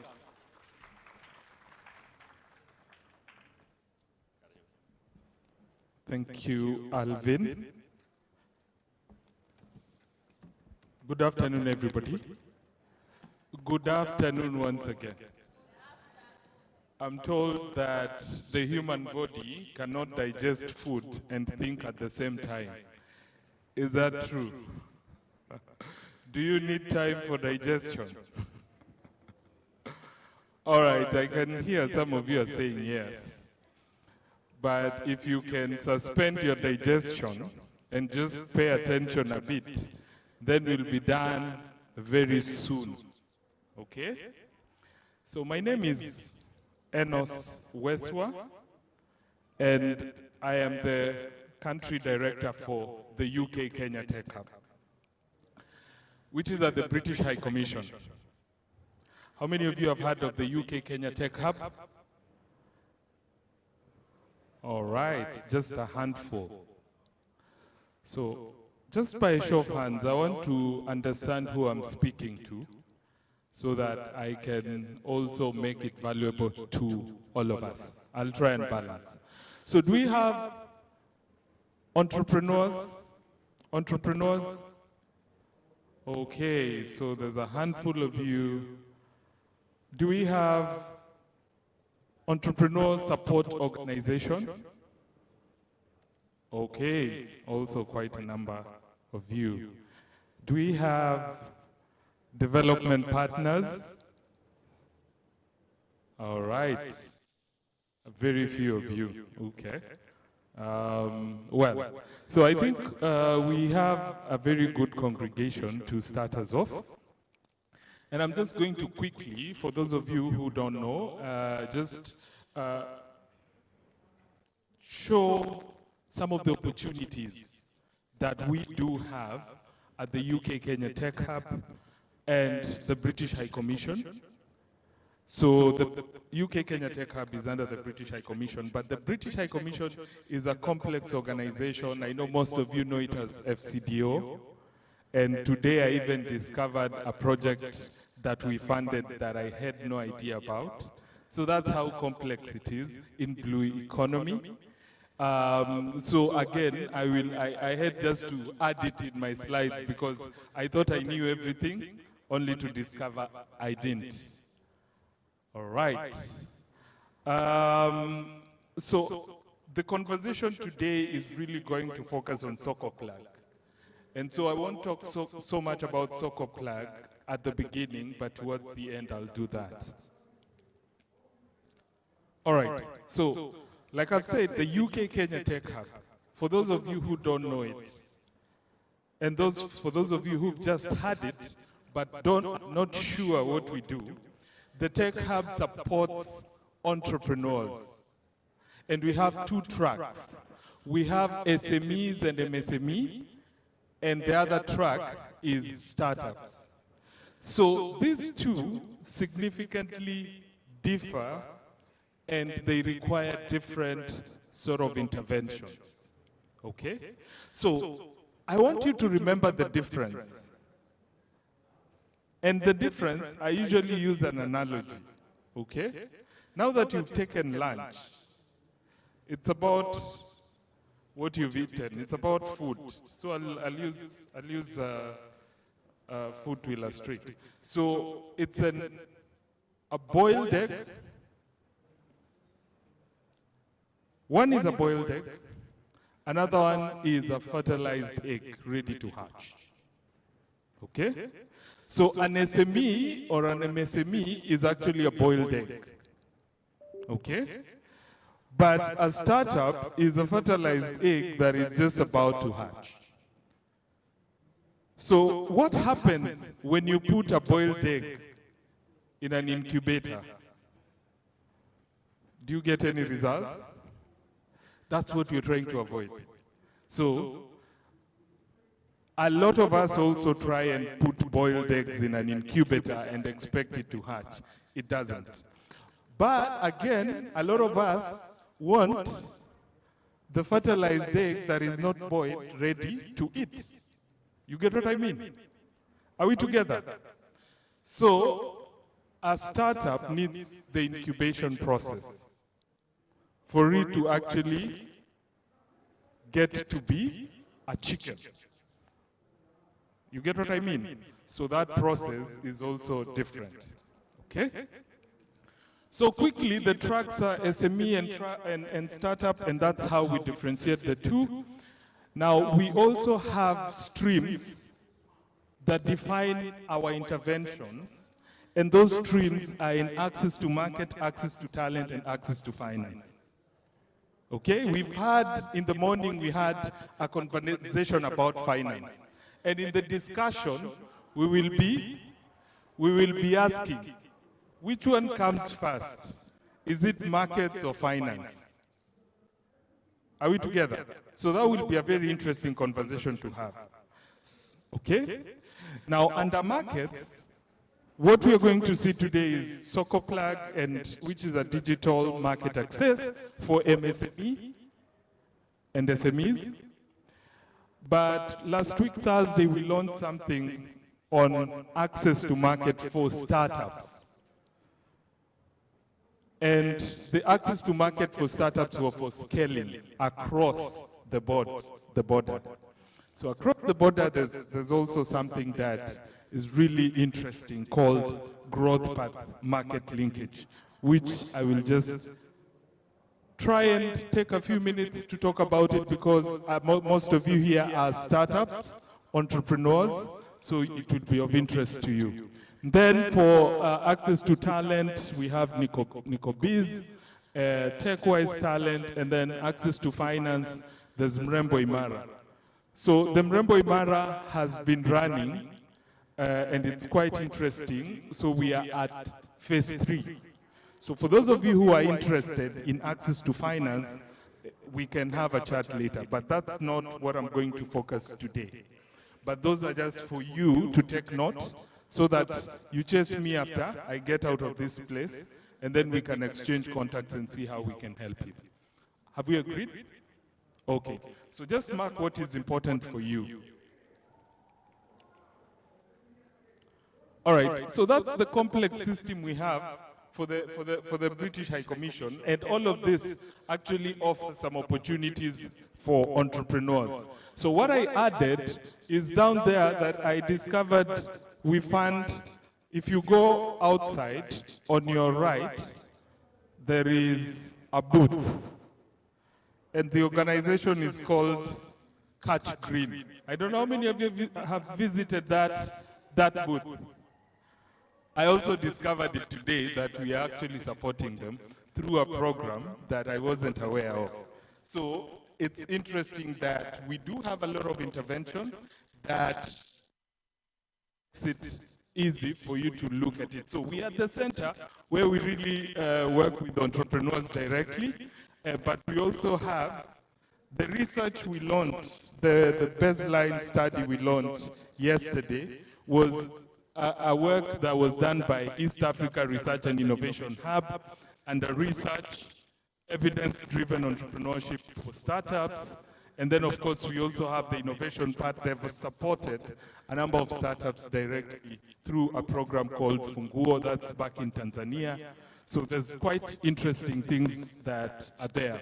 So for the blue economy, if you look at the bottom right corner, you'll see DEFRA. SMEP was the program that was funding that startup. And then, of course, there's International Sustainable Blue Finance. Kindly Google. I have no idea what they do. Just Google it, okay? Maybe it will be of interest to you. And then, of course, International Biodiversity and Climate Directorate, okay? So, quickly, sorry.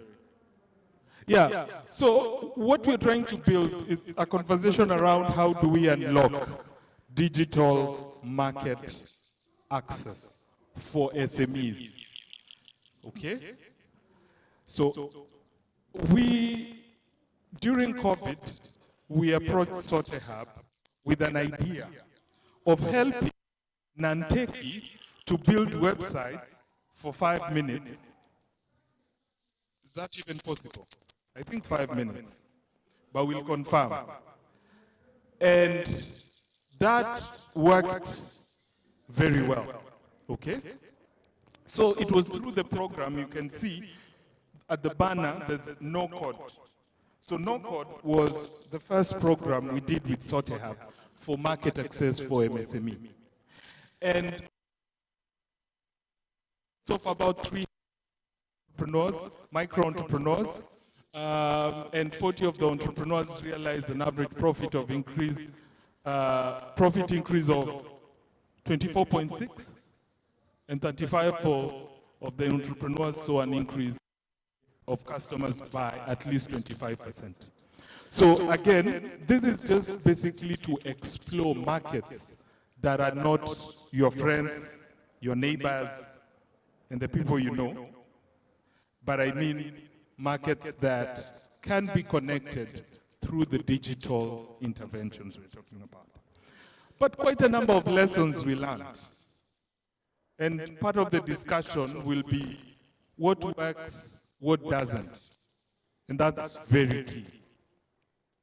So some of the lessons we picked informed our designing of the Soko Plug, which again I will talk more about. All right? So Soko Plug is simple. So there are 3 layers that connect these entrepreneurs to these markets. How many of you are on Instagram? How many? So I have a question for you. Do you need to be an influencer to sell on Instagram? Okay, I can see people saying no. All right, at least I picked that. Is it a lot of work to update on your Instagram? Sometimes, right? Okay, but it actually depends on a number of things, so it really depends if you're a social media person or not. But again, this is a true story. Normally, I was selling an item through Gigi. How many of you know Gigi? Yes, at least a number of you. So these things actually are not new to you. So I was selling an item through Gigi, and normally it takes like almost 2 weeks to a month. So at some point I didn't have the luxury for 2 weeks or 1 month, and a friend of mine suggested to me, go to this Instagram page called Fine Finds. So I went, and I saw it was only 450 shillings to sell. I posted, no, I actually shared with them, because they have a contact there. I shared with them through the contact, the images and then the 450. So after exactly 2 hours, I was called by about 5 people. Whatever I was trying to sell was an item that was worth 60,000. And it went for that same day. So I was like, wow, there's something happening here. I also buy a lot of stuff on Gigi, but the idea of paying on delivery is what really makes me comfortable to actually buy on Gigi. But for the comfort, I don't like going out to look for a lot of these things, so I just do it on Gigi. So those are 2 things that quite informed how we build these things. So there's the website bit, and then there is connecting to social media, and then there's connecting to marketplace. Okay? So how many? 3. The no-code and the lessons we learn at the no-code, and then there's social media, social selling, what we call social selling. And then there is marketplace. Okay? So I'll just skip that. So I've already talked about this. And then, of course, there's the survey we launched the other day. There are quite a number of things there. And we know the Gen Zs. How many of you are Gen Zs here? Oh, wow. Quite a number of you. And you are actually in business. So Gen Z in business, there's no way you can Gen Z and you're not on TikTok. All right? So, I mean, there's so much that is happening.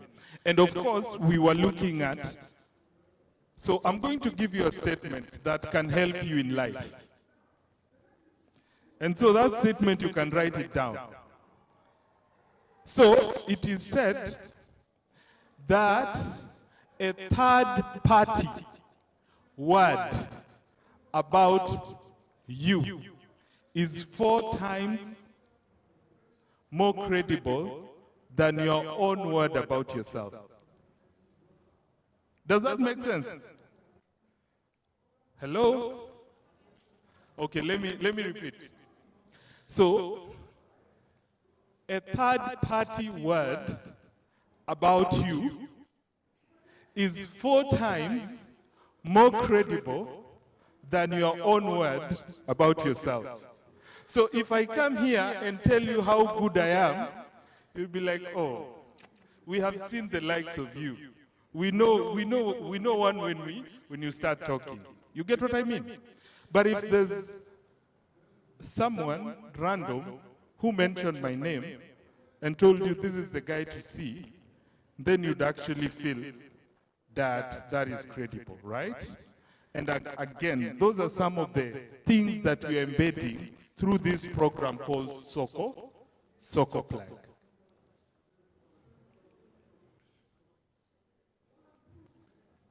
All right, so the one thing that I also wanted to highlight about Soko Plug that is quite fascinating is what we're calling the plug dashboard. So the plug dashboard is quite simple, and we'll look at it. So this is just to tease you. For those of you who really want this solution, we'll have an opportunity to actually visit Sote Hub and get to be part of this solution, okay? But the Soko, the plug dashboard. So, question. How many of you have heard this word called plug? In the context of plug, I mean, not the plug that you know this one, the plug that, nisaidie plug wako, nitumie plug wako. How many of you have heard that statement? Yes, I know most of you mtaanza kuniuliza plug wangu wa viatu ni nani, right? You'll start asking me, who's your plug for your time? Do you know the plug is usually, I get these plugs through Gigi. No, and it's quite interesting. So I get the plugs through Gigi. So it's ideally the concept is really having a plug and that plug really facilitating you to sell most of your products. I know products vary, and some of them might not really get to the cut of being sold through digital platform. But again, I'm just looking, if you open your digital platform, you'll see nowadays we sell everything. Land, everything, even services are sold through digital platforms. So that's really, in a nutshell, what I wanted to talk about. Okay, sorry. I told you I will just mention this as I finish. And this is for startups. Okay. But also, partly, SMEs. Because I know of SMEs who've actually gone to Tanzania, who've gone to Uganda. So this particular intervention was informed by a research and a toolkit we launched week. You want to get to other markets across Africa. So the toolkit, I don't know if that QR code is scannable from that angle, but I will try and share. Okay? We'll try and share for the startups that really are looking for market access outside Kenya. So if you scan the QR code, it will take you to that sort of so it has a checklist.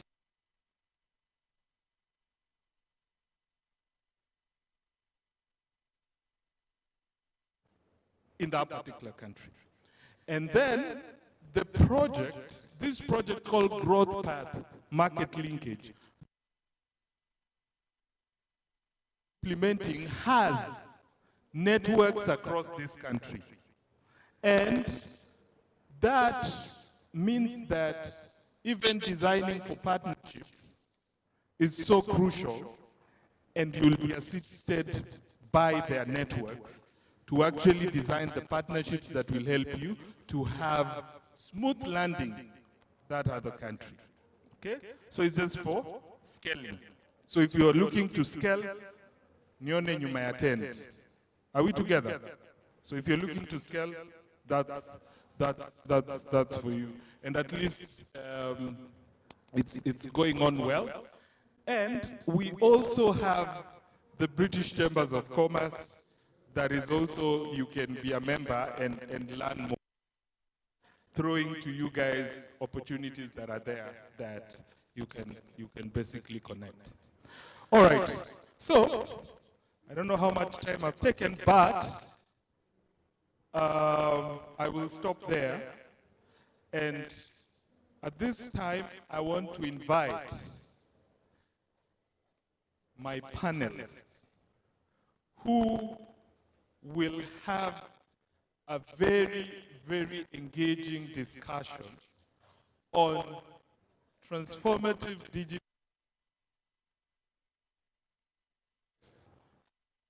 laws. I think it will be very interesting for you to hear, because it's from support organization, development partners to entrepreneurs to share their experience, what we can achieve. So I will start by inviting the head of program SOTEHAB, that is Alvin. Alvin, kindly to the stage. A round of applause for him, please. So SOTEHAB doesn't need introduction, but at least the panelists will get a few minutes or a few seconds to just introduce themselves. Okay? Second, let's have Umu Yaya from Technical University of Mombasa. A round of applause for Umu. They forgot to add doctor. She's a doctor. So a round of applause for Dr. Umu. Thank you. And Savio Wambuko. Savio, a round of applause for Savio. Savio is the chairman of Association of Countrywide Hubs, and I know most of you have heard about the Association of Countrywide Hubs. If we have Josephine is not around. Jennifer Wanzina. Jennifer Wanzina. Jennifer is a co-founder, and she'll be sharing more about her journey in using some of these tools. All right. So let's give the last round of appreciation to the panelists, even as we start the conversation. Thank you.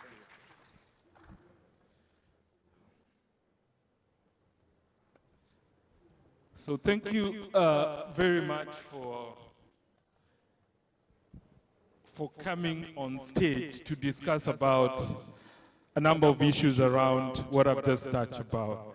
But before we start, I will give each one of you at least 30 seconds to introduce yourself and tell us something interesting that will hook us up to actually listening to you. I know it's a hard task, but... Hey, my name is Alvin Kirari Chole. Thanks, Enos, for this opportunity, and thanks, guys, for having us. I think one of interesting things about me is I love to make people laugh, but I don't know if I'll be able to pull that to an off in this kind of setting, but you never know. Maybe we'll get there. Yeah, so I work at SoteHub. I'm the head of programs. We do business incubation and business acceleration. And we are sector agnostic, so we focus on agriculture, blue economy, the climate, smart space, and digitization. We've been in the business for over almost 8-9 years so far. And I want to say that we are grateful that we are also the convener of this summit, which is awesome.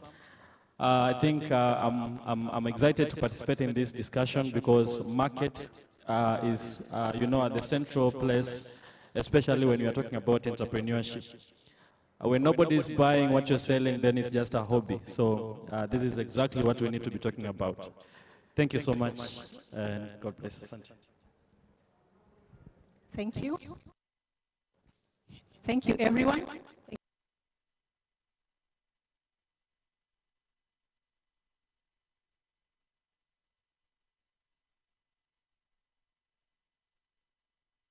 Here in a veil, that is how I can describe myself for now. Area of expertise is in finance. I'm a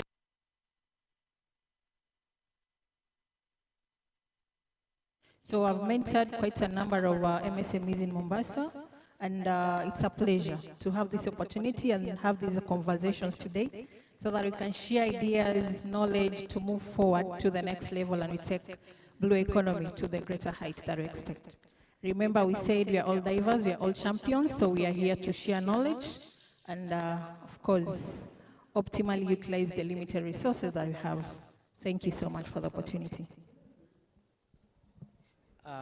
My name is Savio Wambugu. I call myself a professional idler and also an accidental engineer. But basically, professional, I'm a software engineer.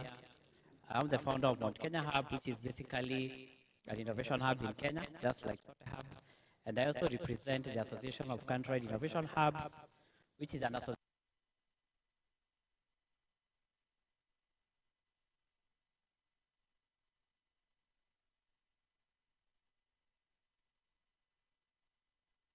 But I make sure that things are delivered.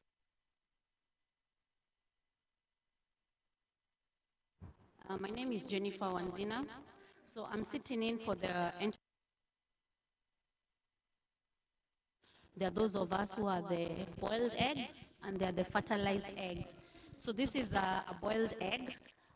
So when I'm talking about the discussion this afternoon, you'll be hearing it from a boiled egg who's come into a generation where the digital marketing is, who's come from an era where we did our marketing with, I know you, you know someone, you know someone. So that will be the interesting thing about me. Thank you. Thank you so much. A round of applause to them. And just to start us off, and I think I will start with Savio. I'll start with Savio. You founded Mount Kenya Hub, and you're the chair of the Association of Countrywide Hubs. That means you've been interacting, or you understand how hubs support entrepreneurs. And just looking at what we have, there's a question of markets and money And I wanted to find out from you, and even just working with SMEs, what comes first? That's a very difficult question. It's the same as I don't know if the your mic chicken is. egg. Can you hear him? And now?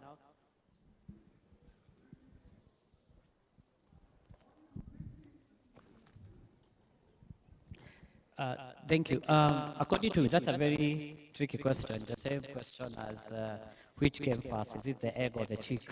But basically, if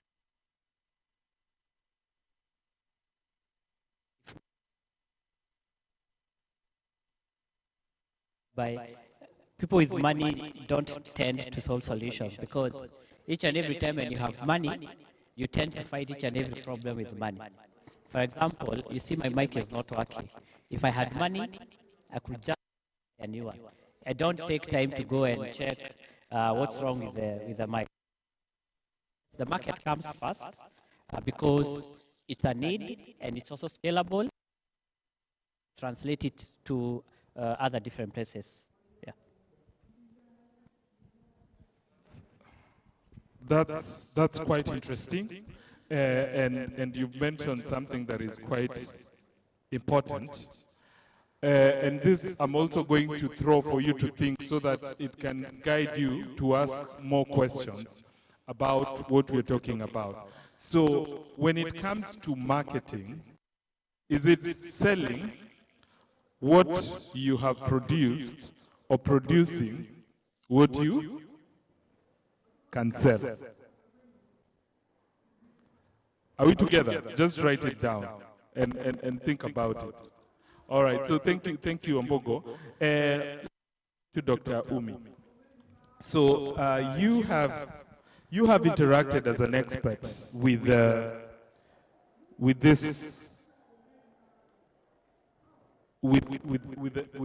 SMEs, MSMEs actually. And actually in the blue economy space, which is the reason why we are gathering. So my first question to you would be, what some of the strategy do you recommend to micro businesses in blue economy to integrate digital technologies effectively into operations, particularly for market access and customer engagement? What are some of the strategies that you've seen work? Because you've seen also businesses that have basically leveraged on the digital space to make more money. Okay. Thank you so much for that question. I think the whole discussion here, even before we came here, Enos had an introduction on the Soko Cloud. And the few things that I picked from that presentation is basically where you leverage on technology, that is as a digital tool, especially during the time of pandemic.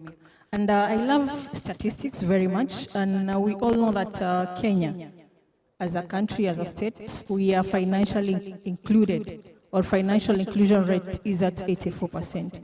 And this is as a result of the high use of mobile, which is currently standing at 118% of the total population. So based on that analogy, where the digital world is moving at a very high rate, I think even our MSMEs can be able to leverage on that in their operation so that they can be able to access to the market and, of course, improve on their growth and sustainability. They could use various strategies based on how I've interacted with them. Some of them could be costly and some could just be cost-effective. For example, by show of hands, I think when Enox asked us, how many of us are in the Instagram page? I think most of us raised our hands. So I could say one of the strategy or a model they can consider is the social media and digital market. The normal social media platforms like the WhatsApp group, the TikTok, the Instagram, and he gave us a very good example here concerning the good that he was selling. He tried it off Gigi, took a whole week without a sell. Then a friend of him recommended that he checks on fines, right? Fines. Yeah, fines under the Instagram. I think that was something which you are able to leverage. all of us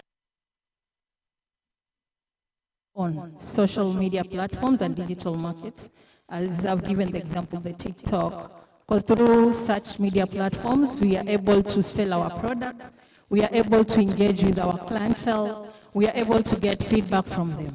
Then the other thing, the WhatsApp group, I think everyone currently is utilizing the WhatsApp, and people are able to use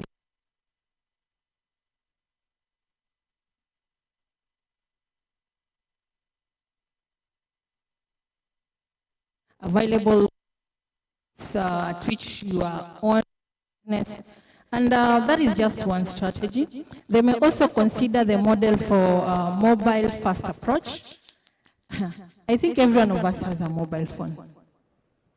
In fact, we have those with 3 and 4, especially the entrepreneurs. They have so many calls, right? So this is to say that mobile usage is more than the total population in Kenya. That is from 18 and above. Because we have some of us. And those who don't have probably the smartphones, they have Kabambe. And I'm talking about this with respect to MSMEs, which have interacted, especially those in the low region, where members of that particular area, maybe South Coast, we have people there without network connectivity, without mobile smartphones. But still, they're not left behind. They can be able to use their mobiles to connect SMS platform, where they can be able to send bulk SMS to their clientele. And for some of us who are can make use of that, and maybe through creation of my Google place, where you're able to be tracked where you are able to share your products, you are able to interact and engage with your clientele. So digital particular area. Just to mention, we have Sote Hub in place, which has to converge here today, and that is just matters digitalization, because I believe for the have the digital tools, but hubs, we are able to work the digital tools and even trainings. I remember Sote Hub had trainings, mentorship programs, and even benchmarking activities where some of the entrepreneurs were taken out of the country for mentorship purposes, and all that digital world. We have digital platforms for financial management purposes. So our MSMEs kindly, yes, we do have the normal journal entry book, but let's make use of the digital platforms for purposes of financial management. That is maybe the QuickBooks, we can use the webs, in order to track ourselves, in order to record our financial statements and also print the financial records. We may also consider other strategies like collaboration. Of course, we are here as entrepreneurs. Some of us have been able to get a chance to pinch. This is quite amazing. If we have these kind of events, they can be either online, by the way, because we are talking of digitalization. If you are seeing any online market forum or maybe a trade forum or fair, kindly enroll as an entrepreneur so that you can be able to exhibit and also to network with the collaborators, both locally and externally. You can also consider other strategies. There are so many strategies. I hope I still have the time. Anyway, I will just. You want to cut me short? Yes.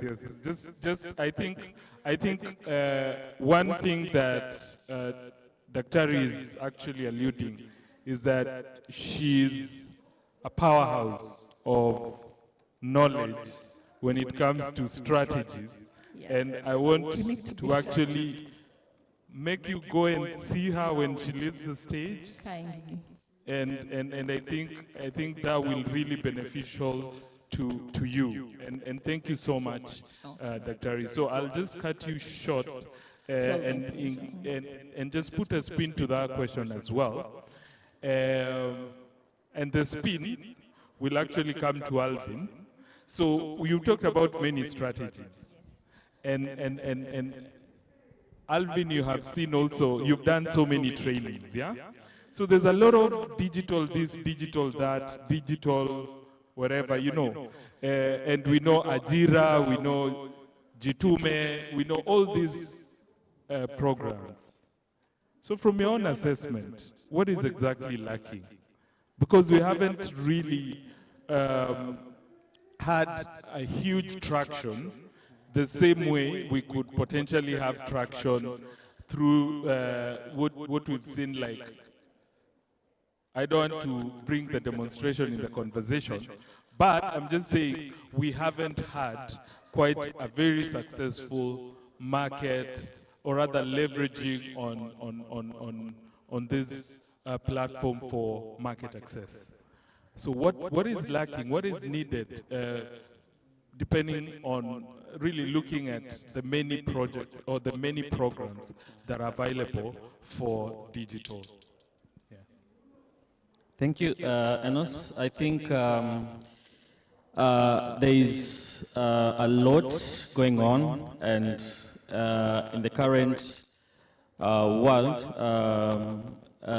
anyone can do anything they want. I heard someone say that if I wanted to be like, let's say, Enos, I could cyber stalk you, and just walk in your footsteps and do what you are doing if I want to be like you. So I think entrepreneurs have more than enough. It's only that they put to use very little fraction of it. But if I just pinpoint the few challenges that we've noted, especially in the program that we've run before, Daktari mentioned that we have entrepreneurs that are, I can say it in Kiswahili, mashinani, in the islands, in Lamu, and deep areas in Kwale. There's so many digital tools that these guys don't have access to. And this is due to, Daktari also mentioned, poor connectivity. We know Elon Musk is here with Starlink. I'm sure there are areas that have no idea what that is. And you know the world is already lost. And if you're left behind, you're left behind for good. So there's that gap. The marginalized communities are being left behind, and I think that's a big challenge. The other thing I think is the issue of cost. Some of these tools that we are talking about have a cost attached to them, because if you want high-speed 4G or 5G internet, then you might need to have a subscription or whatever. And you know, the young entrepreneur that are trying to come up and establish themselves, this could be a cost that some of them may not be able to afford. The other thing is digital literacy, because I know Gen Zs, majority of the Gen Zs, they know most of these things. You don't need to be in a tech guru to know how to use Google Analytics, to use Google Trends and all those. But there's an age group that I think was left behind somehow. So there's the issue of digital literacy. So majority of entrepreneurs are still mashinani, they are still struggling on how to use these things. Somehow they were left behind, and yeah, it's difficult for them to catch up. The last thing I'll talk about is cultural barriers. We are talking about the blue economy. When we look at probably the fishermen, they are accustomed to the traditional ways of doing stuff. You go into the ocean, take out some fish, and you know there are women on the shore, and you just dispose of the fish. So there is the prices are not good. They rely on middlemen. So there's a lot of market out there that they have no idea of. So culturally, I think there's also the aspect on how things have always been done. And I think also that is also another challenge. Thank you. Thank you so much, Alvin. And you've just reminded me that I did not talk about a very interesting project we have. It's called Digital Access Program. You can write it down. Digital Access Program. The head of that program was supposed to come and share with you what he's doing, because he's basically pushing on infrastructure as well as digital skills. And I think they have some budget on that. So I think it will be very interesting for those of you who are also in those places where digital literacy is a challenge, to actually tap into that. And then later on you invite us to actually come with a Soko plug. All right? And then of course we've talked about Elon Musk and internet and connectivity, which is also very crucial. But we also have the hotspots, and we also have the hubs. I think I was in Swahili Port. When was that? It was on Wednesday. No, on Tuesday. Yes, I was at Sote Hub on Tuesday, and I visited their lab for Jitume. So absolutely, these things are going to be leveled, and so it becomes an opportunity. If you're not informed, then you will perish. So it's important that you also become strategic, because Jitume, the hubs, do you know anyone who knows how many hubs that the government is supposed to build? Anyone? It is exactly 1450 hubs in all the wards. That is the number of the wards we have in Kenya. So basically, hopefully, it will actually materialize, but I think we've actually had those hubs coming up. So again, how do we leverage on that? So that's something for you to connect with. So Jennifer, I wanted to bring you last after we've had a number of conversations here, simply because you will validate what they are saying, or you'll call it a bluff, if at all it's not what you've experienced as an entrepreneur. And being an entrepreneur, and you've called yourself a boiled egg, tell us more about what you do, and what are some of the challenges in tapping into those platforms that we've mentioned, and if you have actually tapped on them, is it working for you? Go ahead. Okay, thank you very much. To start with, I am a Kahaya Safari Tours. That is the business I do. I'm in the tourism sector. So I'm also in the blue economy that is not so much spoken about, because, again, I don't know, they don't think I fish, so, but I'm part of it. When it comes to digital marketing, like I said, I'm a boiled egg. And I'm not a boiled egg that is 35 and under. I'm a boiled egg that is 35 and above. So that means by the time I was getting into the digital marketing, I'm the era where we had issues with accepting something called a computer. We were so used to doing things manually. So down the line, it started. Instead of it, we were thinking it's something that will just come and pass. And what happened is the companies that are, we've got SMEs that are under 35. The SMEs under 35 in my industry are doing very well. They capitalized. Because remember, I started a long time ago.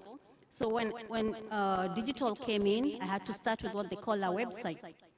And not just creating one, is really creating one that works for us. So by the time it gets to work for you, you start with someone who creates like a 20,000 website. That already tells you it's not going to work, just because someone told you you need to have a website. So when the under 35 came in the market, they came in a big, a boom. So they were able to go out there and get more clients than we have. And this is something I want those in the house to look out for. I will not give names. We all know the big fish in tourism in Mombasa. Try to go to social media and try to Google and see if you'll see them. You'll actually not see them because they're still doing things traditionally. They still are able to leave the country and go out and knock doors and get work. They've got the finances to do that. But 35 and under, who's come into the industry, does not have the money to travel, but has the money to invest in the social media. And they're able to have working platforms, and they're able to capitalize on that. So another problem that I really encountered is, of course, education, digital education. So I got to know Facebook came in. I had my first page. What I write on my page is not the same thing I write in FedEx. So I had the 2 pages. I had Jennifer and I had FedEx. Oh, FedEx was fun because the content was not making any. But with me, I'll wake up. I know my friend Elizabeth. I'll say, hi, Elizabeth. Happy birthday, Elizabeth. So many likes and loves, and it will go on. By the time I caught up, I need to know about writing content. And it's not easy, let's not lie, especially the boiled egg of 35 and above. Thankfully, we've got the 35 and below who don't. They want to work, they want to be paid. So I actually have someone who does for me, but never comes to the office if he doesn't need anything. And I'm good with that because he's working on it. So the problem came in, I have to understand the person, the person have to employ for this work. It's not the normal person I employ to sit under behind a desk and all that. This is a person who wants time on his own, trust him, his and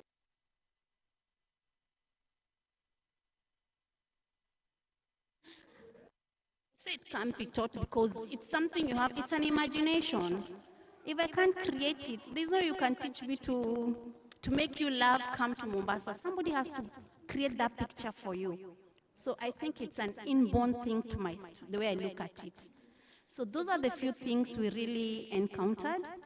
We are still learning on. I'm a product of the no code, but don't ask me so much about it. Remember I told you I'm 35 and above? So I was the first cohort of no code through SOTE. But I paid someone to do the website for me even after I was taught. But I'm liking what UK Kenya Tech Hub you're doing. You're differentiating us with startups. You need to know we can't be us. It doesn't mean you have to become irrelevant. I need to understand. I may not do it, but I and such that if I go to my Facebook page, I can see who are my clients.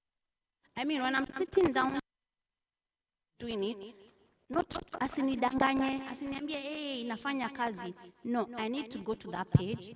I need to look at the analytics. I need to see I need to see which countries are my clients.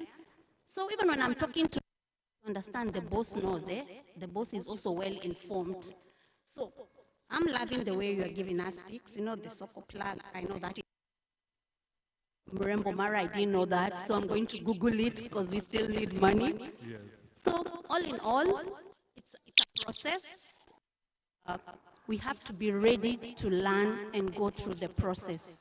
Yes, thank you. Wow, thank you, Jennifer. That was quite interesting because, a round of applause. That's really quite interesting because some time back, I used to also teach digital marketing. And then you get the boiled egg that is 35 and below. And what comes out is that they need the information that will help by whoever is going to. You still need the information, and then you know your business better, and so you know how to tell the story. So you basically the important link between how they're going to tell that story your part of it, being part of it is quite important because you know the story, you know your business, and that is very crucial. So thank you very much for those insights that you've shared. Now, I know I want to give more time for questions from the audience because I think it will keep them awake. I hope some of you are not sleeping, but it will keep you awake. So I'll just do one question and then we get to the one question each and we go to the flow. Now, I'll start with you, Jennifer, and you are also answering. I think you can give also just a parting shot, then that will also be great. You've talked about the barriers. You've talked about the challenges you've encountered, and you are in a sector, the tourism sector, which is quite digital, digitally driven, and that means that there's a way you've been doing things that you have to adjust. Otherwise, you'll be out of the market. You've talked about the older people who would have money to do things in a traditional way. A very good insight. So I would just want you to talk more about what have you done, and looking at the no-code and now, did it have any difference? Was it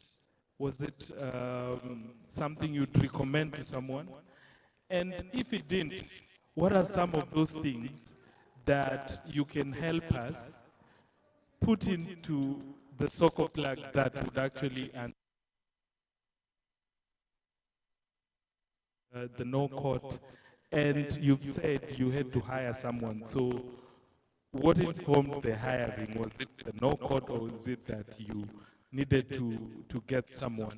So just give us your thoughts on that as well. Okay. One thing I would say about our industry, like I said, the big companies, they're still in the old-fashioned way that them doing, like the Safari, they'll still do it the manual way. We are going to the AI time, whereby AI is so easy. We are supposed to show it this my rate, and I just put in my Safari I need, and it auto-calculates. It actually gives me a well-planned Safari. Remember, we sell air. Tourism, you know, we don't sell a product you can touch. It's like air. It's not tangible. I've got to convince you to come to Kenya. Give me all the dollars or euros for you to come and enjoy.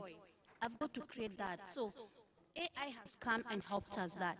So what I've made it my mission, I've accepted my weakness. My weakness is content, and me will never be friends. So I've agreed. But what I've said I'm going to do is I'll make sure I need to understand. Let's take for the no-code, for example. When I went to no-code, I understood I need to know what are the colors of my company. That one page needs to be a reflection of FedEx. I don't have to tell you it's FedEx. You need to look at it, it's FedEx. And you can see my colors. That's my color. I'm an orange person and black. So if you open my page, the first thing you're going to see is orange. And that is something that even when I'm discussing with the person who does my website, I need to look at, are my colors reflected in all the pages? I need to also know, are the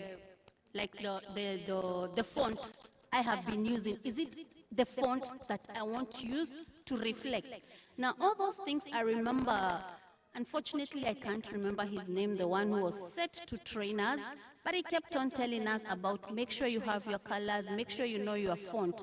So that's something I understood. So going forward, what I can tell my fellow 35 and above, because 35 and below have no problem, them, that is their life. This is their life. The digital world is theirs.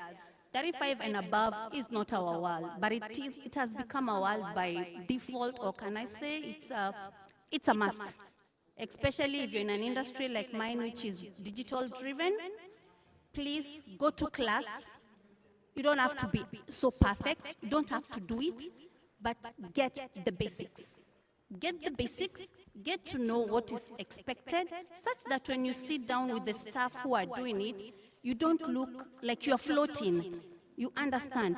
And funny enough, maybe 2-3 years down the line, you'll even do it yourself. You know, the more you keep on going for practice, and especially the women, we are lucky. So many organizations, like now we have the ILO and Microsoft, it's actually training women in digital. It has the YIDB, it's just for women in digital business. And let's take advantage of this. They're all free, you don't have to pay. Thank you. Thank you so much, Jennifer. A round of applause for Jennifer. Savio, Jennifer has talked about being 35, boiled egg and below. And I think at the hub, you deal with a very different group. And then she's talked about tourism being also very different from fishing. So how do you try to balance? And this is about design and programming and really getting the interventions they need, because of course they have varied needs. How do you, just take us through how you create some of these programs that really support these MSMEs and they are tailored to their needs? Thank you very much. Okay, for us who are 35 and below, I guess we have a lot of time and a lot of energy to be able to do new things, to redo and do again.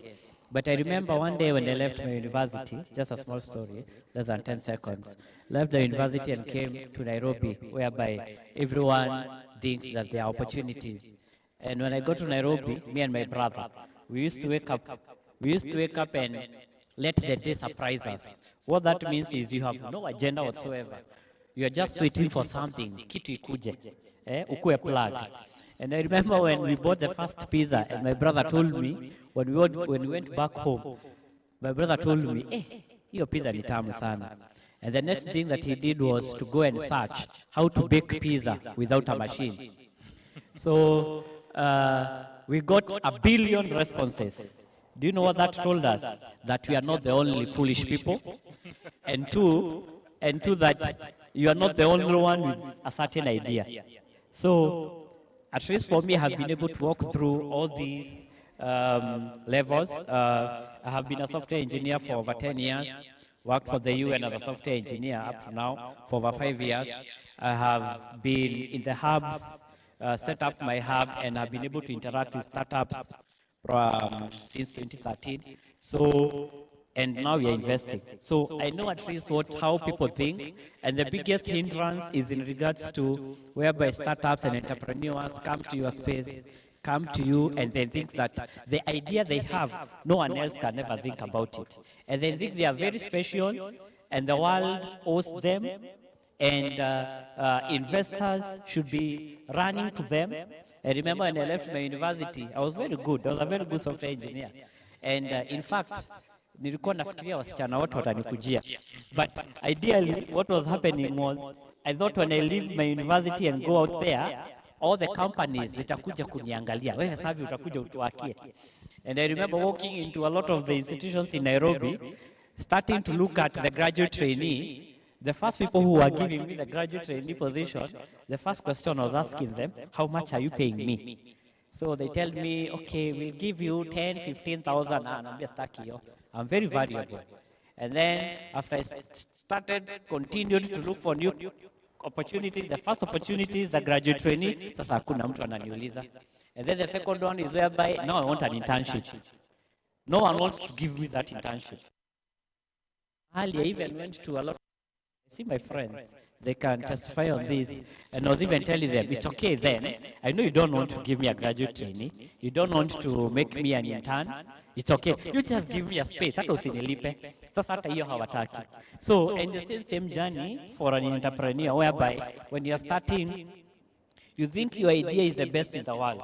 Nowadays, each and everyone has an idea. And then you get the first opportunities and you think that the person who is coming to you is giving you a raw deal. Continue to now you are 30, 34, like me. You start seeing now the opportunities are getting done.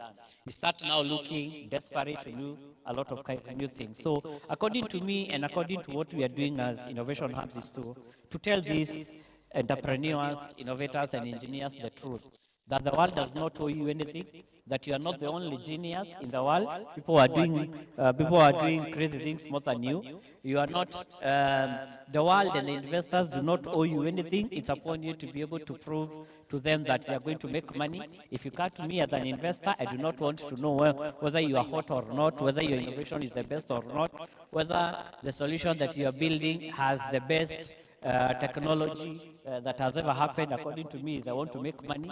I want to make sure that I can invest in solutions that can scale up. So for me, I believe it's the high time, even as we continue to make this kind of programs, is to make sure that we'll tell these engineers and entrepreneurs the truth as early as now. Like for me, I'm under 35. I have been able to do over 100 projects, and I can also tell you that of 100 systems, I've been able to do over 100 systems, and I can also tell you for free that also over 100 systems have been useless to me, and they have just been a learning path. So it's upon you to look at how people tend to compliment or tell you the truth about the innovation. Thank you so much, Savio. And I think, yeah. Thank you for the round of applause. And I think you're bringing quite an interesting observation. There is what is in the mind, there's what is in your mind, and there is actually what the world will give you as an entrepreneur. Because we, most of the time, think that if only I have the best product, the world will come to me running, right? Okay, there's that balance that you need to have an amazing product. But there's one thing that I keep on asking myself. How do we measure that the product that we are creating, and this ties into the question I asked, selling what you can produce or producing what you can sell, okay? So how do we create products that people will come back? And how do we make sure that there's also something called referral? Now, those are some of the things that are tied to a strategy that is quite crucial. And I think I would just swing that question to Dr. Umu. And in line with that is referral. Because referral doesn't require a lot of cost. Return customers don't require cost. Do you get where I'm going with this? Because we always say that there's cost of getting a customer. And the cost of getting a customer is how much I need to advertise on YouTube, how much I need to advertise on Instagram. And it's expensive. Not all of us can afford. But I'm sure there's an instance where someone has called by so-and-so. And that did not require a cost from your side. So just tying that to what we've talked about and what Savio has talked about in terms of really, it's a question of understanding how to package yourself. Just tell us more about that bit. Wow. Thank you. Thank you for the question. I think I'll integrate all that based on the discussion that we had. Basically, we've said that there are so many strategies. We may also consider the digital platform, the social media. But the key thing here to understand is, based on what Jennifer's also said, she had two accounts, her personal account and the business account, and the two were in conflict. She could not be able to post a message that is aligned to each other in the two posts. So the question that I want us to understand here is, as much as we have the digital platform, as much as we have all these access to the market, to finance, to digital, what is it that you're posting on the social media platform?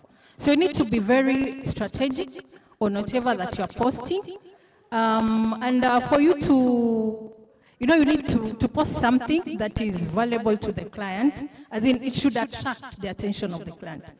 I think he gave a very good example, but unfortunately it was an unrealistic one. I hope you learned the example that is given concerning the pizza without a machine, which of course he had attracted quite a number of people who were able to comment, but of course the comments were foolish. They're not adding value to what was being. So as entrepreneurs, get to be informed of the strategy that you're going to use in terms of costs. Is it costly? And of course, there are a variety of strategies you can use which are not costly. We've just given an example like the TikTok, Instagram. These are very costly. They're not costly at all, the WhatsApp. Yet every one of us is making use of them. 2, get to know what is it that my clientele need. I think that question of does the market come first or the finance, I'd wish to answer it here. The 2 are concurrent. Of course, the marketers would say that you do a market mix, that is research before you come back and produce what is required by the market. That is right. That is required by the, as in the demand, which is okay. But at the same time, you need to be sure, what is it that I'm going to give to my clients in form of value? I think the aspect of value proposition canvas is very important as an entrepreneur, because this is a win-win world. Pay for value. So as entrepreneur, we need to be sure about that, and that we need to be specific on the platform that you are using. Of the content to be created, will it be of use? Will it attract the target that I'm that is the market? Will it be of benefit to the market? Are they going to get value for what I'm selling? So I'll just give examples of the strategy and how impactful they might be in our businesses. For example, I've mentioned of the social media platforms and the digital market, like the TikTok, like the Instagram, everyone is on them. The impact is immense, and it is cost effective.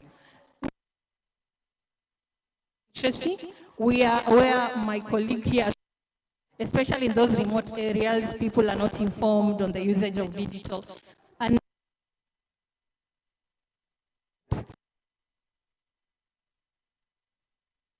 effective, and you can be able to have the knowledge and the know-how without even getting a second person.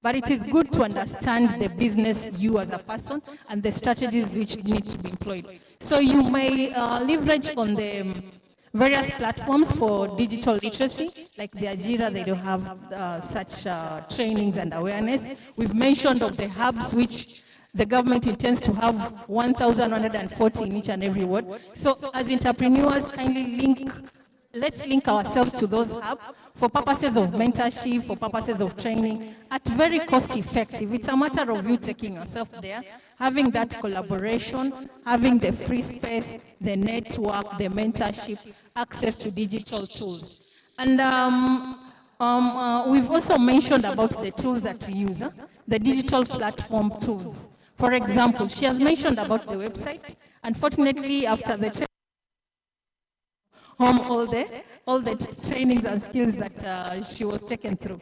But right now, we have so many softwares where we can still be able to have and develop our own website at a very cost-effective way, because they are not costly, they are very cheap. For example, if you check on Wix app, you'll be able to get very good how you can develop your own website. When you check on word processing, check on they're calling themselves Shopee. You can be able to just develop your own website at cost-effective way. And we have, right now, we always say that everyone should be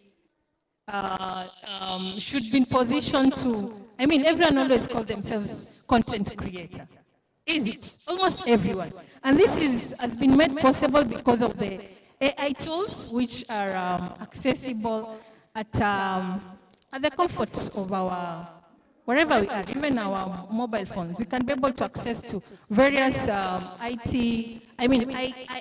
platforms, whereby we can have very good content, and we attract the clientele to which we basically target. So I think the digital world is interesting.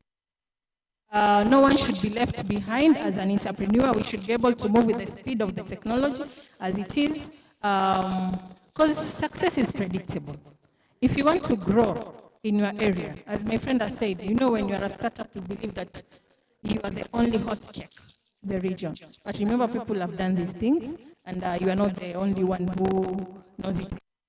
You are in competition only in your locality. The competition is the technology. People are able to access and they've broadened their, but internationally. So success is predictable. Make use of the available technology. If you don't have the know-how, platform where you can be able to get the awareness which is required. I don't know if I've answered the question. Thank you. Thank you so much. Let's have a clap for him. Thank you. Last but not least, I think you mentioned, Alvin, about cultural barrier, and I think that is a big one. Painted this picture that it's because of the culture we cannot explore or leverage on these digital tools quite effectively. But I want you to culture and to be a way of really circumventing that. And other than that, I think I'm also really impressed by how SOTEHUB has managed to pull all these partnerships. And I think it just underpins that you cannot do it alone. And for entrepreneurs, I think partnership is also a very good way of also accessing this market. Just about those two things. Thank you. All right. Thank you so much. So I will use a real example of what we did with the UK Kenya Tech. I think also Jennifer has talked about it. Issue, especially in the remote areas that we talked about.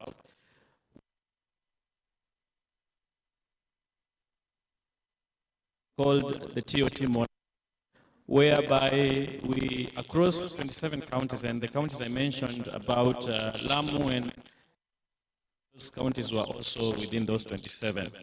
So within these counties, we, first of all, we selected entrepreneurs that are purely non-tech. These guys that we are talking about that are marginalized.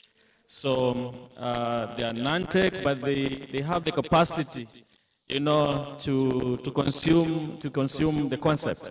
So we recruited them and trained them. They made their own website, and then we transformed them into trainers. So it's amazing that you have a non-tech entrepreneur who has developed their own website. Now they are able to, you know, be a nuclear point of knowledge. So within those machinery. Those guys that call themselves non-tech, they have a model within the village. A guy who can call them, you know, and be able to get this information. And then in terms of partnership, also I within these cohorts, and what we've done deliberately, we've really supported the issue of entrepreneur forming clusters. So these are independent groups whereby these non-tech entrepreneurs are able to, you know, learn from each other, share experiences. We are there as facilitators. We are there to, because at some point we will have to retrieve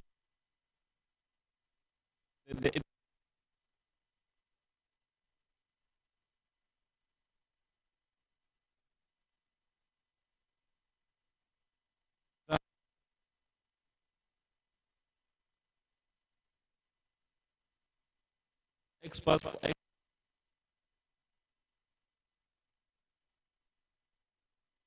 They go, empower these entrepreneurs on these other tools that, guys take for granted, like Facebook ads, WhatsApp status, and all this, and Instagram, and so on and so forth. My parting shot,